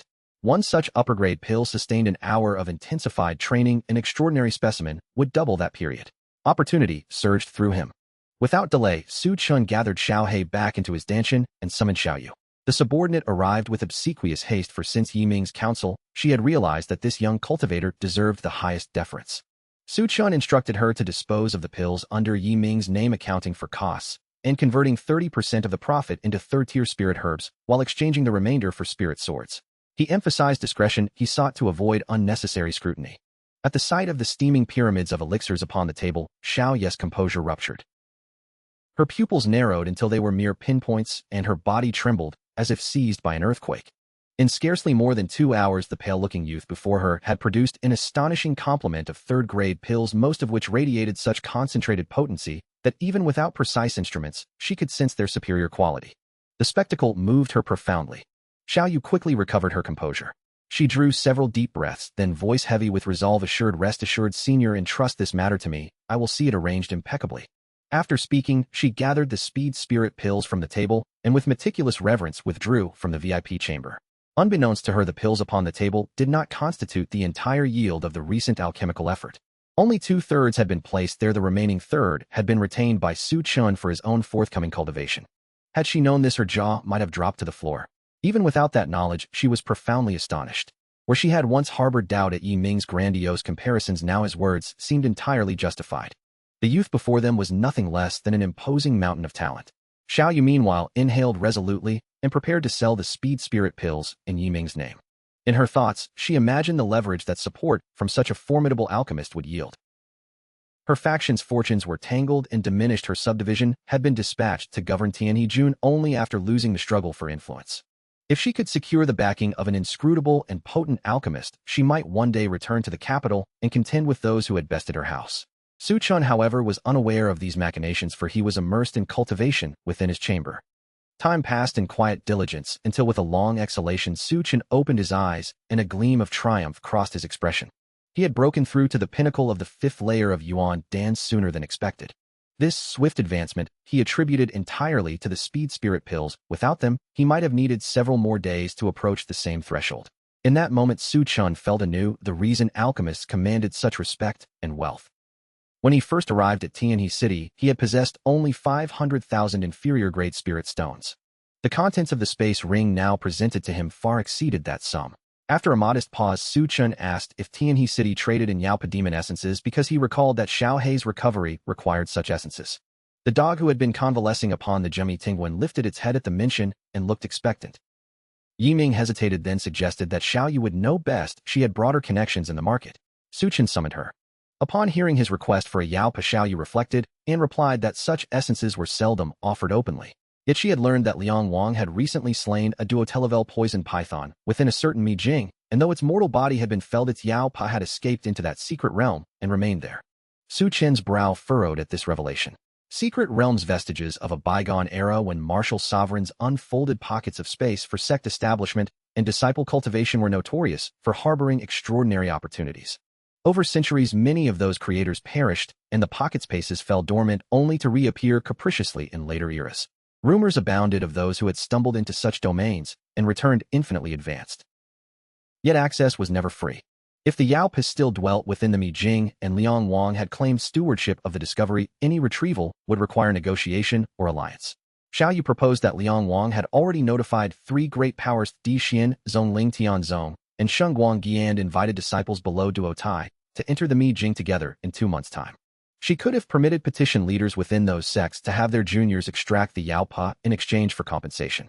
Such an arrangement would demand considerable spirit stones, but it offered a practical route to obtain the essence Chen sought. As Xiao Yu excused herself to tend to the sale of the elixirs, Yi Ming hesitated at the door, his face clouded with uncertainty. He could no longer contain his eagerness and pleaded for instruction in alchemy, asking if now would be a convenient moment. Chen, remembering the many small services Yi Ming had rendered fetching things and running errands, relented. He gestured for the young man to speak. After a short instant, Yi Ming unleashed a flood of questions he had harbored for a long time. Chen, with an ease that betrayed the depth of his mastery, recited Xiao Hei's teachings and elucidated each point as if they were trifling sums in a child's arithmetic. Half an hour later, Yi Ming left flushed with exhilaration. Enlightenment had washed over him, his mind was clear and invigorated. He bowed deeply, overflowing with gratitude, and withdrew to test his newfound knowledge by refining a batch of pills. The confidence in his step bespoke the certainty that he could now produce 3rd-grade elixirs without difficulty. His departure left Chen alone. With a simple thought, he unsealed the space ring Xiao Yu had offered. 10 or more spirit swords materialized upon the table, each emanating a potent current of energy. His eyes gleamed with a fierce light. Amid that tumult, Xiao Yu entertained a private, almost forbidden fantasy. What if the enigma of the alchemist were but Su Dashi? What if the prodigy who so casually conjured dozens of exceptional 3rd-grade pills was a mere adolescent? The notion set her heart aflutter. If Su Dashi favored her, perhaps the fortunes she had long lamented might be recovered with a single word. Shame at such brazen hope stained her cheeks. She chided herself for such immodest musings, yet the blush deepened to shade. Only she knew the fickle flight of such sentiment to those around her. Chen remained an unknowable master. Xiao Hei regarded Chen with an expression of tangled incredulity. All his life, he had been the one to mete out reprimands, never to be on the receiving end of such stinging comparison. During the past 10 days, he had done his utmost to probe and instruct, even imparting fragments of formation lore and the rudiments of forging.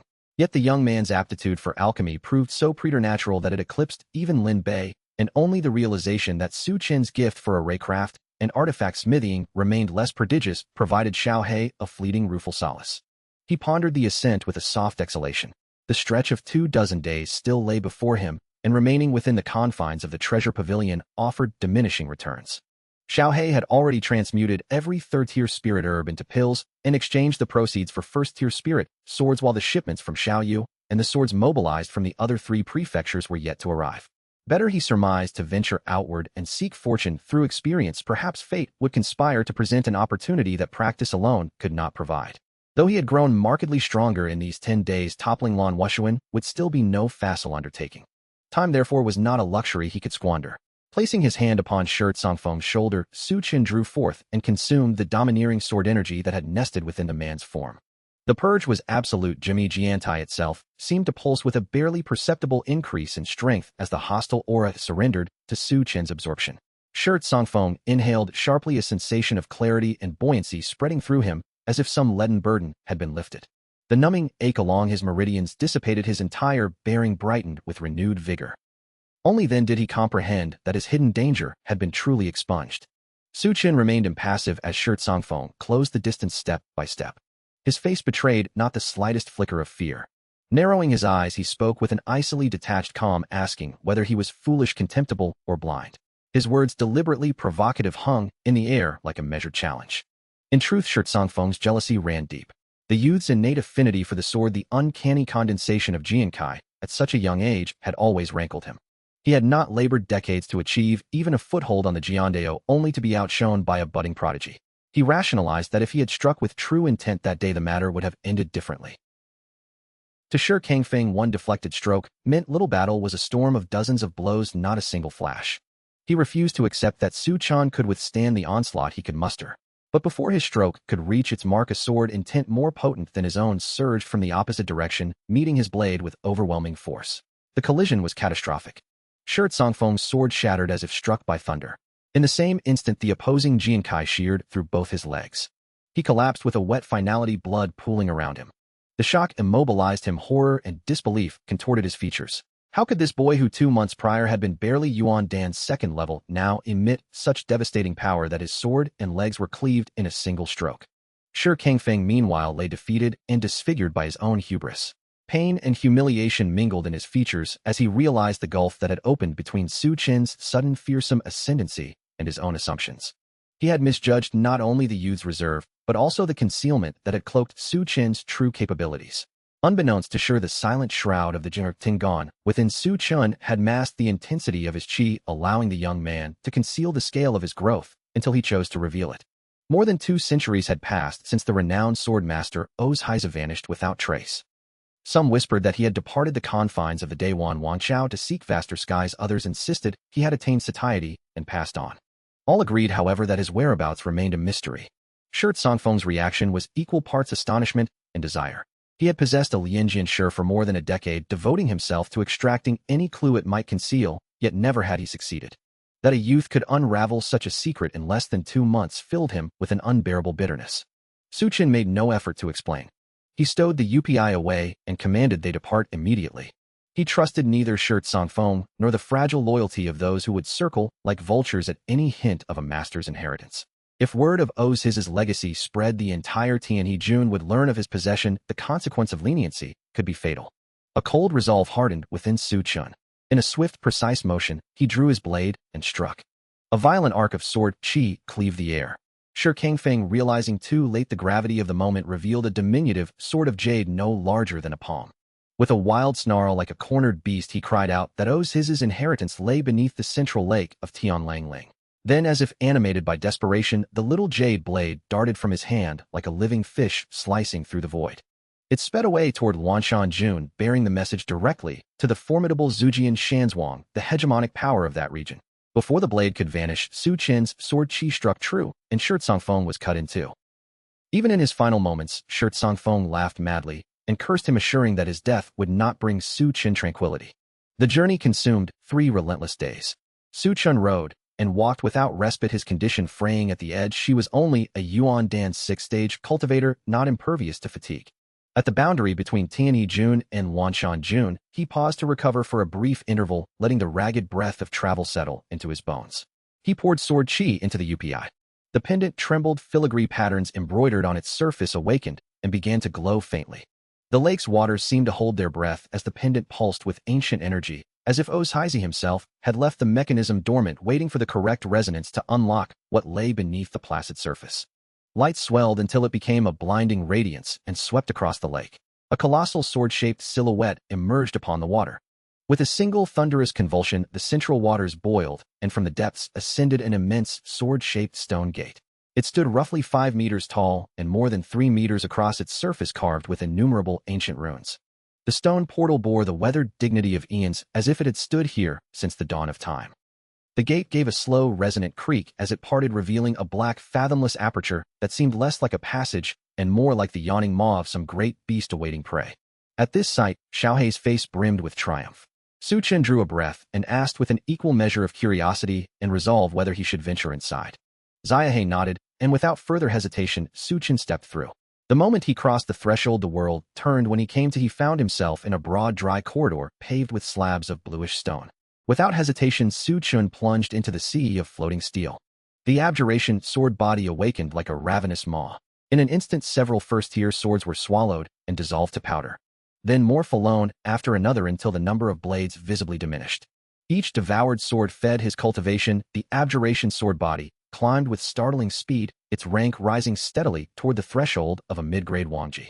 The plaza echoed with the sound of vanishing blades as he advanced, the air thick with the scent of dissipated qi. He moved through the array not with elegant parries, but with an uncompromising appetite, converting the enemy into fuel for his ascent. At the lakeside beyond the stone gate, ripples of sound heralded another arrival. A dozen figures materialized upon the shore, their gaze fixed on the open sword gate with burning avarice. A young man of long-limbed aristocratic bearing stood at their head. Jian Gilai's face an expression of detached pride.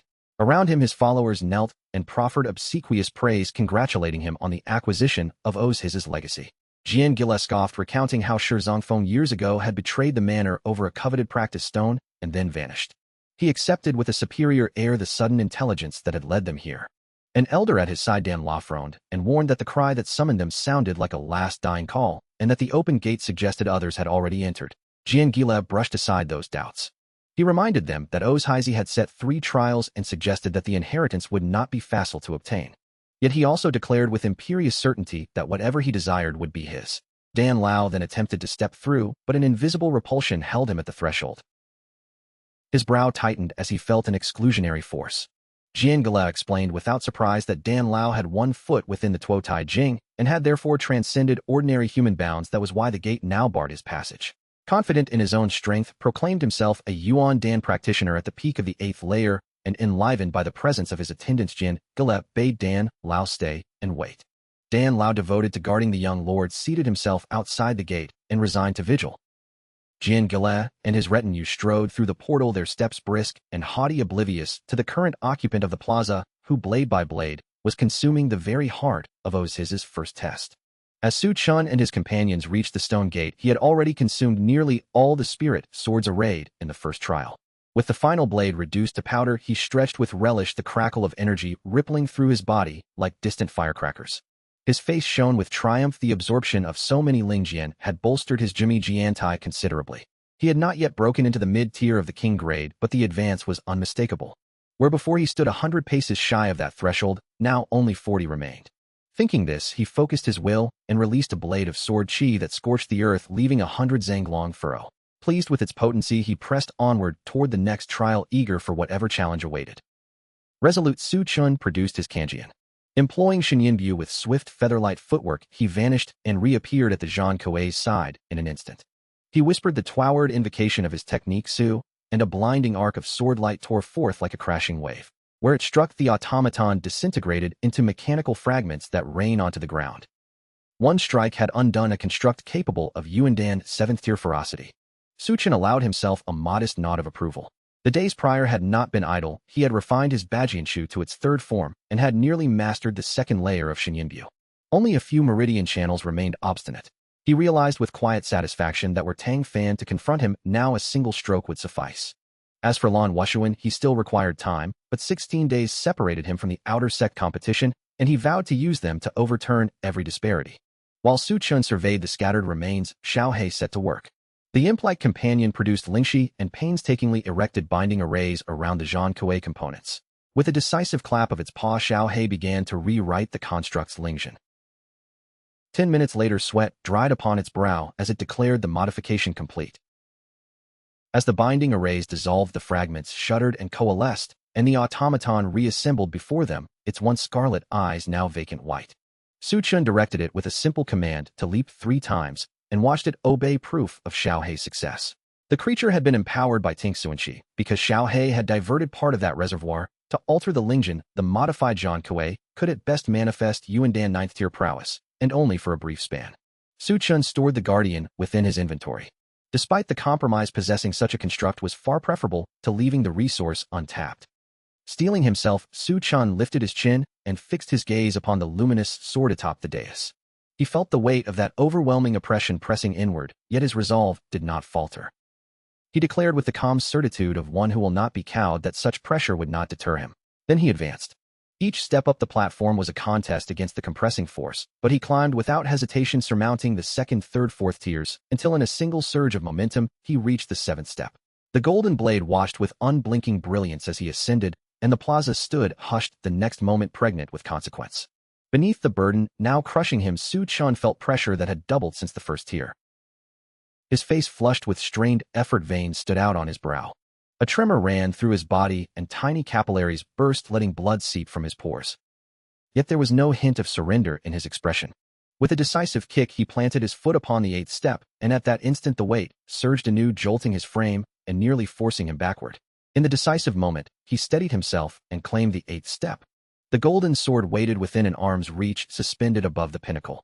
Su Chen, cheeks aglow, muttered that such pressure would not bar his path. He lifted his leg and advanced toward the 9th step.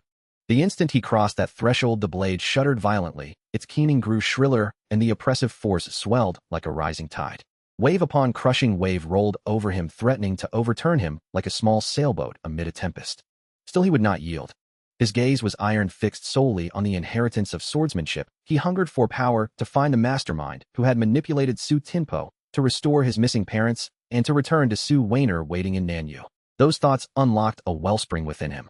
Bearing the pressure that made even his bones creak, he took the last step with sheer will. The moment his foot met the final plane, the monumental strain evaporated. The 4th-rank spirit sword, which had been trembling, stilled, its ringing dissolved, and the plaza exhaled back into quiet. Su Chen let out a breath of relief. He had passed the final trial. As he gazed at the gilded blade, ardor flared in his eyes. A 4th-rank spirit sword was no trifling prize. He had learned from Xiao Yu that such weapons commanded exorbitant sums, 3 million mid-grade spirit stones, or if reckoned in low-grade currency, 30 million. They were sold only in the imperial city, beyond the reach of common channels. Xiao Yu himself could not obtain one for him. The thought of this rarity intensified Su Chen's fervor as he prepared to draw the sword. Throughout Luanshan Jun there existed but one overwhelming power, the Zhujian Shanwang. When Zhujian Shanwang stamped its authority, even the hills seemed to tremble. A contingent from the manor stood arrayed on the high platform, their faces rife with contempt when they realized Su Chen had discerned their affiliation. Jian Gile sneered and instructed the youth to surrender the inheritance, at once threatening his life should he refuse. Around him were Yuandan cultivators of the 7th and 8th tiers, and their Xiao Zhuangzi himself was a peak Yuandan 8th tier powerhouse. To the manor's retainers, taking Su Chen by force seemed a foregone conclusion. Among the crowd, a man named Zhang. She rose in righteous fury, brandishing his strength and cursing Su Chen for his arrogance before the Xiao Zhuangzi. He announced his intent to be the one to slay the insolent youth, and then surged forward with the ferocity of a released arrow.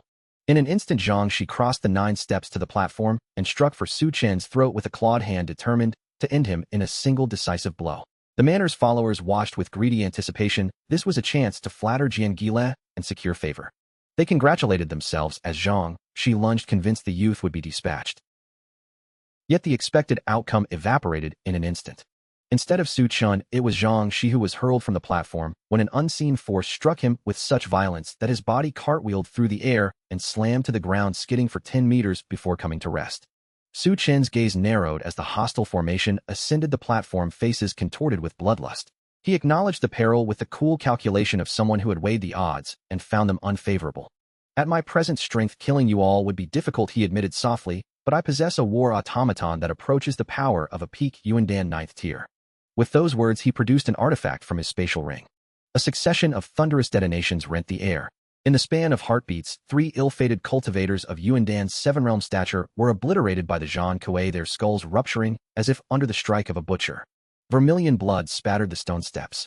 The onlookers who had frozen in stupefaction were jolted back to awareness by the grisly tableau.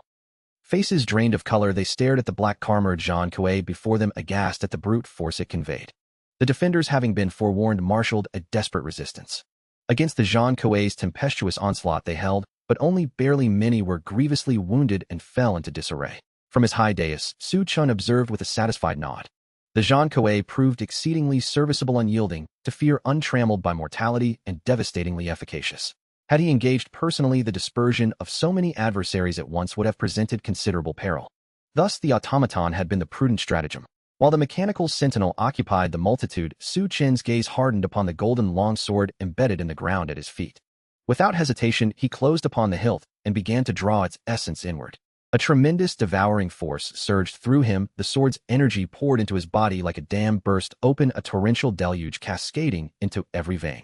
He intended to exploit the respite afforded by the Zhan Kuei, to assimilate the 4th-rank spirit sword, to elevate the Jiemye Jinti into Wanji Zongpan. A transcendence of this sort would yield a radical metamorphosis in his martial capacity, a veritable rupture of limits that would render the present impasse trifling. Across the plaza, Jian Gile watched the automaton sweep through the masses with a stormy countenance.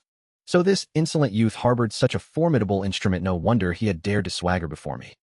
He ground his teeth and turned his ire upon the subordinates who had been pressed by the Zhan Kuei. Worthless fools, he spat. You cannot even dispatch one automaton. What good are you? Their humiliation was bitter. They knew the sentinel's armor was adamant and its strikes lethal. To have survived it all was in their hearts a narrow mercy. The assembled murmured that the deed which shattered the Zhan Kuei could only have come from the hand of their master, the venerable leader of Zhujian Shanzhuang, a Daogong realm luminary. The boy who had until then kept his eyes closed opened them, and a flash of light cleaved the air like a thunderbolt. He seized the golden longsword that had been planted before him, and with a single lethal arc cut through the 4 assailants. The sound of rupturing air accompanied their instantaneous deaths. Their heads were severed and sent flying, expressions frozen in stupefied terror. Their bodies crumpled, and a crimson tide poured from their necks, dyeing half the dais in a macabre hue. Chen stood amid the ruined bodies and the pooling blood like a god of war risen from a carnage of his own making. Those on the high platform of Zhujian Shanwang froze as if time had betrayed them. Faces went pale, and eyes widened to the limits of disbelief. Not one could reconcile the tableau before them. Only moments earlier the youth Chen had unsheathed a golden spirit sword, and with a single stroke annihilated 4 formidable opponents. These 4 were no ordinary practitioners. At the pinnacle of Yuandan 7-2, at the summit of Yuandan 8, they had been dispatched in an instant. The impossibility of it chilled the onlookers to the bone. For an instant the crowd believed the power lay solely in that golden blade. Relief fluttered through them when the weapon suddenly crumbled into dust in Chen's grasp, as though some ancient artifact had succumbed to decay. They assumed the deadly arc had been the result of forced release from that sword, and that without it the youth posed no threat. Their respite, however, proved premature and dangerously naive. Without warning, another head toppled from the high dais, crimson, spraying the faces of those nearest. The crack of bones severing sent fresh panic through the assembly. The people who had just begun to ease their tension shrank back into paralyzing fear. Recognizing they faced a predator rather than a tool, they fled with the desperation of animals whose escape routes are closing.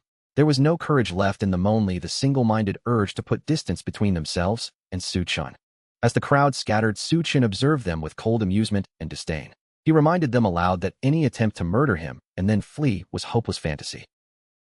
With a measured flourish of the black broken sword he had retained, he cut down 2 more on the steps, then another, until 5 heads lay strewn and the stairway ran red.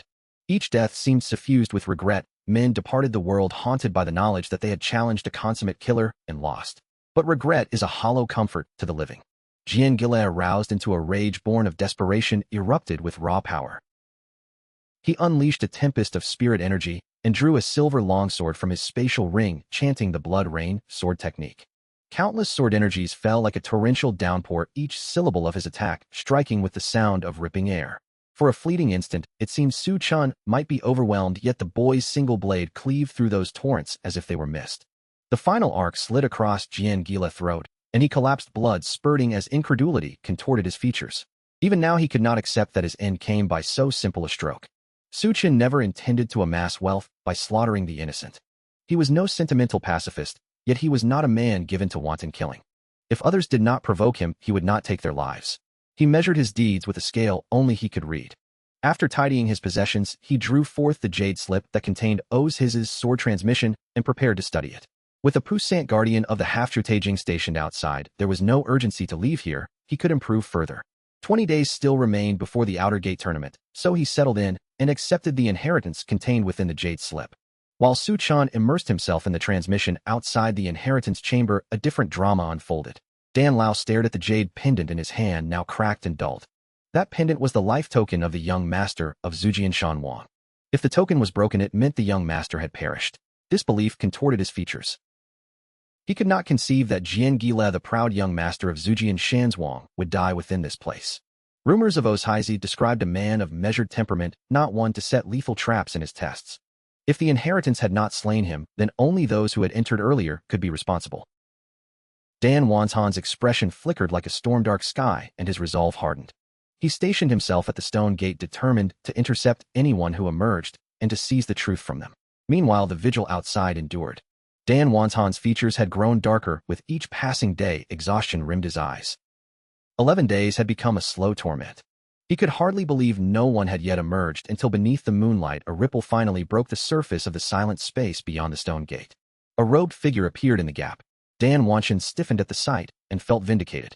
But before he could form a plan, the figure burst from the aperture and fled without looking back, moving with such speed that Dan Wanzhan barely had a moment to react. Rage convulsed him. The voice that followed was a low feral snarl. He lunged, his palms smashing outward toward the fleeing silhouette, determined that if the intruder had slain the young master, he would not escape him so easily. Dugu Bubi, master of Tianjian Feng, inclined his head and spoke with measured disdain. This lad's peculiar means against sword cultivators were hardly applicable to Lan Wushuan. The latter was not a mere swordsman, but a paragon of raw might. Against such an adversary, only comparable strength could answer strength. In Dugu Bubi's judgment, Chen was hopelessly outmatched. Mo Tian's face was a mask of gloom, his smile dripping sarcasm. He believed Chen's recent slaughter of Su Yin had been achieved by some cheap trick, granting the boy a dangerous misapprehension. Yet Mo Tian's temper eased only slightly upon seeing the two prepare to clash, for in his mind there would be a spectacle of annihilation. He burned with private fury and wished the arrogant youth humbled utterly. Chen's voice when he spoke was like iron. He taunted Lan Wushuan to come ascend and meet his fate. Lan Wushuan's face contorted into a savage snarl, and he leapt up onto the dueling platform. At the instant his footfall struck the floor, a tempest of spirit force roared from him. It swelled into a colossal tidal wave of power, 100 zhang in height, hurtling towards Chen with the intention of flattening him like an insect. The arena trembled under its approach, the very air cracked and detonated beneath its weight. Lan Wushuan roared for submission to press his advantage and force the youth to kneel, as he had once done a month before. To him, the boy's recent exertions were trifling, only a fly's struggle in the face of overwhelming might. Chen met that oncoming maelstrom with utter composure. His voice was cool and detached, dismissive of the theatrics. If he had faced such a torn a month earlier, it might have taxed him to the limit. Now he thought, and a black, jagged blade materialized in his hand, as if summoned by the intensity of his will. Without hesitation, he invoked a secret technique that could swell his combat power by 50% for 10 minutes, the tunneling Mishu. The rune at his Dantian flared, and the surrounding chi drawn from miles around, as if sensing a feast, surged toward him. He became a bottomless void, swallowing turbulent energies.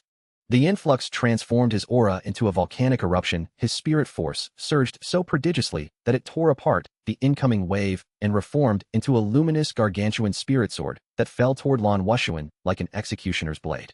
Lan Wushuan's confidence near froze. He scarcely believed the ferocity of the power now bearing down on him. For months earlier, his mere presence had already cowed Chen. This sudden terrible bloom of strength unsettled him. He thundered that he would not accept that a single month could let such a whelp close the gulf between them. Drawing a gleaming golden spear, he abandoned restraint and revealed the full breadth of his cultivation. A violent spirit current erupted from him, coalescing into a monumental spear avatar that charged to meet Chen's sword. The two forces collided with world-shattering violence, as though celestial stones had struck the firmament. The impact detonated above the dueling stage, sending a cataclysmic shockwave sweeping outward. A thunderous roar rent the air as an immense palm of spiritual energy as colossal as a mountain swept through the void. The force detonated the atmosphere along its path, carving a vacuum in the very middle of the air. This display represented only half of Dan Wanhan's strength. He intended to subdue the youth alive, not to annihilate him outright. Had he unleashed his full might, the blow would have been far more devastating. Dan Wanhan watched with a cruel smile as the boy hurled himself toward the spiritual palm like a moth bewilderedly drawn to flame. He imagined the scene of triumph, other's body, smashed beneath his strike. Then to his astonishment, the boy drew a ragged black sword from his spatial ring with a deft flick of the wrist. In a single decisive motion, he cleaved at the advancing palm. With a terse cry, Chen invoked his Bajian Shusu. He had driven his Jimi Zandi Ju to its limits. Torrential spiritual power surged from his Dantian, roaring through his meridians. Since his bloodline had ascended to the mid-tier of the Wang level, his Jimi Zandi Ju had risen with it to the cusp of the Dijiang realm. His spirit energy was not only denser than before, but suffused with a peculiar scorching force that could ignite the internal energy of a lesser cultivator. The sword stroke unleashed an unmatched arc of blade chi. It swept forth in the curvature of a crescent moon, as though a celestial moon had detached itself from the heavens and hurled downward to meet the palm. The two titanic forces collided with overwhelming violence. The explosion of power through the boy, clear an impact wave, shredded the surrounding air and hurled him out of the timberline across the forest floor. Dan Wanhan bellowed like a storm, crimsoned and hair disheveled, his spirit power detonating outward and shaking the forest. Craters blossomed where his energies struck. Swearing vengeance, he turned to summon aid. By the light of the moon, he would have the youth's likeness painted and hung as a wanted portrait throughout Wanshanjun. He did not know that Chen was a stranger to the county. His manhunt would be fruitless. Across the gulf, Chen steadied himself on the other cliff. Blood trickled from his mouth. The leap had cost him dearly. He had cleared the abyss by the momentum of the clash, but the exertion had extracted a toll. Only when danger had receded did his wounds rebel. He retrieved and swallowed several restorative pills salvaged from those who had once tried to take his sword. Their ministrations gradually staunched his pallor and steadied his breath. He exhaled a long, ragged breath and allowed himself a faint relief. Had Dan Wanhan been in the full Tuotai realm, the chasm would not have contained him. Within Chen's Dantian, a diminutive presence stirred and commented with dry amusement, noting the boy's audacity and composure amid the crisis. Chen permitted himself no triumph. He rose, wiped the blood from his lip, fixed his gaze toward the distance, and spoke in a low voice that seethed with quiet resolve. The debt had been noted. One day, it would be repaid. All had assumed Chen's fate was sealed. Allies had prepared to employ drastic measures to expend considerable costs in order to help him shake off the pursuit of Dan Wanhan. None expected that Chen would conceive of such a bold, practicable stratagem in so brief an interval, and none foresaw its resounding success. Xiaohe could not suppress a note of admiration. Chen's martial aptitude was extraordinary, but it was his composure, his serenity of mind, that truly impressed him. In the crucible of combat, strength alone does not always determine the victor. The condition of the spirit governs as well. Some fight at full capacity against weaker foes, yet falter restrained by fear when confronting those of equal or superior caliber. To face an adversary 4 minor ranks above and remain unflustered is a rarity. Chen, confronted by forces many degrees loftier than his own, had remained unshaken and deliberate, a fact that left even hardened observers quietly respectful. Chen waved his hand and deflected praise toward fortune, saying the perilous topography had aided him. Had it not been for that yawning chasm more than 20 meters across, he might not have evaded the old man's pursuit. Xiaohe shook his head and admonished him not to belittle his own prowess. The maneuver Chen executed, harnessing the shockwave from a clash against a near Tuotai adversary to vault the abyss, demanded audacity few possess. One error would have cost a life. After a short period of recuperation, Chen's curiosity returned to a different urgency. He reminded Xiaohe of a technique purported to raise one's combat potency for a brief interval without injuring the body. At the tail end of the Hunter Demon tournament, when he had opposed Tang Fan, that opponent had employed a practice of burning blood to seize temporary might.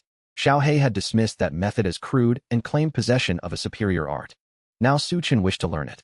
He had measured his own limits. His current strength could cut down those below the 9th peak of the Yuan Dan with ease, and only at the summit of that tier would a foe force his attention. Yet an encounter with a half-step Tuotai realm cultivator would prove problematic. Relieved, Chen wasted no time. 2 days later, he stood outside Tianhe Chung, weary from travel, yet inwardly relieved to see the city's familiar outline. He entered at once and made for the Jinbei Go. Xiaoyu awaited him at the threshold, graceful and solicitous. She informed him that 6 jade phials, each holding the crimson vital fluid of a dragon-type beast refined to Yuan Dan peak, lay within a chamber. Chen expressed his gratitude and reflected briefly on the value of organization. One's personal power is limited to command a force or cultivate followers, multiplies one's reach and expedites tasks that would otherwise take months. Within a private chamber, 6 translucent jade bottles sat upon the table, each containing a roiling sanguine elixir. Su Chen's gaze warmed with resolve as he set about the tunneling discipline. According to Xiaohei, the method comprised 5 stages. Mastery of the first allowed a combatant to augment his strength by half for 10 minutes. The prospect inflamed his ambition. If he could complete the first stage in the remaining days before the outer sect contest, even an adversary who had advanced to a half-step Tuotai or beyond would be contestable. He uncorked the first phial. A low savage cry issued from the vessel, and the crimson essence congealed into a diminutive manifestation of a demonic beast barely the size of a palm, yet radiating fierce malice. It lunged and bellowed as if to intimidate him. Su Chen inhaled steadily and consumed the essence, then proceeded to refine it by the method Xiaohei had taught. Though the blood-resisted spirit could not oppose resolve. Even a peak third-tier DC dragon would be no match for him. A single blood fragment could not stand. One by one he processed each vial, engrossed in the alchemy of internalization while time coursed on. Days slipped past in concentrated labor. 6 days passed in the blink of an eye. At the end of that span, the great competition of Ling Tianzong's outer sect loomed less than a day away. Within the secluded VIP chamber of Jinbei-Gu, Su Chen remained motionless upon the wooden bed, his posture composed as if rooted to the spot. His body trembled with the turbulent flow of qi and blood, an ominous aura seeping outward. 6 faint spectral beasts coalesced at the edges of his form, each a different shape, each seeming desperate to wrench itself free. Outside his skin, Xiaohei paced with grave composure, fully aware that this was the most critical juncture in Su Chen's practice of the tunneling mission. If Su Chen could pass through this crisis, the first tunneling one would crystallize. Should he fail, the backlash of his vital essence might rend him grievously. A sudden internal concussion shattered the silence. A blistering intense heat surged from Su Chen's depths, violently dispersing the 6 phantom beasts.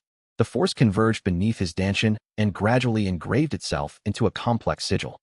Xiaohei exhaled in relief the instant the sigil took shape, for it signaled success. The first tunneling one had manifested. Su Chen opened his eyes and regarded the strange mark at his Dantian with a scholar's curiosity. Could such a rune truly augment his combat capability by 50% within 10 minutes? Xiaohei offered a crooked, almost mischievous chuckle and encouraged him to provoke it gently to test its potency. Temptation overcame Su Chen. He concentrated and tentatively stimulated the tunneling one. The space shuddered. The void quivered as if struck, and the surrounding linkies surged toward him like blood-scented fish, swarming. A wounded shore, it poured in with such ferocity that Su Chen feared his frame would be torn asunder.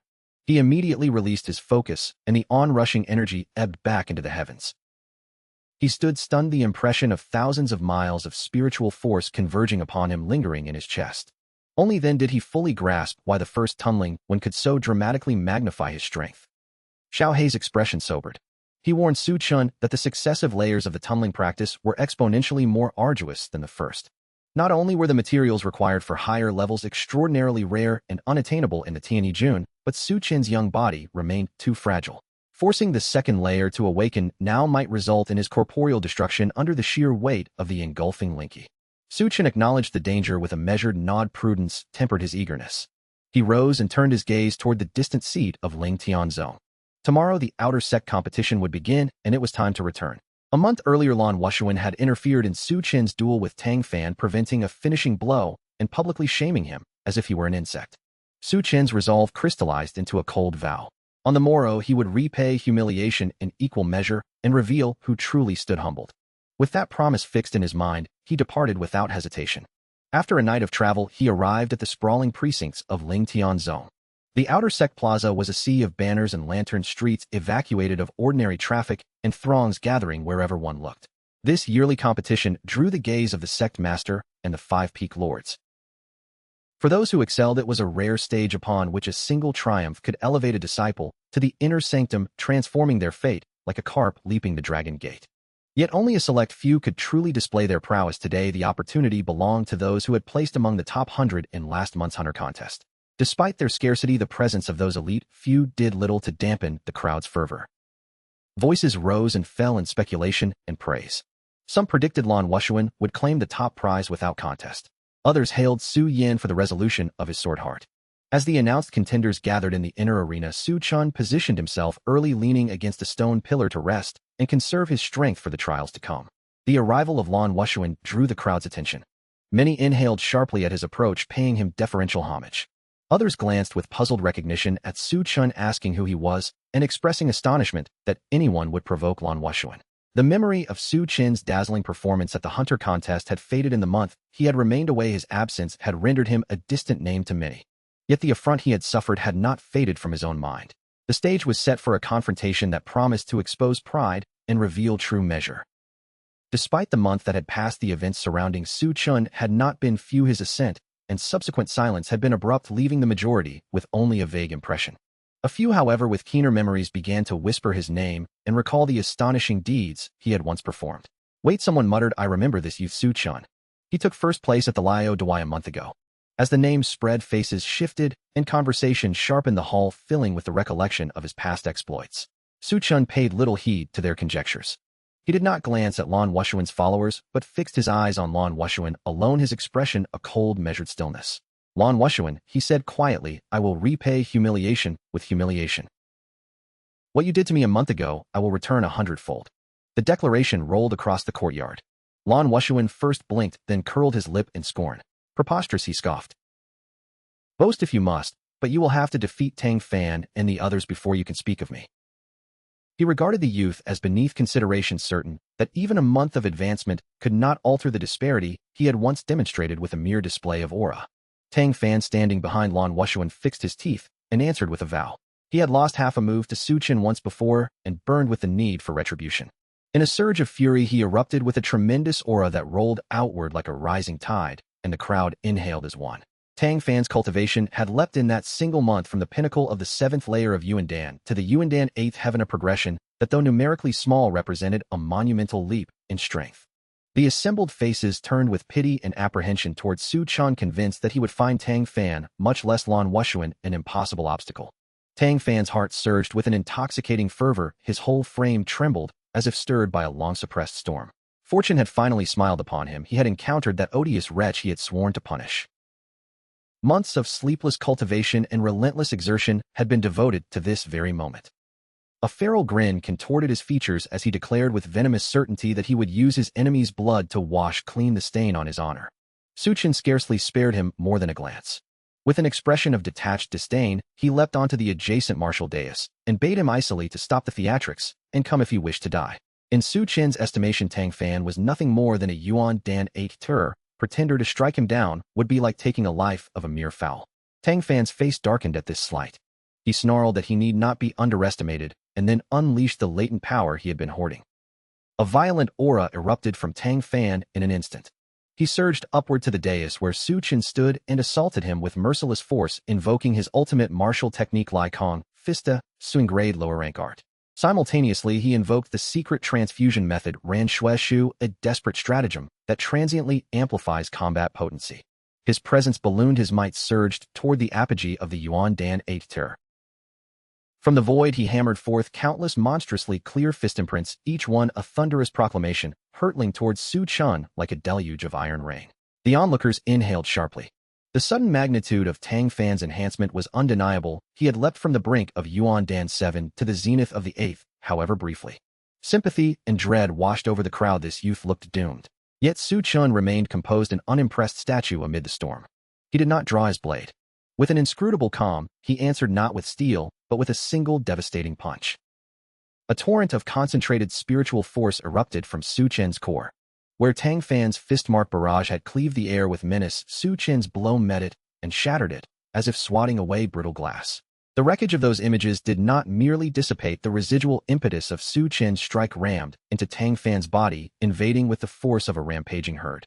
Tang Fan's face betrayed stupefaction as he felt his inner channels and marrow besieged by a violence so crude and absolute that he likened it to innumerable bulls trampling his internals. He cried out in incredulous terror as his defenses were pulverized. A surging incandescent force burst from within him. He was hurled like a shattered kite, crashing to the ground in a spray of blood before slipping into unconsciousness, his life hanging uncertainly between breaths. For an elongated heartbeat, the arena was swallowed by silence. Pupils dilated, mouths parted in disbelief. None could reconcile the speed with which the confrontation had concluded. Then the hush was broken by a rising clamor of astonishment and praise. Even from the Ling Yu dais, the sect elders watched with renewed respect. Ing Zongdao inclined his head in approval, acknowledging Su Chun as a promising talent. Yu Dingfeng's master Luo Song observed that the young man's corporeal might was by no means trifling. Shen Qing of Shuel Yanfeng, whose sect nurtured the gifted Jiangziu, frowned and responded coolly. She reminded them that when Su Chun entered Ling Tianzong 2 months earlier, he had barely reached the Yuan Dan 3rd tier. To ascend 3 ranks in such a brief span was nothing short of extraordinary. The possibility that he might in time close the gap with Lan Wushuan was no longer absurd. Mo Tian only curled his lip at such suggestions, deriding them as fanciful delusions. Ing Zongdao raised his hand to quell the bickering. He admonished Mo Tian that his punitive measures against Su Chun over the past month had been sufficient and ordered that they cease. Though Ing Zongdao was evidently aware that Mo Tian had obstructed Su Chen's access to resources within the sect, he chose to end the vendetta at least in appearance. Mo Tian outwardly acquiesced, but his eyes hardened with a cold cruelty.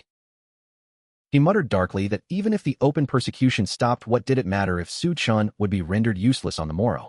Silently, he transmitted an instruction to Lan Wushuan, urging her to ensure that the youth be broken upon the dais that day. Mo Tian reflected icily that on the Wudutai life and death were indifferent, not even a Zongju could brazenly break the rules to intercede. His thought was a cold admonition against sentiment overriding protocol. As he prepared to retire to the side and conserve his energies for the next round, Lan Wushuan called out from a short distance away, his face curled with cold derision. He mocked Su Chun, sneering that the youth's sudden prowess explained his presence in the Wayman Dabi, but cautioned him to pray he did not face Lan in a later round, for he would consign him to despair. Su Chen's eyes narrowed. To be told he would perish in despair only strengthened his resolve. He hoped their encounter would come swiftly, so he might show who would truly be left desolate. Calmly, he breathed deep and stepped aside to wait, untroubled despite the insults. Half an hour later, the first round concluded and 50 victors celebrated the cusp of entry into the Nieman. The tension among hopefuls was palpable, all prayed to avoid entanglements with formidable adversaries like Lan. The next drawing commenced. Su Chen responded with cool contempt, belittling Su Yin's Yuandan Zhizhong prestige and implying that the braggart might become another wreck like Tang Fan. No pretense of politeness remained. Su Yin, enraged, vowed to sever Su Chen's head and present it as a token to Lan. His confidence stemmed not only from his Yuandan Zhizhong strength, but from the augmentation of Jianzina combination that elevated his combat potency near the summit of his tier. Without further parley, Su Yin leapt onto the Wudutai wielding a colossal heavy sword and shouted for Su Chun to accept death. He unleashed a ferocious technique, the chaotic sword art, swinging the door-sized blade with devastating force. The arena trembled as torrents of blade chi enveloped the platform, casting a rain of sword shadows determined to cleave Su Chun into pieces. Spectators inhaled sharply. Many considered a Yuandan Zhizhong peak ill-equipped to face such overwhelming onslaught. Su Chen's Jimi Jiantai was famed as the scourge of Jingxiu. When a sword cultivator opposed him, their might never unfurled fully. Instead, they found themselves perpetually constrained, perpetually pressed down. To function at even 60% of their capability was already a generous estimation. With that understanding, Su Chun wasted no hesitation. He thrust his palm outward to seize the torrent of sword shadows that cascaded toward him. In that instant, his Jimmy sword body ignited an abyssal devouring force exuding outward from his chest. Su Yin's initial reaction was incredulous derision. He sneered and spat words of contempt, convinced this was a suicidal gambit for who would bear their hand to the surge of a third-rank Lingjian swathed in his prodigious Jiankai. The onlookers too froze in astonishment and disbelief. Even those enthroned upon the Lingyu Jiaoting Zongdao among them furrowed their brows at the rashness. Mo Tian's countenance curled with scorn, while Shen Qing of Shuel Yanfeng regarded the youth with newfound misgiving. The platform thrummed with murmured judgments that had dismissed this as foolhardiness. Su Yin felt in that breath before contact the Jiankai entwined about his blade recoil, like a creature faced with its predator. The sword's previously honed edge dulled, its roaring energy numbed, and cascaded instead into Su Chun, as if into a consuming maw. The heavy blades might slithered into the youth's body, who seemed to swallow power, as if the world were a bottomless pit. Su Yin's fury erupted. He surged his Dantian techniques, pouring an avalanche of spiritual force back into the Zongjian, trying to wrench it free. Under that onrush, the heavy sword writhed, quivering like a fish flung from water, desperate to wrench itself from Su Chen's grip. But the boy's hand held like an iron vice. Irritation flickered across his features, and in a low, cold cadence, he dismissed the clamor, calling the blade noisy. With a sudden application of force, his palm constricted, as if crushing the very essence of the weapon. The enormous Zongjian, vast as a door and seasoned by Su Yin's cultivation, fractured under that clamp. The sword exploded inward, its metal and chi collapsing with a thunderous finality. Lan Wushuan ground his fists until the knuckles whitened his face, a slate of dark menace. How hateful, utterly hateful, he seethed. Su Yan's death was a small matter compared to the humiliation Lan had endured. To be struck down publicly by someone he regarded as an insect gnawed at him like a festering wound. He glared at the nearest opponent and spat through clenched teeth, "I will vent my rage on you." Unable in that moment to strike the true object of his fury, he resolved to unleash his wrath upon a hapless substitute. The words had scarcely left his lips when a thunderous sound split the air and Lan Wushuan vanished from the arena, as if swallowed by the ground itself. A young disciple who had been standing before him froze, face blanching as dread crashed over him. "I yield," he began, but the syllable never finished. A force like a rampaging beast struck him full in the chest. His body was hurled through the air and then overwhelmed by darkness. The crowd stood stunned. Throughout the entire assault, Lan Wushuan had employed but a single finger. Murmurs rippled outward like a gale. One finger. By the heavens, senior brother Lan felled a Yuan Dan 9th grade cultivator with a mere fingertip. Some whispered that perhaps Lan had already taken that fateful stride into the Tuoshan Tinjinto, a realm that changes a man's marrow and presence. Awe and fear mingled on their faces. Lan Wushuan had long been the undisputed prominence of the Wai men, and his display only confirmed those rumors.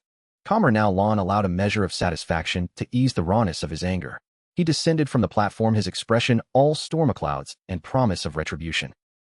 When his gaze fell upon Su Chen, he snarled, "You will not survive this day. I swear you shall die without a place for your bones." Then he turned and strode away, leaving a charged silence in his wake. Su Chen narrowed his eyes into slits. A fingertip to fell a Yuan Dan 9th grade warrior was formidable by any measure, yet in his heart, he judged it not insurmountable.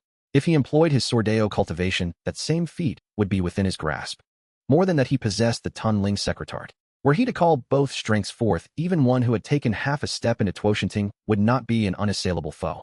Lan's brazen temperament, Su Chen reasoned, would have already unveiled such a breakthrough if it had occurred. Even if Lan had indeed advanced that far, Su Chen did not fear it. He stood at the cusp of Yuan Dan 7th grade. The threshold trembled under his feet. A single fortuitous moment would send him vaulting beyond. He kept this to himself, eyes serene as he closed them, to conserve his spirit for the battles to come. Around him, spectators wore looks of sympathy. If he meets Lan Wushuan now, he should concede immediately, someone murmured. Humiliation aside, yielding preserves life. Many agreed that Su Chen's prospects of entering the top 10 had dimmed the earlier spectacle, had hinted his prowess relied on specific means to counter sword cultivists' measures of questionable efficacy against someone like Lan. Lan's gaze caught the number in Su Chen's palm, and a cruel grin carved his face. "At last, little vermin, I have you," he crowed, delight vibrating through his frame at the prospect of tormenting the youth. Around them, whispers swelled with schadenfreude. Many breathed a cautious relief that they had avoided Lan's wrath, for the man's recent demonstration had proven him a fearsome adversary. They conjectured that Su Chen's earlier triumph over Su Yan had been facilitated by some method peculiarly effective against swordists, a trump neither they nor Lan could wield. Some urged Su Chen to yield, convinced it the only prudent course. Without hesitation, Su Chen mounted the adjacent fighting platform. His voice carried a cool, imperious chill as he called out, "Lan Wushuan, come up and meet your end." Dugu Bubi, master of Tianjian Feng, inclined his head and spoke with measured disdain. This lad's peculiar means against sword cultivators were hardly applicable to Lan Wushuan. The latter was not a mere swordsman, but a paragon of raw might. Against such an adversary, only comparable strength could answer strength. In Dugu Bubi's judgment, Su Chen was hopelessly outmatched. Mo Tian's face was a mask of gloom, his smile dripping sarcasm. He believed Su Chen's recent slaughter of Su Yan had been achieved by some cheap trick, granting the boy a dangerous misapprehension. Yet Mo Tian's temper eased only slightly upon seeing the two prepare to clash, for in his mind there would be a spectacle of annihilation. He burned with private fury and wished the arrogant youth humbled utterly. Su Chen's voice when he spoke was like iron. He taunted Lan Wushuan to come ascend and meet his fate. Lan Wushuan's face contorted into a savage snarl, and he leapt up onto the dueling platform. At the instant his footfall struck the floor, a tempest of spirit force roared from him. It swelled into a colossal tidal wave of power, 100 zhang in height, hurtling towards Su Chen with the intention of flattening him like an insect. The arena trembled under its approach, the very air cracked and detonated beneath its weight. Lan Wushuan roared for submission, to press his advantage and force the youth to kneel, as he had once done a month before. To him the boy's recent exertions were trifling, only a fly's struggle in the face of overwhelming might. Su Chen met that oncoming maelstrom with utter composure. His voice was cool and detached, dismissive of the theatrics. If he had faced such a torn a month earlier, it might have taxed him to the limit. Now he thought, and a black, jagged blade materialized in his hand, as if summoned by the intensity of his will. Without hesitation, he invoked a secret technique that could swell his combat power by 50% for 10 minutes, the tunneling Mishu. The rune at his Dantian flared, and the surrounding chi drawn from miles around, as if sensing a feast surged toward him. He became a bottomless void swallowing turbulent energies.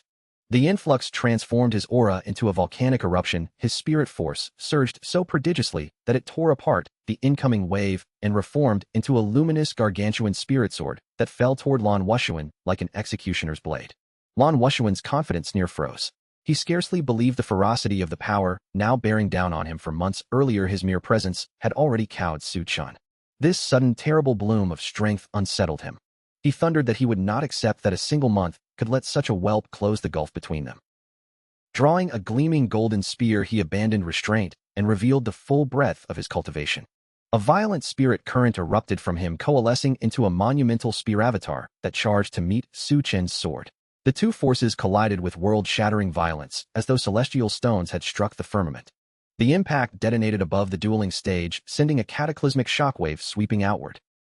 A thunderous barrage sent the attackers flying.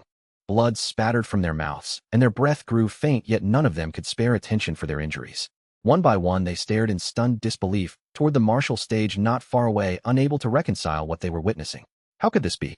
The youth still at the peak of Yuandan's sixfold had not been overwhelmed by Lan Wushuan, who had already advanced to the half-step Deotai realm. Instead, he had erupted with an astonishing force that met Lan Wushuan blow for blow. Murmurs rippled through the onlookers. Had this boy truly only reached Yuandan's sixfold? Had he suddenly unleashed such tremendous spirit power? Questions proliferated in every head as they turned toward Su Chen. The crowd was especially bewildered because Lan Wushuan's advancement was not without precedent. He had long been renowned as a Yuandan ninefold prodigy. That he now tread the threshold of Deotai was not in itself shocking. But the youth was different. Though the earlier two rounds had shown promise, most assumed the results owed more to cleverness than to raw strength. No one expected him to muster such formidable spirit power as to contend with a half-step Deotai. Below, the duel intensified into a maelstrom. Both Su Chen and Lan Wushuan erupted with prodigious power, their blades and spear colliding in crystalline detonations. Each impact sent shockwaves scouring the platform, carving gruesome fissures into the ground and sending plumes of dust skyward. Their assaults were merciless, each intent on taking the other's life. Observers swallowed hard, acutely aware that being caught in such a clash would mean instant annihilation. Lan Wushuan's pride curdled into rage. He fixated on Su Chen and spat, "You whelp, die." With that oath, he summoned a renewed torrent of power. The golden spear in his grasp seemed to come alive, slithering like a venomous serpent toward its prey, invoking the ferocious Jinmang spear technique. The air shrieked as the spear repeatedly stabbed, each strike accompanied by a terrifying rupture of sound. A relentless tide of force surged forward in successive waves, intent on overwhelming Su Chen. Su Chen met the onslaught with a calm, disciplined mastery of the blade. His drawing technique, honed to near perfection, sliced the void, as if cleaving reality itself. He spoke coldly, "Lan Wushuan, if these are the limits of your craft, prepare to depart this world." Then he counterattacked, spirit power swelling around him. He pushed the Jimi sword body discipline of ablation and extinguishment to its utmost, his form radiating suffocating heat like a forge. Flames of focused spirit energy incinerated Lan Wushuan's advancing waves. From cunning angles, Su Chen's battered sword struck, carving into openings with surgical precision. The advantage lay not only in technique, but in the latent might of a mid-grade, king-rank bloodline that surged within him. That sanguine heritage amplified his power several degrees, enabling him to contend with a half-step Deotai in ways that would have been impossible as a mere lower-tier king-rank cultivator. It was this blend of profound martial artistry and inherited potency that allowed him to hold ground. Lan Wushuan felt each new wound as a twist of humiliation. He clenched his jaw and made a desperate decision. Previously, he had resisted deploying a particular ultimate move, for to wield it with his present strength would cost him dearly, even if it succeeded in slaying the insolent youth. Yet his pride left him no choice. If he delayed further, his reputation would be irreparably shattered. At that resolve, Lan Wushuan's aura swelled like a breached dam. Power flooded through his body and into the golden spear. It trembled and then erupted with an arrogant, cutting radiance that screamed from its tip. The spear lunged, an overwhelming spear light rushing straight for Su Chen. With a cry that announced a culminating technique, he unleashed Kuanglong Potion, Shathay Frenzied Dragon Sky-Splitting Strike. A colossal phantom of a dragon gradually unfurled behind him, heralding the move's devastating arrival. A veteran among them corrected the nascent awe with a measured headshake. This could not be a true Dijia Wuji. A genuine Dijia Wuji would have rent the skies with far greater ferocity. Its aura and domineering presence would eclipse what they now witnessed. From ancient texts they had gleaned the descriptions and knew such scenes to be far grimmer. Yet even that distinction could not diminish the portentousness of what had come forth. To evoke such a spectacle without being fully Dijia was itself near enough to the real thing. The gathered scholars and disciples exchanged uneasy glances, recognizing the magnitude of the force at work. Where the golden dragon passed, the ground detonated into trembling ruin. The arena became a scarred plain, a trench 2 or 3 meters deep, gouged from the earth. Observers looked on with resigned pity. To many it seemed inevitable that the young challenger had reached his end. A bamboo Dija amplified the wielder's might to an extent comparable to a full Tuotai practitioner, and its destructive force was unparalleled. Yet Su Chen's gaze betrayed no surrender. Instead of fear there was a fierce, eager glint, as if he welcomed the collision. He tasted the dryness of keen anticipation and felt the boundary of his cultivation, the precarious rim of the Yuan Dan's 6th-stage pinnacle tremble, but not yet yield. The pressure applied by Lan Wushuan had not been sufficient to shatter that threshold by itself. He seized the moment. Drawing a lungful of air, Su Chen hurled his spiritual force into the remnants of his blade and invoked the Jimie Jiantai Ju with obsessive intensity. The ruined sword in his hand drank his power as he leapt forward, intent upon cleaving the approaching golden Wyrim. He released his most potent stroke, the technique, named Siu, committing himself with absolute resolve to force the next transcendence. The clash was cataclysmic. Suiyu erupted like a sundering of heaven, a scorching might that seemed poised to sever the moon itself. The golden dragon's onslaught met Su Chen's blade in a collision that detonated the arena into a series of thunderous eruptions. Stone and soil were pulverized, the martial stage crumbled into chaos, leaving behind a yawning crater. For a heartbeat, Su Chen vanished amid the wreckage.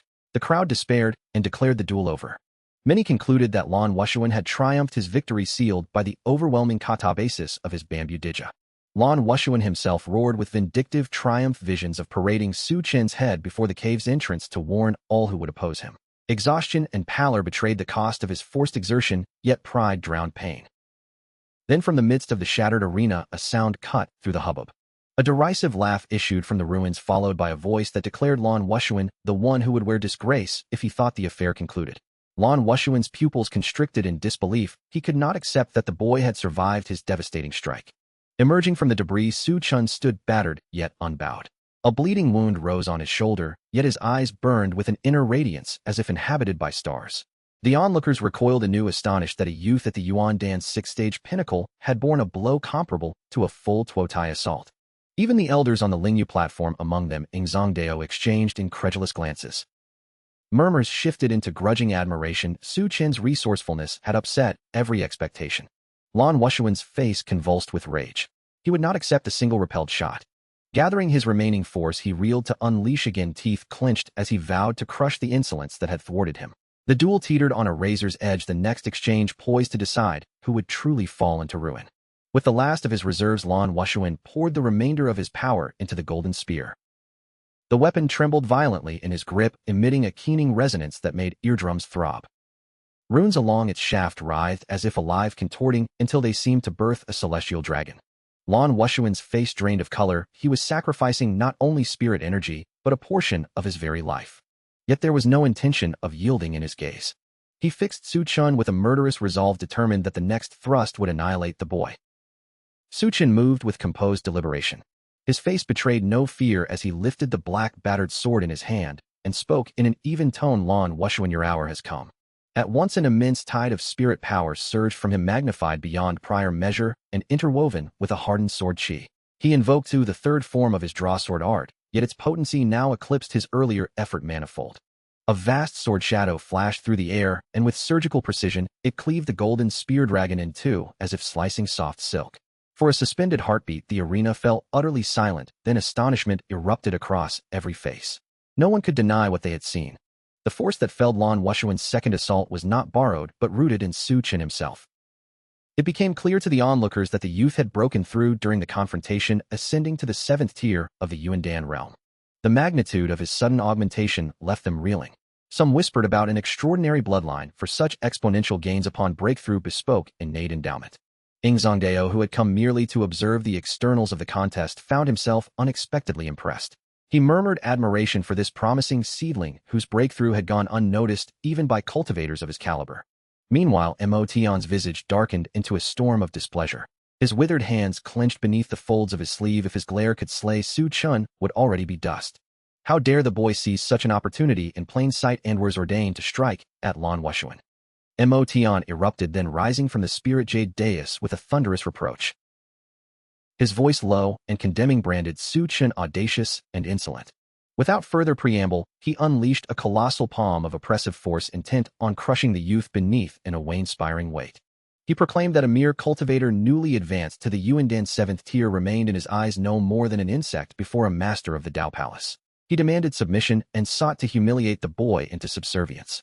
Beneath the scrutiny of countless onlookers, it was unthinkable that Su Chen could be slain outright, yet a measured chastisement, several broken bones, to teach him a lesson would not be beyond possibility. A colossal palm of spiritual force descended from the sky, its presence like an oppressive decree. Su Chen's expression hardened at once. Emotion, he needed no introduction. The enmity between them had roots that stretched back to the Lingyu platform. Su Chen knew precisely whose hand had intervened. At the very moment the palm should have crushed Su Chen, an unexpected crystalline voice cut through the tumult of voice like 10,000 winters. Emotion, you are a Dao Gong realm master, and a peak lord. You dare meddle in the life and death contests of outer disciples. Such brazenness. From near the fray a cold force, as if wrought from primordial ice, manifested and halted Emotion's descending spiritual palm. Taking that instant of reprieve, Su Chen's sword severed cleanly. Lan Wushuan's head flew free, rolling. His expression remained one of stupefied disbelief. The life drained from his body as blood gushed from his neck, painting the ground in a macabre tableau. A lithe figure in a pale blue gown materialized before the assemblying apparition that stole the breath from everyone present. She was none other than Jiangzu, the sanctified daughter of Shuel Yanfeng, referred to reverently as the Shennu. Her aura was frigid and formidable. Even Emotion's face, already smeared dark with displeasure, hardened further under her gaze. Jiangzu rebuked Emotion on the precipice of the platform, chiding him for violating the sect's strict injunction that life and death matters among outer disciples remain inviolate. Her words carried the weight of authority. Her presence alone halted Emotion's stratagems and compelled him to feign contrition. Emotion, pressed by Jiangzu's censure and the glances of the sect's elders, stammered an apology, and with the mien of a wounded pride made to withdraw. He excused himself to the sect master, claiming ill health, and retiring from the field, an outward retreat that masked the fury swelling within. Inwardly, he vowed vengeance upon Su Chen, who had publicly shamed him by killing his nephew. Jiangzu watched Emotion's departing back with a thin, scornful sound. His departure curtailed her opportunity to press the matter further. She then turned her attention to the youth whose garments were now rent and bloodstained. Her eyes betrayed a complex mixture of scrutiny, displeasure, and reluctant admiration. 3 months earlier, she had spoken those words merely to entrap him, expecting he would retreat when confronted with the difficulty. She had never truly intended to honor that bargain.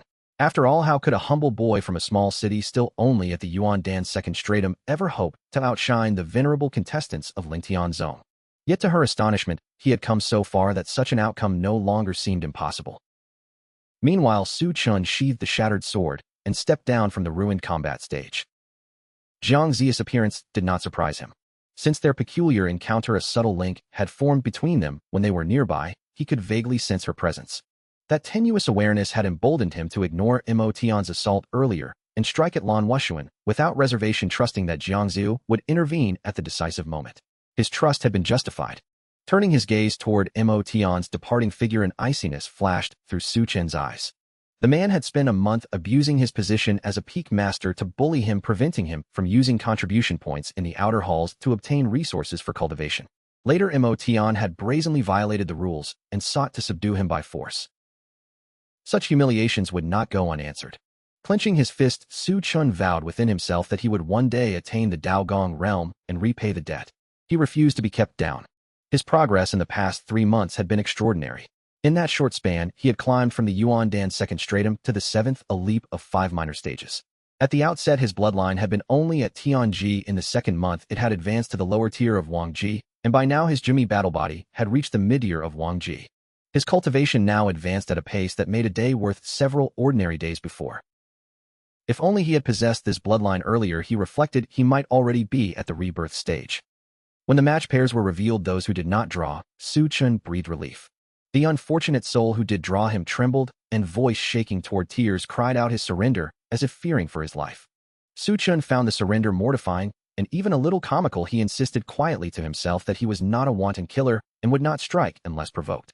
Yet the earlier brutality of the contests had left an imprint. Many contestants chose to save their lives and concede, reasoning that they had already secured advancement into the inner court and its rewards, so there was no need to court ruin against a killer. As indecision clenched his thoughts, Xiao Hei's voice slipped into his mind like a cool wind. Join the lineage of that gaunt old man, it insisted. Su Chen started. The gaunt elder perched upon the lineage Zhou Tai was none other than the master of Luo Feng. Hesitation flickered across Su Chen's face. A mere alchemist, the elder was not famed for battlefield prowess. His lineage was widely regarded as the weakest among the 6 Innergate peaks. Are you certain? Su Chen wondered inwardly. Xiao Hei answered with a mischievous intonation, speaking as if unveiling a secret.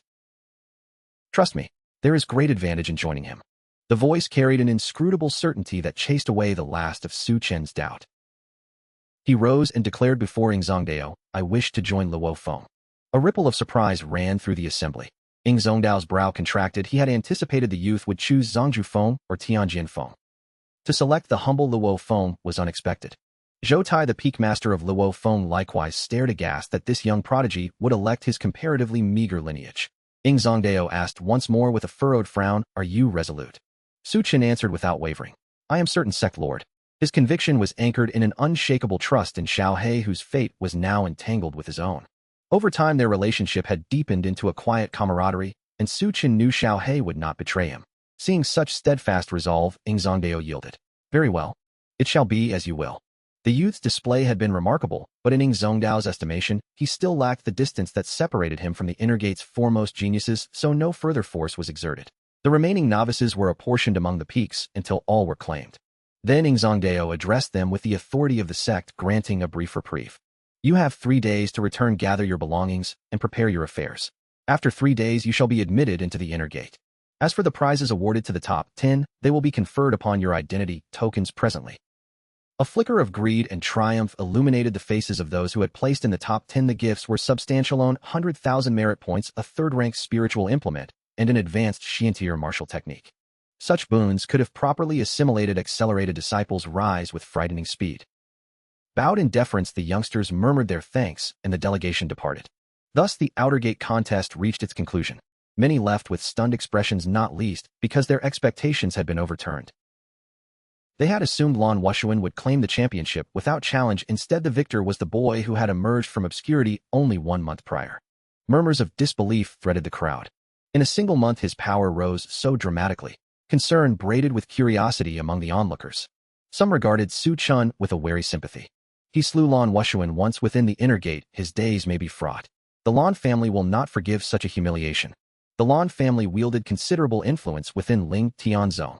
Leaving aside the kinship between Mo Tian and the master of Xiang Feng, the Lan clan harbored numerous prodigies among the inner gate cultivators. To be the outer gate champion offered no guarantee of unchecked dominion in the inner sanctum, where concealed leviathans and gifted aberrants abounded. Against such forces outer gate disciples were but fledglings. He returned to his dwelling and stepped into the courtyard, where a familiar, graceful figure awaited. Jiangzi stood before him, poised like a blade of moonlight. Her gaze was cold, and her nostrils flared with a soft disdain. I did not expect you truly to seize the outer gate championship, she said with a curt snort. Su Chen lifted his chin and answered with brazen audacity, a promise to a woman must be kept. A fleeting rose flushed Jiangzi's cheeks before she composed herself, reverting to an icier tone. Have you lost your senses? She demanded. Do not imagine that an outer gate victory entitles you to swagger among Ling Tianzong's disciples. The inner gate harbors countless seniors far more formidable than you. Su Chen shrugged with laissez-faire assurance. I know this.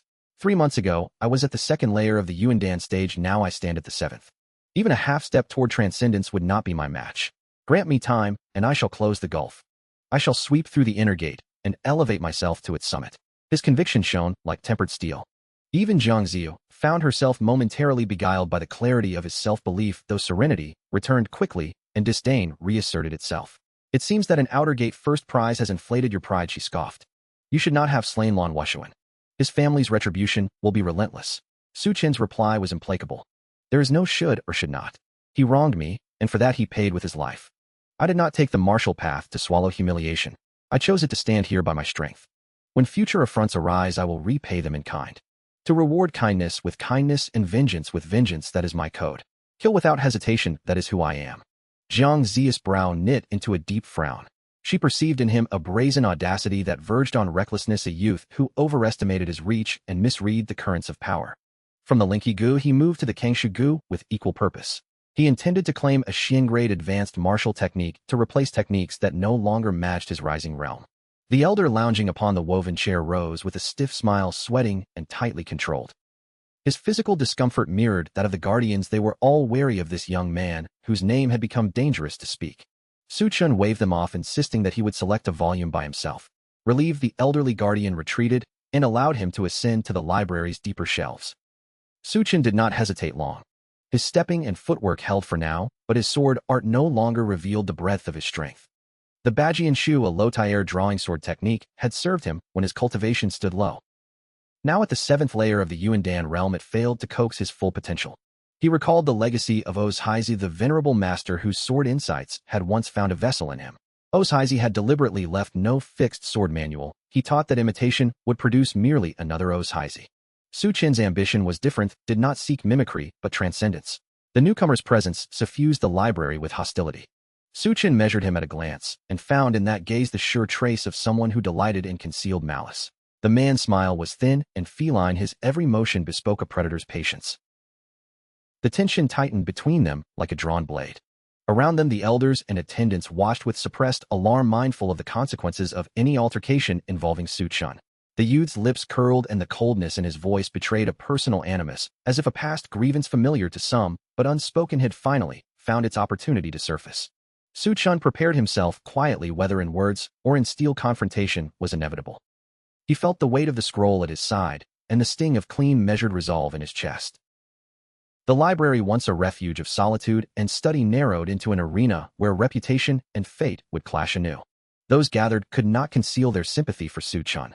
They murmured that he should never have slain Lan Wushuan, and that retribution from the Lan Jia had come even before he could enter the inner sect. Chen paid them no mind. He lifted a brow at the mention of Lan Mingcheng's standing.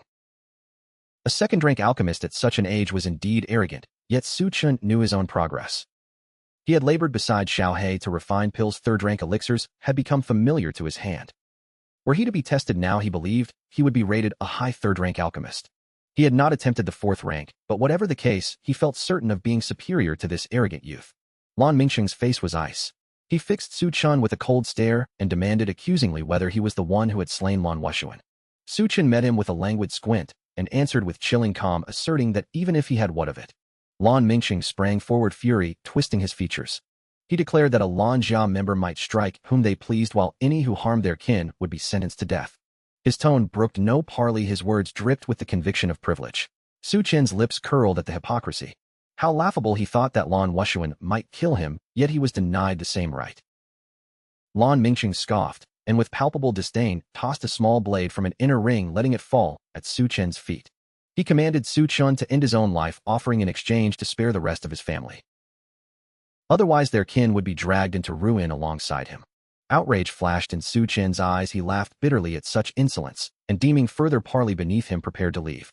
Lan Mingcheng's expression darkened, and he lunged, clawing at Chen's shoulder and demanding that he kneel and beg forgiveness. His onslaught shredded the air with a dreadful tearing sound that made the assembly flinch. To them, Lan Mingcheng remained a half-step detachment cultivator, and they believed Chen, having expended a secret technique earlier, stood no chance. But Chen had not been idle. Sensing the vicious intent behind the grasp, he moved with a speed that was as cold as it was graceful. In a blink, he was before Lan Mingcheng and dealt a single palm to the youth's cheek. The strike landed with decisive force. Lan Mingcheng was hurled away, teeth clattering out with crimson spattered upon his lips, one side of his face grotesquely swollen. The onlookers were struck dumb. How could a lone palm delivered by a youth without the aid of his transient secret art send a half-step detachment cultivator sprawling? They swallowed hard, astonishment and respect replacing pity. Chen's breakthrough to the 7th layer of the Yuandan had indeed amplified his potency beyond expectation. As indecision clenched his thoughts, Xiao He's voice slipped into his mind like a cool wind. Join the lineage of that gaunt old man, it insisted. Chen started. The gaunt elder perched upon the Lingyu Zhou Tai was none other than the master of Luo Feng. Hesitation flickered across Chen's face. A mere alchemist, the elder was not famed for battlefield prowess. His lineage was widely regarded as the weakest among the 6 Innergate peaks. Are you certain? Chen wondered inwardly. Xiao He answered with a mischievous intonation, speaking as if unveiling a secret. Trust me, there is great advantage in joining him. The voice carried an inscrutable certainty that chased away the last of Chen's doubt. He rose and declared before Zhongdao, I wish to join Luo Feng. A ripple of surprise ran through the assembly. Zhongdao's brow contracted. He had anticipated the youth would choose Zhongju Feng or Tianjin Feng. To select the humble Luo Feng was unexpected. Zhou Tai, the peak master of Luo Feng, likewise stared aghast that this young prodigy would elect his comparatively meager lineage. Zhongdao asked once more with a furrowed frown, Are you resolute? Chen answered without wavering. I am certain, sect lord. His conviction was anchored in an unshakable trust in Xiao He, whose fate was now entangled with his own. Over time, their relationship had deepened into a quiet camaraderie, and Chen knew Xiao He would not betray him. Seeing such steadfast resolve, Zhongdao yielded. Very well. It shall be as you will. The youth's display had been remarkable, but in Zhongdao's estimation, he still lacked the distance that separated him from the Innergate's foremost geniuses, so no further force was exerted. The remaining novices were apportioned among the peaks until all were claimed. Then Zhongdao addressed them with the authority of the sect, granting a brief reprieve. You have 3 days to return, gather your belongings, and prepare your affairs. After 3 days you shall be admitted into the inner gate. As for the prizes awarded to the top 10, they will be conferred upon your identity tokens presently. A flicker of greed and triumph illuminated the faces of those who had placed in the top 10. The gifts were substantial: 100,000 merit points, a 3rd-rank spiritual implement, and an advanced Xiantier martial technique. Such boons could have properly assimilated accelerated disciples' rise with frightening speed. Bowed in deference, the youngsters murmured their thanks, and the delegation departed. Thus the outer gate contest reached its conclusion. Many left with stunned expressions, not least because their expectations had been overturned. They had assumed Lan Wushuan would claim the championship without challenge. Instead, the victor was the boy who had emerged from obscurity only 1 month prior. Murmurs of disbelief threaded the crowd. In a single month his power rose so dramatically. Concern braided with curiosity among the onlookers. Some regarded Chen with a wary sympathy. He slew Lan Wushuan once within the inner gate. His days may be fraught. The Lan family will not forgive such a humiliation. The Lan family wielded considerable influence within Ling Tianzong. Leaving aside the kinship between Mo Tian and the master of Xiang Feng, the Lan clan harbored numerous prodigies among the inner gate cultivators. To be the outer gate champion offered no guarantee of unchecked dominion in the inner sanctum, where concealed leviathans and gifted aberrants abounded. Against such forces, outer gate disciples were but fledglings. He returned to his dwelling and stepped into the courtyard, where a familiar, graceful figure awaited. Jiangzi stood before him, poised like a blade of moonlight. Her gaze was cold, and her nostrils flared with a soft disdain. I did not expect you truly to seize the outer gate championship, she said with a curt snort. Chen lifted his chin and answered with brazen audacity, a promise to a woman must be kept. A fleeting rose flushed Jiangzi's cheeks before she composed herself, reverting to an icier tone. Have you lost your senses? She demanded. Do not imagine that an outer gate victory entitles you to swagger among Ling Tianzong's disciples. The inner gate harbors countless seniors far more formidable than you. Chen shrugged with laissez-faire assurance. I know this. 3 months ago, I was at the 2nd layer of the Yuandan stage, now I stand at the 7th. Even a half-step toward transcendence would not be my match. Grant me time, and I shall close the gulf. I shall sweep through the inner gate and elevate myself to its summit. His conviction shone like tempered steel. Even Jiangzi found herself momentarily beguiled by the clarity of his self-belief, though serenity returned quickly and disdain reasserted itself. It seems that an outer gate first prize has inflated your pride, she scoffed. You should not have slain Lan Wushuan. His family's retribution will be relentless. Chen's reply was implacable. There is no should or should not. He wronged me, and for that he paid with his life. I did not take the martial path to swallow humiliation. I chose it to stand here by my strength. When future affronts arise, I will repay them in kind. To reward kindness with kindness and vengeance with vengeance, that is my code. Kill without hesitation, that is who I am. Jiangzi's brow knit into a deep frown. She perceived in him a brazen audacity that verged on recklessness, a youth who overestimated his reach and misread the currents of power. Chen's features were placid, as if facing a summer breeze rather than annihilating force. He remained seated and uttered with a calmness that sharpened the room's attention, I am a high-grade 2nd-rank alchemist. Do you truly intend to let this old dog kill me? The words were a deliberate provocation. He knew that the killing of a 2nd-rank talent warranted the presence of sect elders. No sooner had he spoken than a roiling counterforce erupted, dispersing Mo Tian's onslaught. Zongdao appeared as if summoned, his arrival accompanied by the other peak masters, and by Mo Tian himself, expressions stormy and skeptical. Mo Tian's disbelief was tangible. He stepped forward, accusing this youth lies to tempt you into sparing him. He is not an Erpin Jiaogja Liandan sure. Around him, the assembly found nothing but reason to agree. An adept with significant achievements in martial cultivation and swordcraft could hardly spare the attention for profound alchemy. To become a second-rank high-grade alchemist required an exceedingly rare genius. Among millions there might be only one or two. How could an unremarkable youngster from a small town claim such stature? The murmurs of derision swelled. Unperturbed, Su Chen met Zongdao's gaze and repeated his declaration. If the sect custodians doubt me, provide a danlu and the materia I require. I will refine a pill before you now. He produced a scrap of paper and inscribed the necessary ingredients. A stunned silence smothered the vast library. Could he truly accomplish such a feat in plain sight? The suggestion that he was bluffing persisted within many hearts, yet Zongdao, pragmatic and unwilling to leave such a provocation unresolved, commanded Zhou Tai of Luo Peak to surrender a furnace and the listed herbs. The moment the implements were placed before him, Su Chen began his work. He did not rush. With a flick of his fingers, he coaxed a mode of spirit fire into being within the danlu. His aura folded into measured motions as he fed each herb into the flame. Each component was embraced and purified by the fire, the dross burning away to yield pure medicinal essence. Gradually 8 discrete essences coalesced and then merged as one, the amalgamation swelling into a fluid globe no larger than an infant's fist. The molten orb shimmered with iridescent hues and undulating patterns, a living tapestry of alchemical artistry. The air changed. A rich, intoxicating fragrance unfurled from the furnace and filled the library, arresting every breath. The chamber's seasoned alchemists watched with widening eyes. Zhou Tai, a recognized practitioner of the art, swallowed audibly, shock and admiration contending on his face. Su Chen's hands guided the final tempering. The potion condensed until, with a subtle, decisive movement, the liquid contracted into a single lustrous pellet the size of a longan. 2 distinct wave-like Dan veins marked its surface. The scent deepened. Success was undeniable. Su Chen paid their sentiments little mind. He returned to his quarters and resumed cultivation, the Eugene Dan having accomplished its purpose.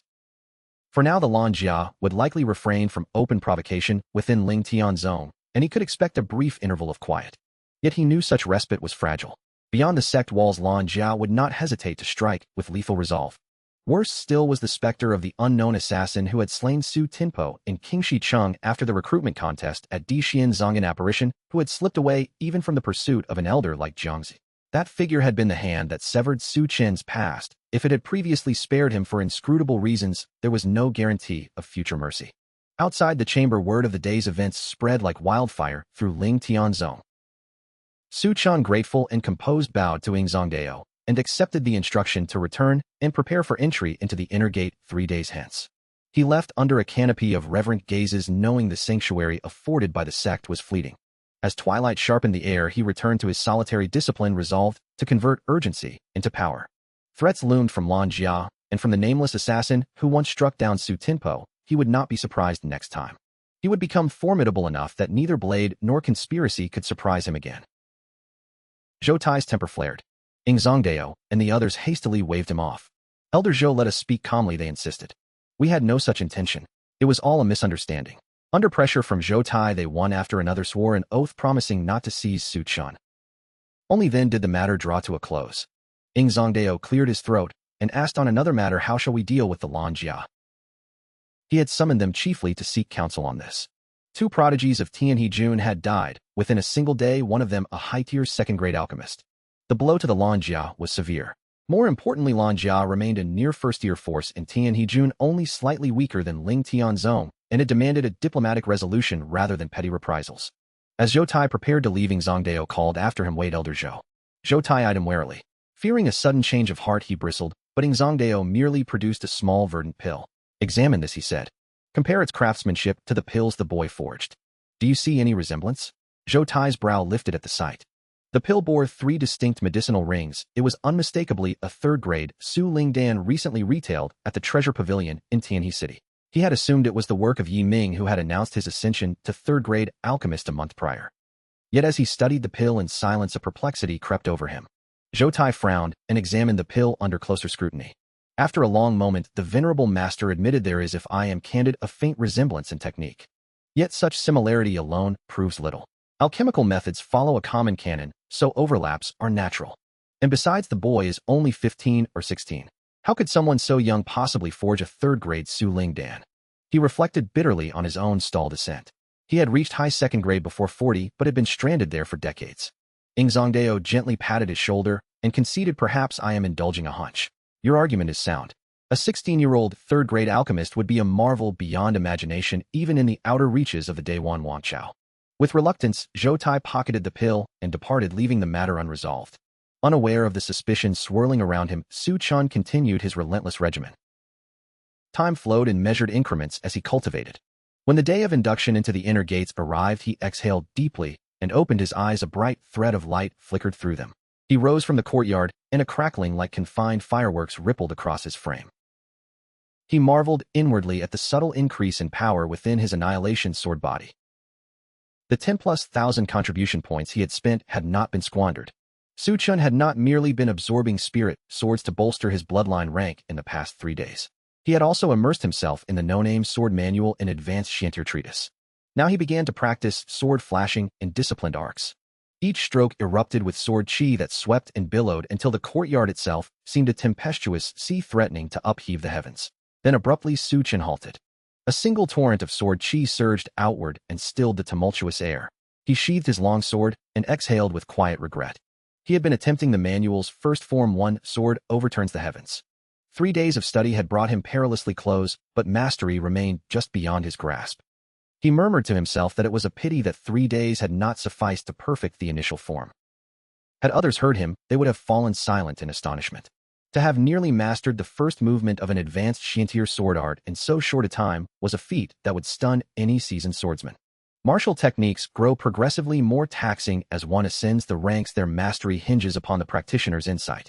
Absent sufficient comprehension, even a manual for a low-tier art will remain inscrutable. Yet the youth Su Chen had in the span of scarcely 3 days nearly perfected the inaugural form of a Xian-level advanced sword manual. Such rapid progress bespoke an aptitude both rare and formidable, a capacity that would otherwise demand a month from an ordinary sword cultivator.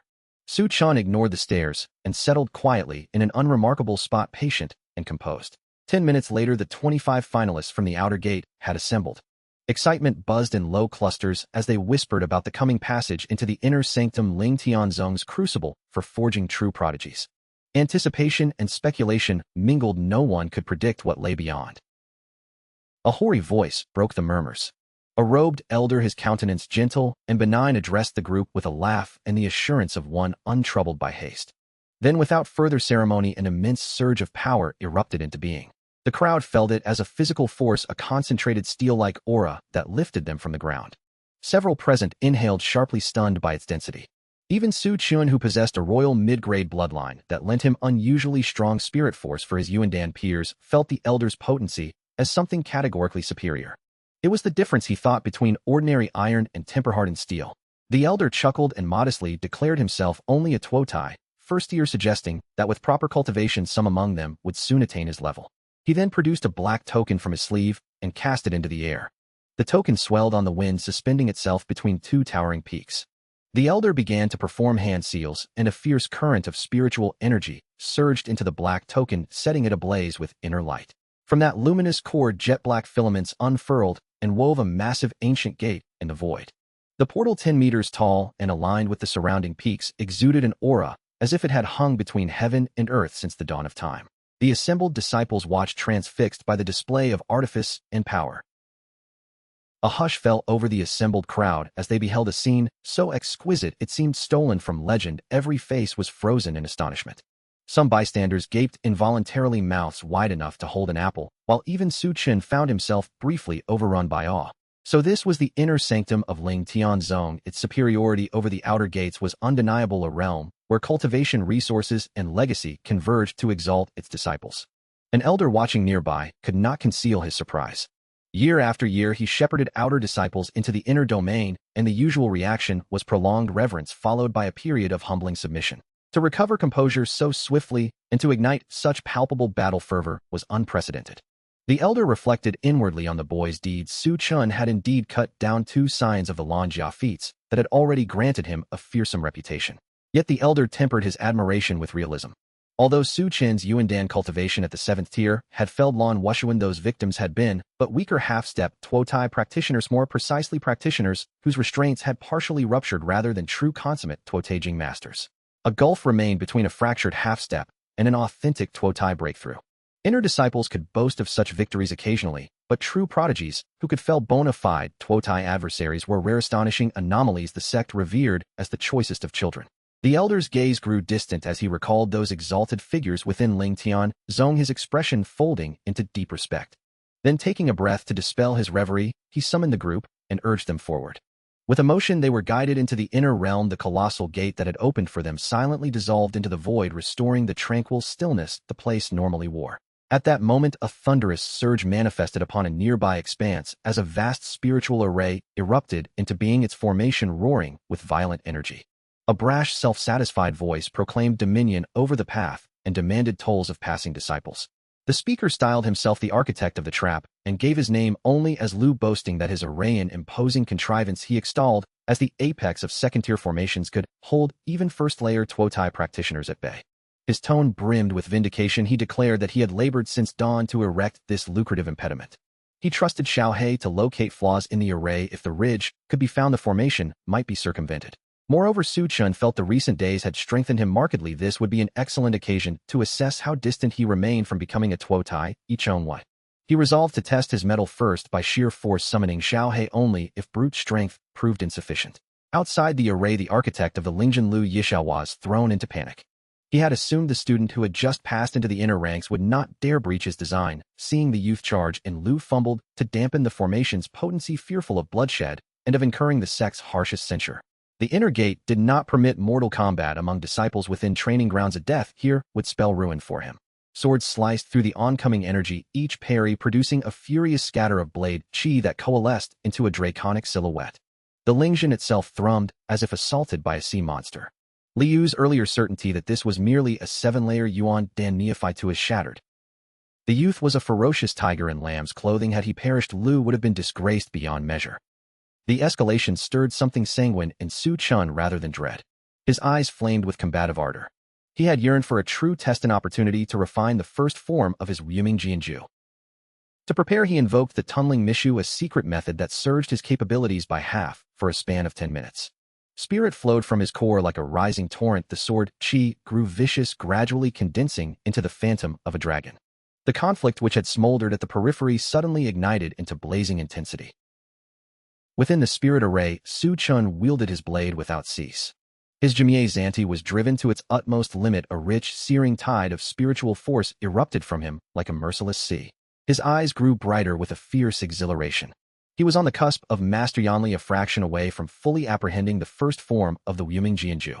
Watching Su Chen's prodigious display, Lu Yishao involuntarily swallowed hard, his face fraught with astonishment. He had believed a mere adjustment to the array would suffice to subdue the young recruit. He had not anticipated such an astonishing counter. Bewilderment hardened into resolve. Pride would not let an inner disciple be outshone by a newly admitted rival. He tightened his fist and muttered to himself that he would not yield his dignity. Lu Yishao roared and thrust with both hands. The Kue Nyo bellowed, surged forward on its solitary limb, a spear of electric radiance descending like a thunderbolt from the firmament. Its velocity was blinding. It struck as if the sky itself had split. The array's might reached its crescendo, and Lu Yishao, anticipating grievous injury to the youth, prepared a vial of elixir to preserve a life he intended to spare only enough to save his own face. Within Su Chen's Dantian, Xiaohe's canine visage twitched in surprise at the spectacle. It recognized the imprint of an ancient beast spirit array, an art not casually deployed. Only one with formidable lineage could compel such a projection, even if the present formation was but a remnant. Xiaohe's casual scoff that for Lin Bei such arrays were hardly a menace was heard by Su Chen in the privacy of his mind. Su Chen inhaled, closing his eyes, and the essence of the Yuming Jianju's first form shimmered into being in his consciousness. A boundless cerulean sky unfolded within him, an expanse so vast that humanity seemed infinitesimal beneath it. Then from that gulf a single sword illumination flared. At first it was modest, but with inexorable momentum it swelled like spring shoots after rain, burgeoning until it shone with the sun's audacity. The blade's radiance cleaved the heavens in intention to sunder the vault itself. As the dust settled, the great arrays construct peaks, rivers, and the dazzling lights that had sustained the formation began to fracture. The simulated mountain spires collapsed, the mock rivers dissipated and the array's brilliance dimmed until the edifice imploded like a deflated sphere. From the clearing rose Su Chen smudged with dust, yet astonishingly unscathed, not a wound marred him. Even Lu Yishao stared incredulous and flushed with a mixture of fury and dread at this impossible survival. Before Lu Yishao could marshal another volley, Su Chen held the broken sword almost languidly, and with 3 indifferent arcs aimed at various points of the array dispelled what remained. Each glance of blade carved through projection, and will alike the residual energies unraveled, and the formation ceased entirely. Those who watched could only whisper among themselves, immeasurably impressed and uncertain who in the end would truly prevail. Lu Yisha's eyes widened until the whites showed his face a portrait of incredulity. The spirit array he had painstakingly arranged since dawn, every jade talisman, every flag charm placed with meticulous care, had been undone in a handful of strokes by that young man. He felt the scalp prickling, as if the world itself had gone mad. Either reality had warped, or there seemed no rational explanation for witnessing a peak second-rank Ling Zhenshi's formation collapse so effortlessly beneath a few decisive sword blows. The youth's intention had not been to humiliate. Su Chen had only meant to test the fruit of his recent cultivation to gauge his present strength. After the single blow, he had understood the measure of his power, and lacking the desire to continue combat, had allowed Xiao He to indicate the array's subtle flaw. The Black Companion's intervention exposed the weakness and unmade the formation instantly a clean resolution to a contest Su had no interest in prolonging. Su Chen frowned at the notion. That seems unwise, he said. Lu, eager to sweeten the plan, rushed to assuage him. Don't worry about conscience. Those people are despicable. They deliberately sent me to bait you as a humiliation. He had convinced himself the affront was intentional. His anger at being made a laughingstock lent credence to the scheme. At the mention of the Lan family, though, Su Chen's eyes narrowed. Are there Lan Jiao among them? He asked. Liu's face revealed surprise. Some of the targets indeed belonged to the Lan line. Su Chen admitted softly, I have some enmity with the Lan family. A short while later, Su Chen inspected his identity token and felt a surge of satisfaction at the string of zeros displayed. 400,000 contribution points. The inner disciples' reserves were astonishing. In Su Chen's estimation, that sum could be exchanged for dozens of third-grade advanced spirit swords. Although each such sword offered only incremental gains when absorbed into one's bloodline, accumulation nonetheless yielded progress. Furthermore, Lingtian Zong did not possess 4th-grade spirit swords for exchange, or Su Chen would have saved his points for that greater prize. Lu Yishao, though entitled to only a 5th as a share, was equally jubilant. 80,000 contribution points was a fortune to him. He inhaled, then leaned towards Su Chen and asked hesitantly whether they should take one more house. Lu Yisha's hesitation stemmed from the occupant's strength. The man within was not merely another half-step to transcending the embryonic realm, he stood far closer to true transcendence and commanded considerably greater combat capability. Worse, he was Lan Ao, a prodigy of the Lan family, a formidable clan whose backing multiplied his threat. Lu urged caution, recalling past humiliation at Lan Ao's hands and the man's obvious wealth, yet he feared the risk. At mention of the Lan family, Su Chen's eyes narrowed. When Lu admitted that Lan Ao had stirred him to provoke Su Chen, the matter settled in Su Chen's mind like iron. Without hesitation, he resolved to take Lan Ao down. Lan Ao had been audacious enough to continue his provocations despite the scandal of 3 days prior. That arrogance deserved correction. As Su Chen and Lu Yishao prepared to infiltrate Lan Ao's cave, a sullen voice ripped through the nearby caverns. An eruption of savage force shook the space as though a volcano had momentarily awakened. From the mouth of a cave strode a remarkably handsome young man with shoulder-length black hair and a brow-scarred scowl. Lan Ao himself. Behind him the air rippled, and 10 ragged young warriors emerged, their faces twisted with outrage. These were the very disciples who had just been ambushed and stripped of their contribution points. They surrounded Su Chen and Lu Yishao like wolves intent on making the thieves pay. The mention of a forbidden device chilled the air. Such artifacts could unleash tremendous power in an instant, yet they destroyed themselves after only a few uses. They were luxuries of desperation, comparable in value to an advanced 3rd-grade spirit instrument. The revelation caused Lu Yishao to cower behind Su Chen, his bravado dissipated and replaced by a child's pleading. He had intended to finish this spree, convert the contribution points into cultivation resources, and then vanish from the inner sect to recuperate and grow stronger before returning. But confronted with furious peers and the prospect of brutal reprisal, his plan unraveled. The intensity of their glares made him shiver. They argued among themselves that even the sect master's protection would not shield the boy forever. Sooner or later, he would leave the sect to seek experience outside, and then his talent might prove ephemeral. The mood thickened with contempt. Su Chen's silence, however, was not born of fear, but calculation. He observed each face, weighing intent against ability, and beneath his outward coolness his resolve hardened. The forthcoming encounter would not be a mere exchange of taunts, it would determine whether audacity or pedigree would prevail in this cramped pocket of the sect's inner sanctum. As soon as he imagined Su Chen dead, once expelled from the sect, the man did not notice the flash.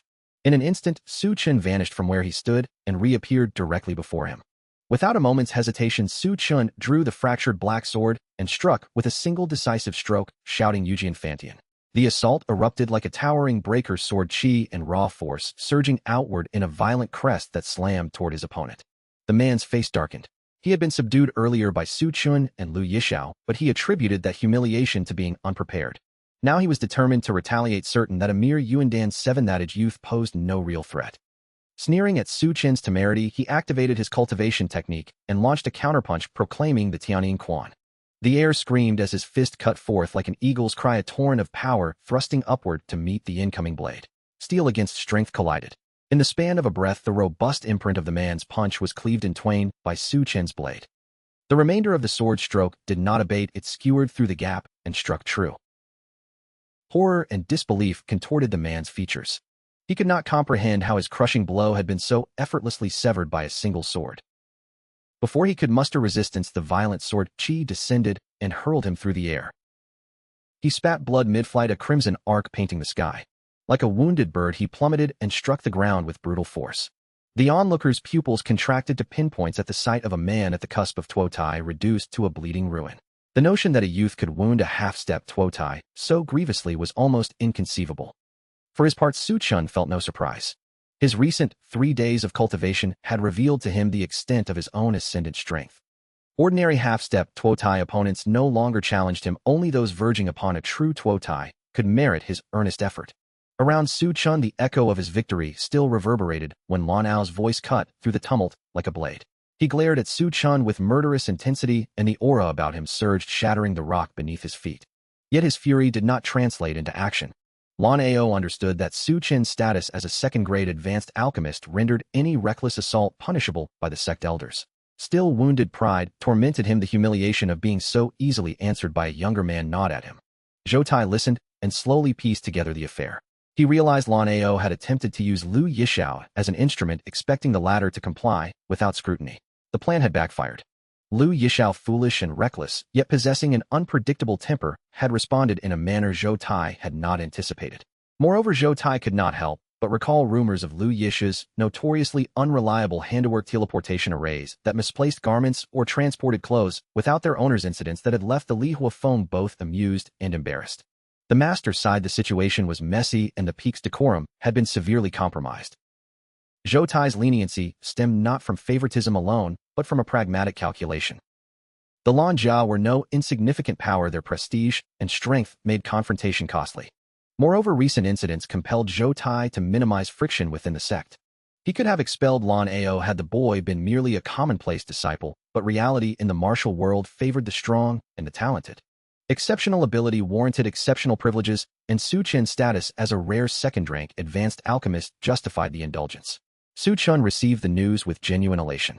The Zhenchuan Daiza dwellings surpassed the Hexen Daiza lodgings in quality and in cultivation, fostering resources.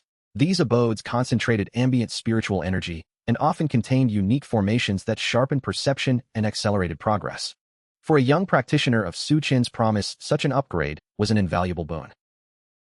He thanked Zhou Fengju profusely, inwardly convinced that fate had favored him, perhaps even due to Lan Ao's ill-considered provocations. Su Chen's imagination soared at the possibilities. A strengthened Xiao He would enable him to craft higher-grade elixirs, potentially elevating him to produce third-grade or even fourth-grade pills whose market value would far eclipse lower tiers. The tactical advantage of a loyal, powerful companion in battle could tip the scales in life-or-death confrontations. Even Xiao He, roused from its repose upon the Ji, Mie Tianguan wagged its tail in delighted anticipation, proclaiming that Zhou Tai had judged Su Chen correctly. Zhou Tai exhaled heavily and said that the reason the Lan Jia had refrained from brutal reprisals was because they sheltered Su Chen. More candidly, it was Su Chen's own prodigious alchemical gift that stayed their hand. Had he lacked that talent, they would never have extended such clemency. But the moment he left Ling Tianzong's protection, the Lan Jia would surely seize the opportunity to strike without mercy. Given such realities, Zhou Tai warned bluntly that entering the secret realm without Ling Tianzong's aegis would be tantamount to entering a sealed chamber where Lan Ao and his allies could finish Su Chen within leaving nothing but a corpse and no evidence to provoke a feud. They would not risk antagonizing the Lanjia over a single death. Su Chen fell silent at the admonition, and Zhou Tai, believing he had delivered a crushing rebuke, prepared to depart, murmuring the old adage that survival begets future opportunity and lamenting the youth's insufficiently steeled martial will. All that, however, was only to be spoken of later. In the present moment, Su Chen extended his hand and said, "Produce your identity token, and I will transfer 80,000 contribution points to you." He would not renege on the agreed 20%. At his words, Lu Yishu's eyes brightened as if a flame had been kindled. "Thank you, Brother Su," he cried, hurriedly withdrawing the token and presenting it. When the 80,000 contribution points appeared in his account, his posture straightened with obvious pride. "I'm rich. Tonight, there will be chicken legs," he proclaimed, striding about with exaggerated confidence. Su Chen only rolled his eyes and replied impatiently enough, "Take me to the Tianzi 49 Dongfu." Lu Yishu's eyes widened in astonishment. "What? The sect lord assigned the Tianzi Dongfu to you?" he blurted, for such quarters were reserved for the sect's true disciples. Su Chen regarded him coolly. "Yes. What of it?" The obsequiousness returned to Lu Yishu in an instant. He hastened to flatter, "Nothing at all. It is simply that given Brother Su's aptitude, strength, and background, the Tianzi 49 Dongfu is too humble a dwelling. Only the Shenzi mansion could befit you." Su Chen found the brazenness amusing. The man had no shame in his flattery. Inside Su Chen, his diminutive inner companion spoke. "Lingtian Zong has gone to some trouble. They have volatile processed mid-ranked second-grade pills into the spiritual current, so the Dongfus energy is continuously infused with medicinal potency for training." The revelation produced an enlightened look on Su Chen's face. So this was the privilege reserved for true disciples.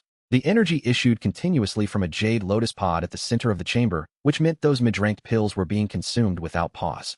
Su Chen strolled through the residence, and after a brief inspection, dismissed his host. "I will train now," he said. With the secret realm opening in 15 days, and considering Zhou Tai's warning that beings below the Tutai stage might still pose threats, he had to seize every moment to become stronger. He dared not allow Lan Jia to have any easy opportunity to kill him in the secret domain. He anticipated trouble and intended to prepare for it. 10 days passed in measured progression. Within the Tianzi 49 Dongfu, an oppressive resonant sound began to reverberate like distant surf. Attentive Su Chen discovered the sound emanated from within himself. He sat upon his jade bed, his spirit surged like a rising flood, storming through his meridians with ferocious momentum.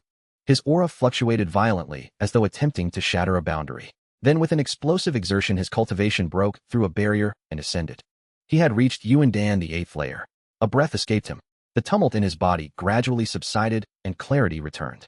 Light glinted in his eyes, and the crackling clarion sounds that had accompanied his transformation lingered like distant thunder. The reservoir of spiritual force within him now felt immense.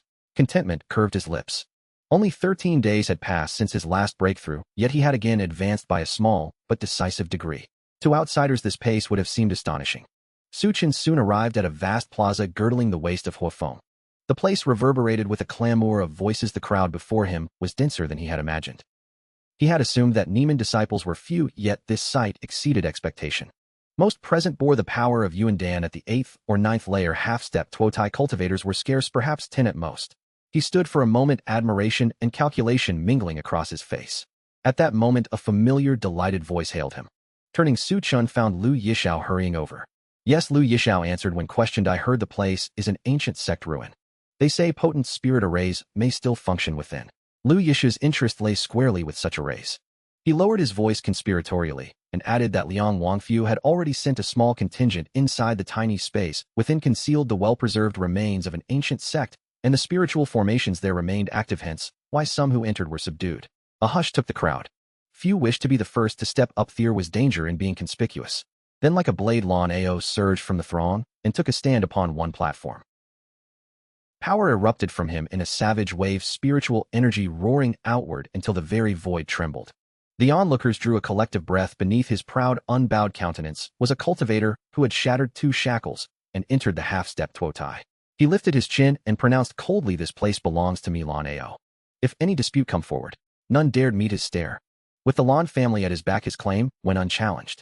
Lu Yishu's face turned grave as he prepared to demonstrate the fruits of 10 days' seclusion. His fingers wove a complex succession of seals. The platform's space began to undulate. Expectation flickered across the crowd's faces, then the world convulsed. A violent suction tore outward from the platform. In an instant, many upon it found their garments wrenched away, leaving them exposed and mortified. Outbursts of anger and shame filled the plaza. Curses and indignant cries trailed as the embarrassed cultivators clutched themselves and fled, their faces crimson with humiliation. Lu Yishao wiped his nose and sighed chastened. Alas, it has failed, he admitted. My Kinkan Ni Hang Duo Sekong Dachen still needs refinement. I should have transported them intact. The crowd regarded the scene with a mixture of incredulity and relief, some rueful that they had not been among the first to mount the platforms. A ripple of expressions passed through the assembly. In raw strength, Lu Yishao was hardly formidable among the half-step Tuotai cultivators. He was at best a soft target. Yet his methods were nauseatingly indecent. Once upon the martial dais, one must be prepared for contests that dispensed with all modesty. These were proud inner disciples. No one among them would stoop to such shamelessness. To defeat Lu Yishao by yielding to such tactics would brand the victor a laughingstock across the entire inner sect. Their glares burned with contempt, but no one spoke further. By falling silent, they tacitly conceded him the third berth. For a moment he had considered ascending to Lanao's dais and confronting him directly. With his present cultivation bolstered by the tunneling Mishu, he believed himself capable of contending with a man who had shattered 2 shackles. Yet he had promised Zhou, the venerable peak lord, to give no trouble if he could avoid it. Zhou had been generous to him 30,000 contribution points, a treatment befitting a true discipline. Su Chen resolved to curb his impulses and not embroil the old peak lord in strife. Still a darker thought flickered through his gaze. Once the secret realm opened, should Lan Ao or his retinue strike with murderous intent, Su Chen vowed not to hesitate. It would be cleaner to eliminate the threat outright and thereby spare Zhou any further complication. He also noted with a hint of grim satisfaction that the 4th rune on the Jimye Tianquan had yet to blaze. Truly bright, deeper demands of qi and blood would be required as the trial progressed. Speculation rippled. Could Su Chen truly intend to enter the secret realm and court death? Those present recalled that his safety within Lingtianzong owed much to his status as a second-rank high-grade alchemist. The sect elders had shielded him. Beyond the sect's gaze, however, the Lan family would surely seek vengeance should he walk unguarded into the trial. As doubts circulated, Su Chen mounted Zheng Quan's dais and bowed with cool courtesy. Please, he intoned, requesting the slot. The plaza fell into stunned silence. Mouths opened, disbelief plain on every face. To risk the secret realm so openly, such audacity was unprecedented. Zheng Quan himself went rigid with astonishment. You mean to seize my berth? He rumbled, narrowing his eyes. Is that your intent? Su Chen met the accusation without hesitation. Yes. Zheng Quan laughed through clenched teeth, venomous. So I am the weakest among you 5 in your eyes, is that it? He spat in rage that someone would presume to step onto his dais. Su Chen's brows furrowed. He shook his head and replied that he meant no insult. To him the choice had been arbitrary. Fox-like woman and Zheng Quan alike were merely obstacles he would overcome. Zheng Quan refused to accept the explanation. With a furious snarl, he unleashed a surge of presence, spirit energy rippling outward and making the platform tremble. Su Chen bore the display in silence. He would not parley further. If a berth in the secret realm was to be his, he would take it by force. Just as the two prepared to clash, poised at the edge of violence, a cold, commanding voice cut through the tension from nearby. Zheng Quan, do me the courtesy of yielding that berth. The crowd gasped. The speaker was none other than Lan Ao.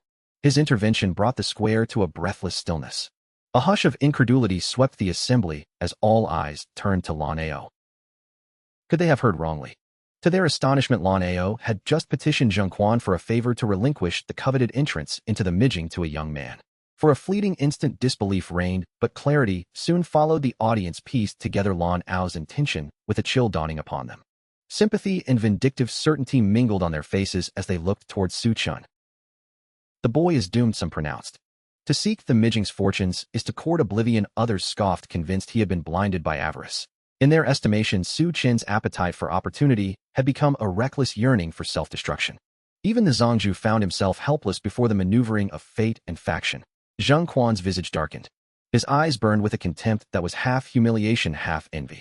He could scarcely tolerate the audacity of a youth who dared challenge him. Such insolence demanded correction. Beneath that indignation lay a deeper, more venomous emotion, jealousy. How dared this youngster with barely a few achievements to his name walk with such stature and fair bearing, so handsome and so precocious in both Jian Dao and Dan Dao? From infancy, Zheng Quan had suffered scorn for his appearance. Those slights had warped his soul into a razor of suspicion and cruelty. A single sword stroke cleaved the air. There was no surprise in its consequence. Zheng Quan was hurled like a wingless bird, his body tracing a cruel arc across the sky before slamming onto the ground beyond the arena. Blood soaked his garments. He lay unconscious, life hanging on a fragile thread. The crowd swallowed as one. Faces pale with astonishment, they could scarcely believe their eyes. Zheng Quan, who had nearly shattered a second shackle, had been reduced to a grievously wounded dying man by the sword of a youth who had only lately entered the inner gate. The disbelief painted every countenance. Chen, however, betrayed no astonishment. He had tasted the breadth of his own improvement in these past 10 days. 30-some top-tier third-grade spirit swords had been devoured by his bloodline, and his cultivation had flowered into Yuan Dan eightfold. His powers had increased by nearly 30%, and such a flux could overturn the old order. Lan Ao's visage darkened further. He clenched his fists so tightly his knuckles whitened and snarled beneath his breath. The youth's arrogance fanned his fury, yet he forced himself to inhale and smother it. He would not strike rashly now. Patience promised a crueler vengeance. In 5 days' time, within the confines of the secret realm, he would have the freedom to break the boy. Chen found the exchange tedious and unentertaining. He had entertained the notion of unleashing his full strength to test whether he might slay the man who had ruptured 2 shackles. Yet when the elder surveyed the assembly and called for further challengers, none came forth. The 5 on the platform were not to be trifled with. 2 had already shattered 2 shackles. 1 would have to fight unclothed if he ascended, and the remaining pair were equally formidable. Despite their almost remained grim about the boy's prospects within the secret realm. The contingent of Lan family prodigies entering this trial boasted terrifying might. Among them stood one lauded as the foremost beneath Tuo Tai, a half-step Tuo Tai, who had once slain a first-rank Tuo Tai. With such adversaries arrayed, few believed the youth could survive to return. None of the observers' conjecture reached Chen's ears, or if it did, he dismissed it with contempt. He welcomed any who sought his life. Whether Lan Ao or any other, he would accept every challenge that came his way.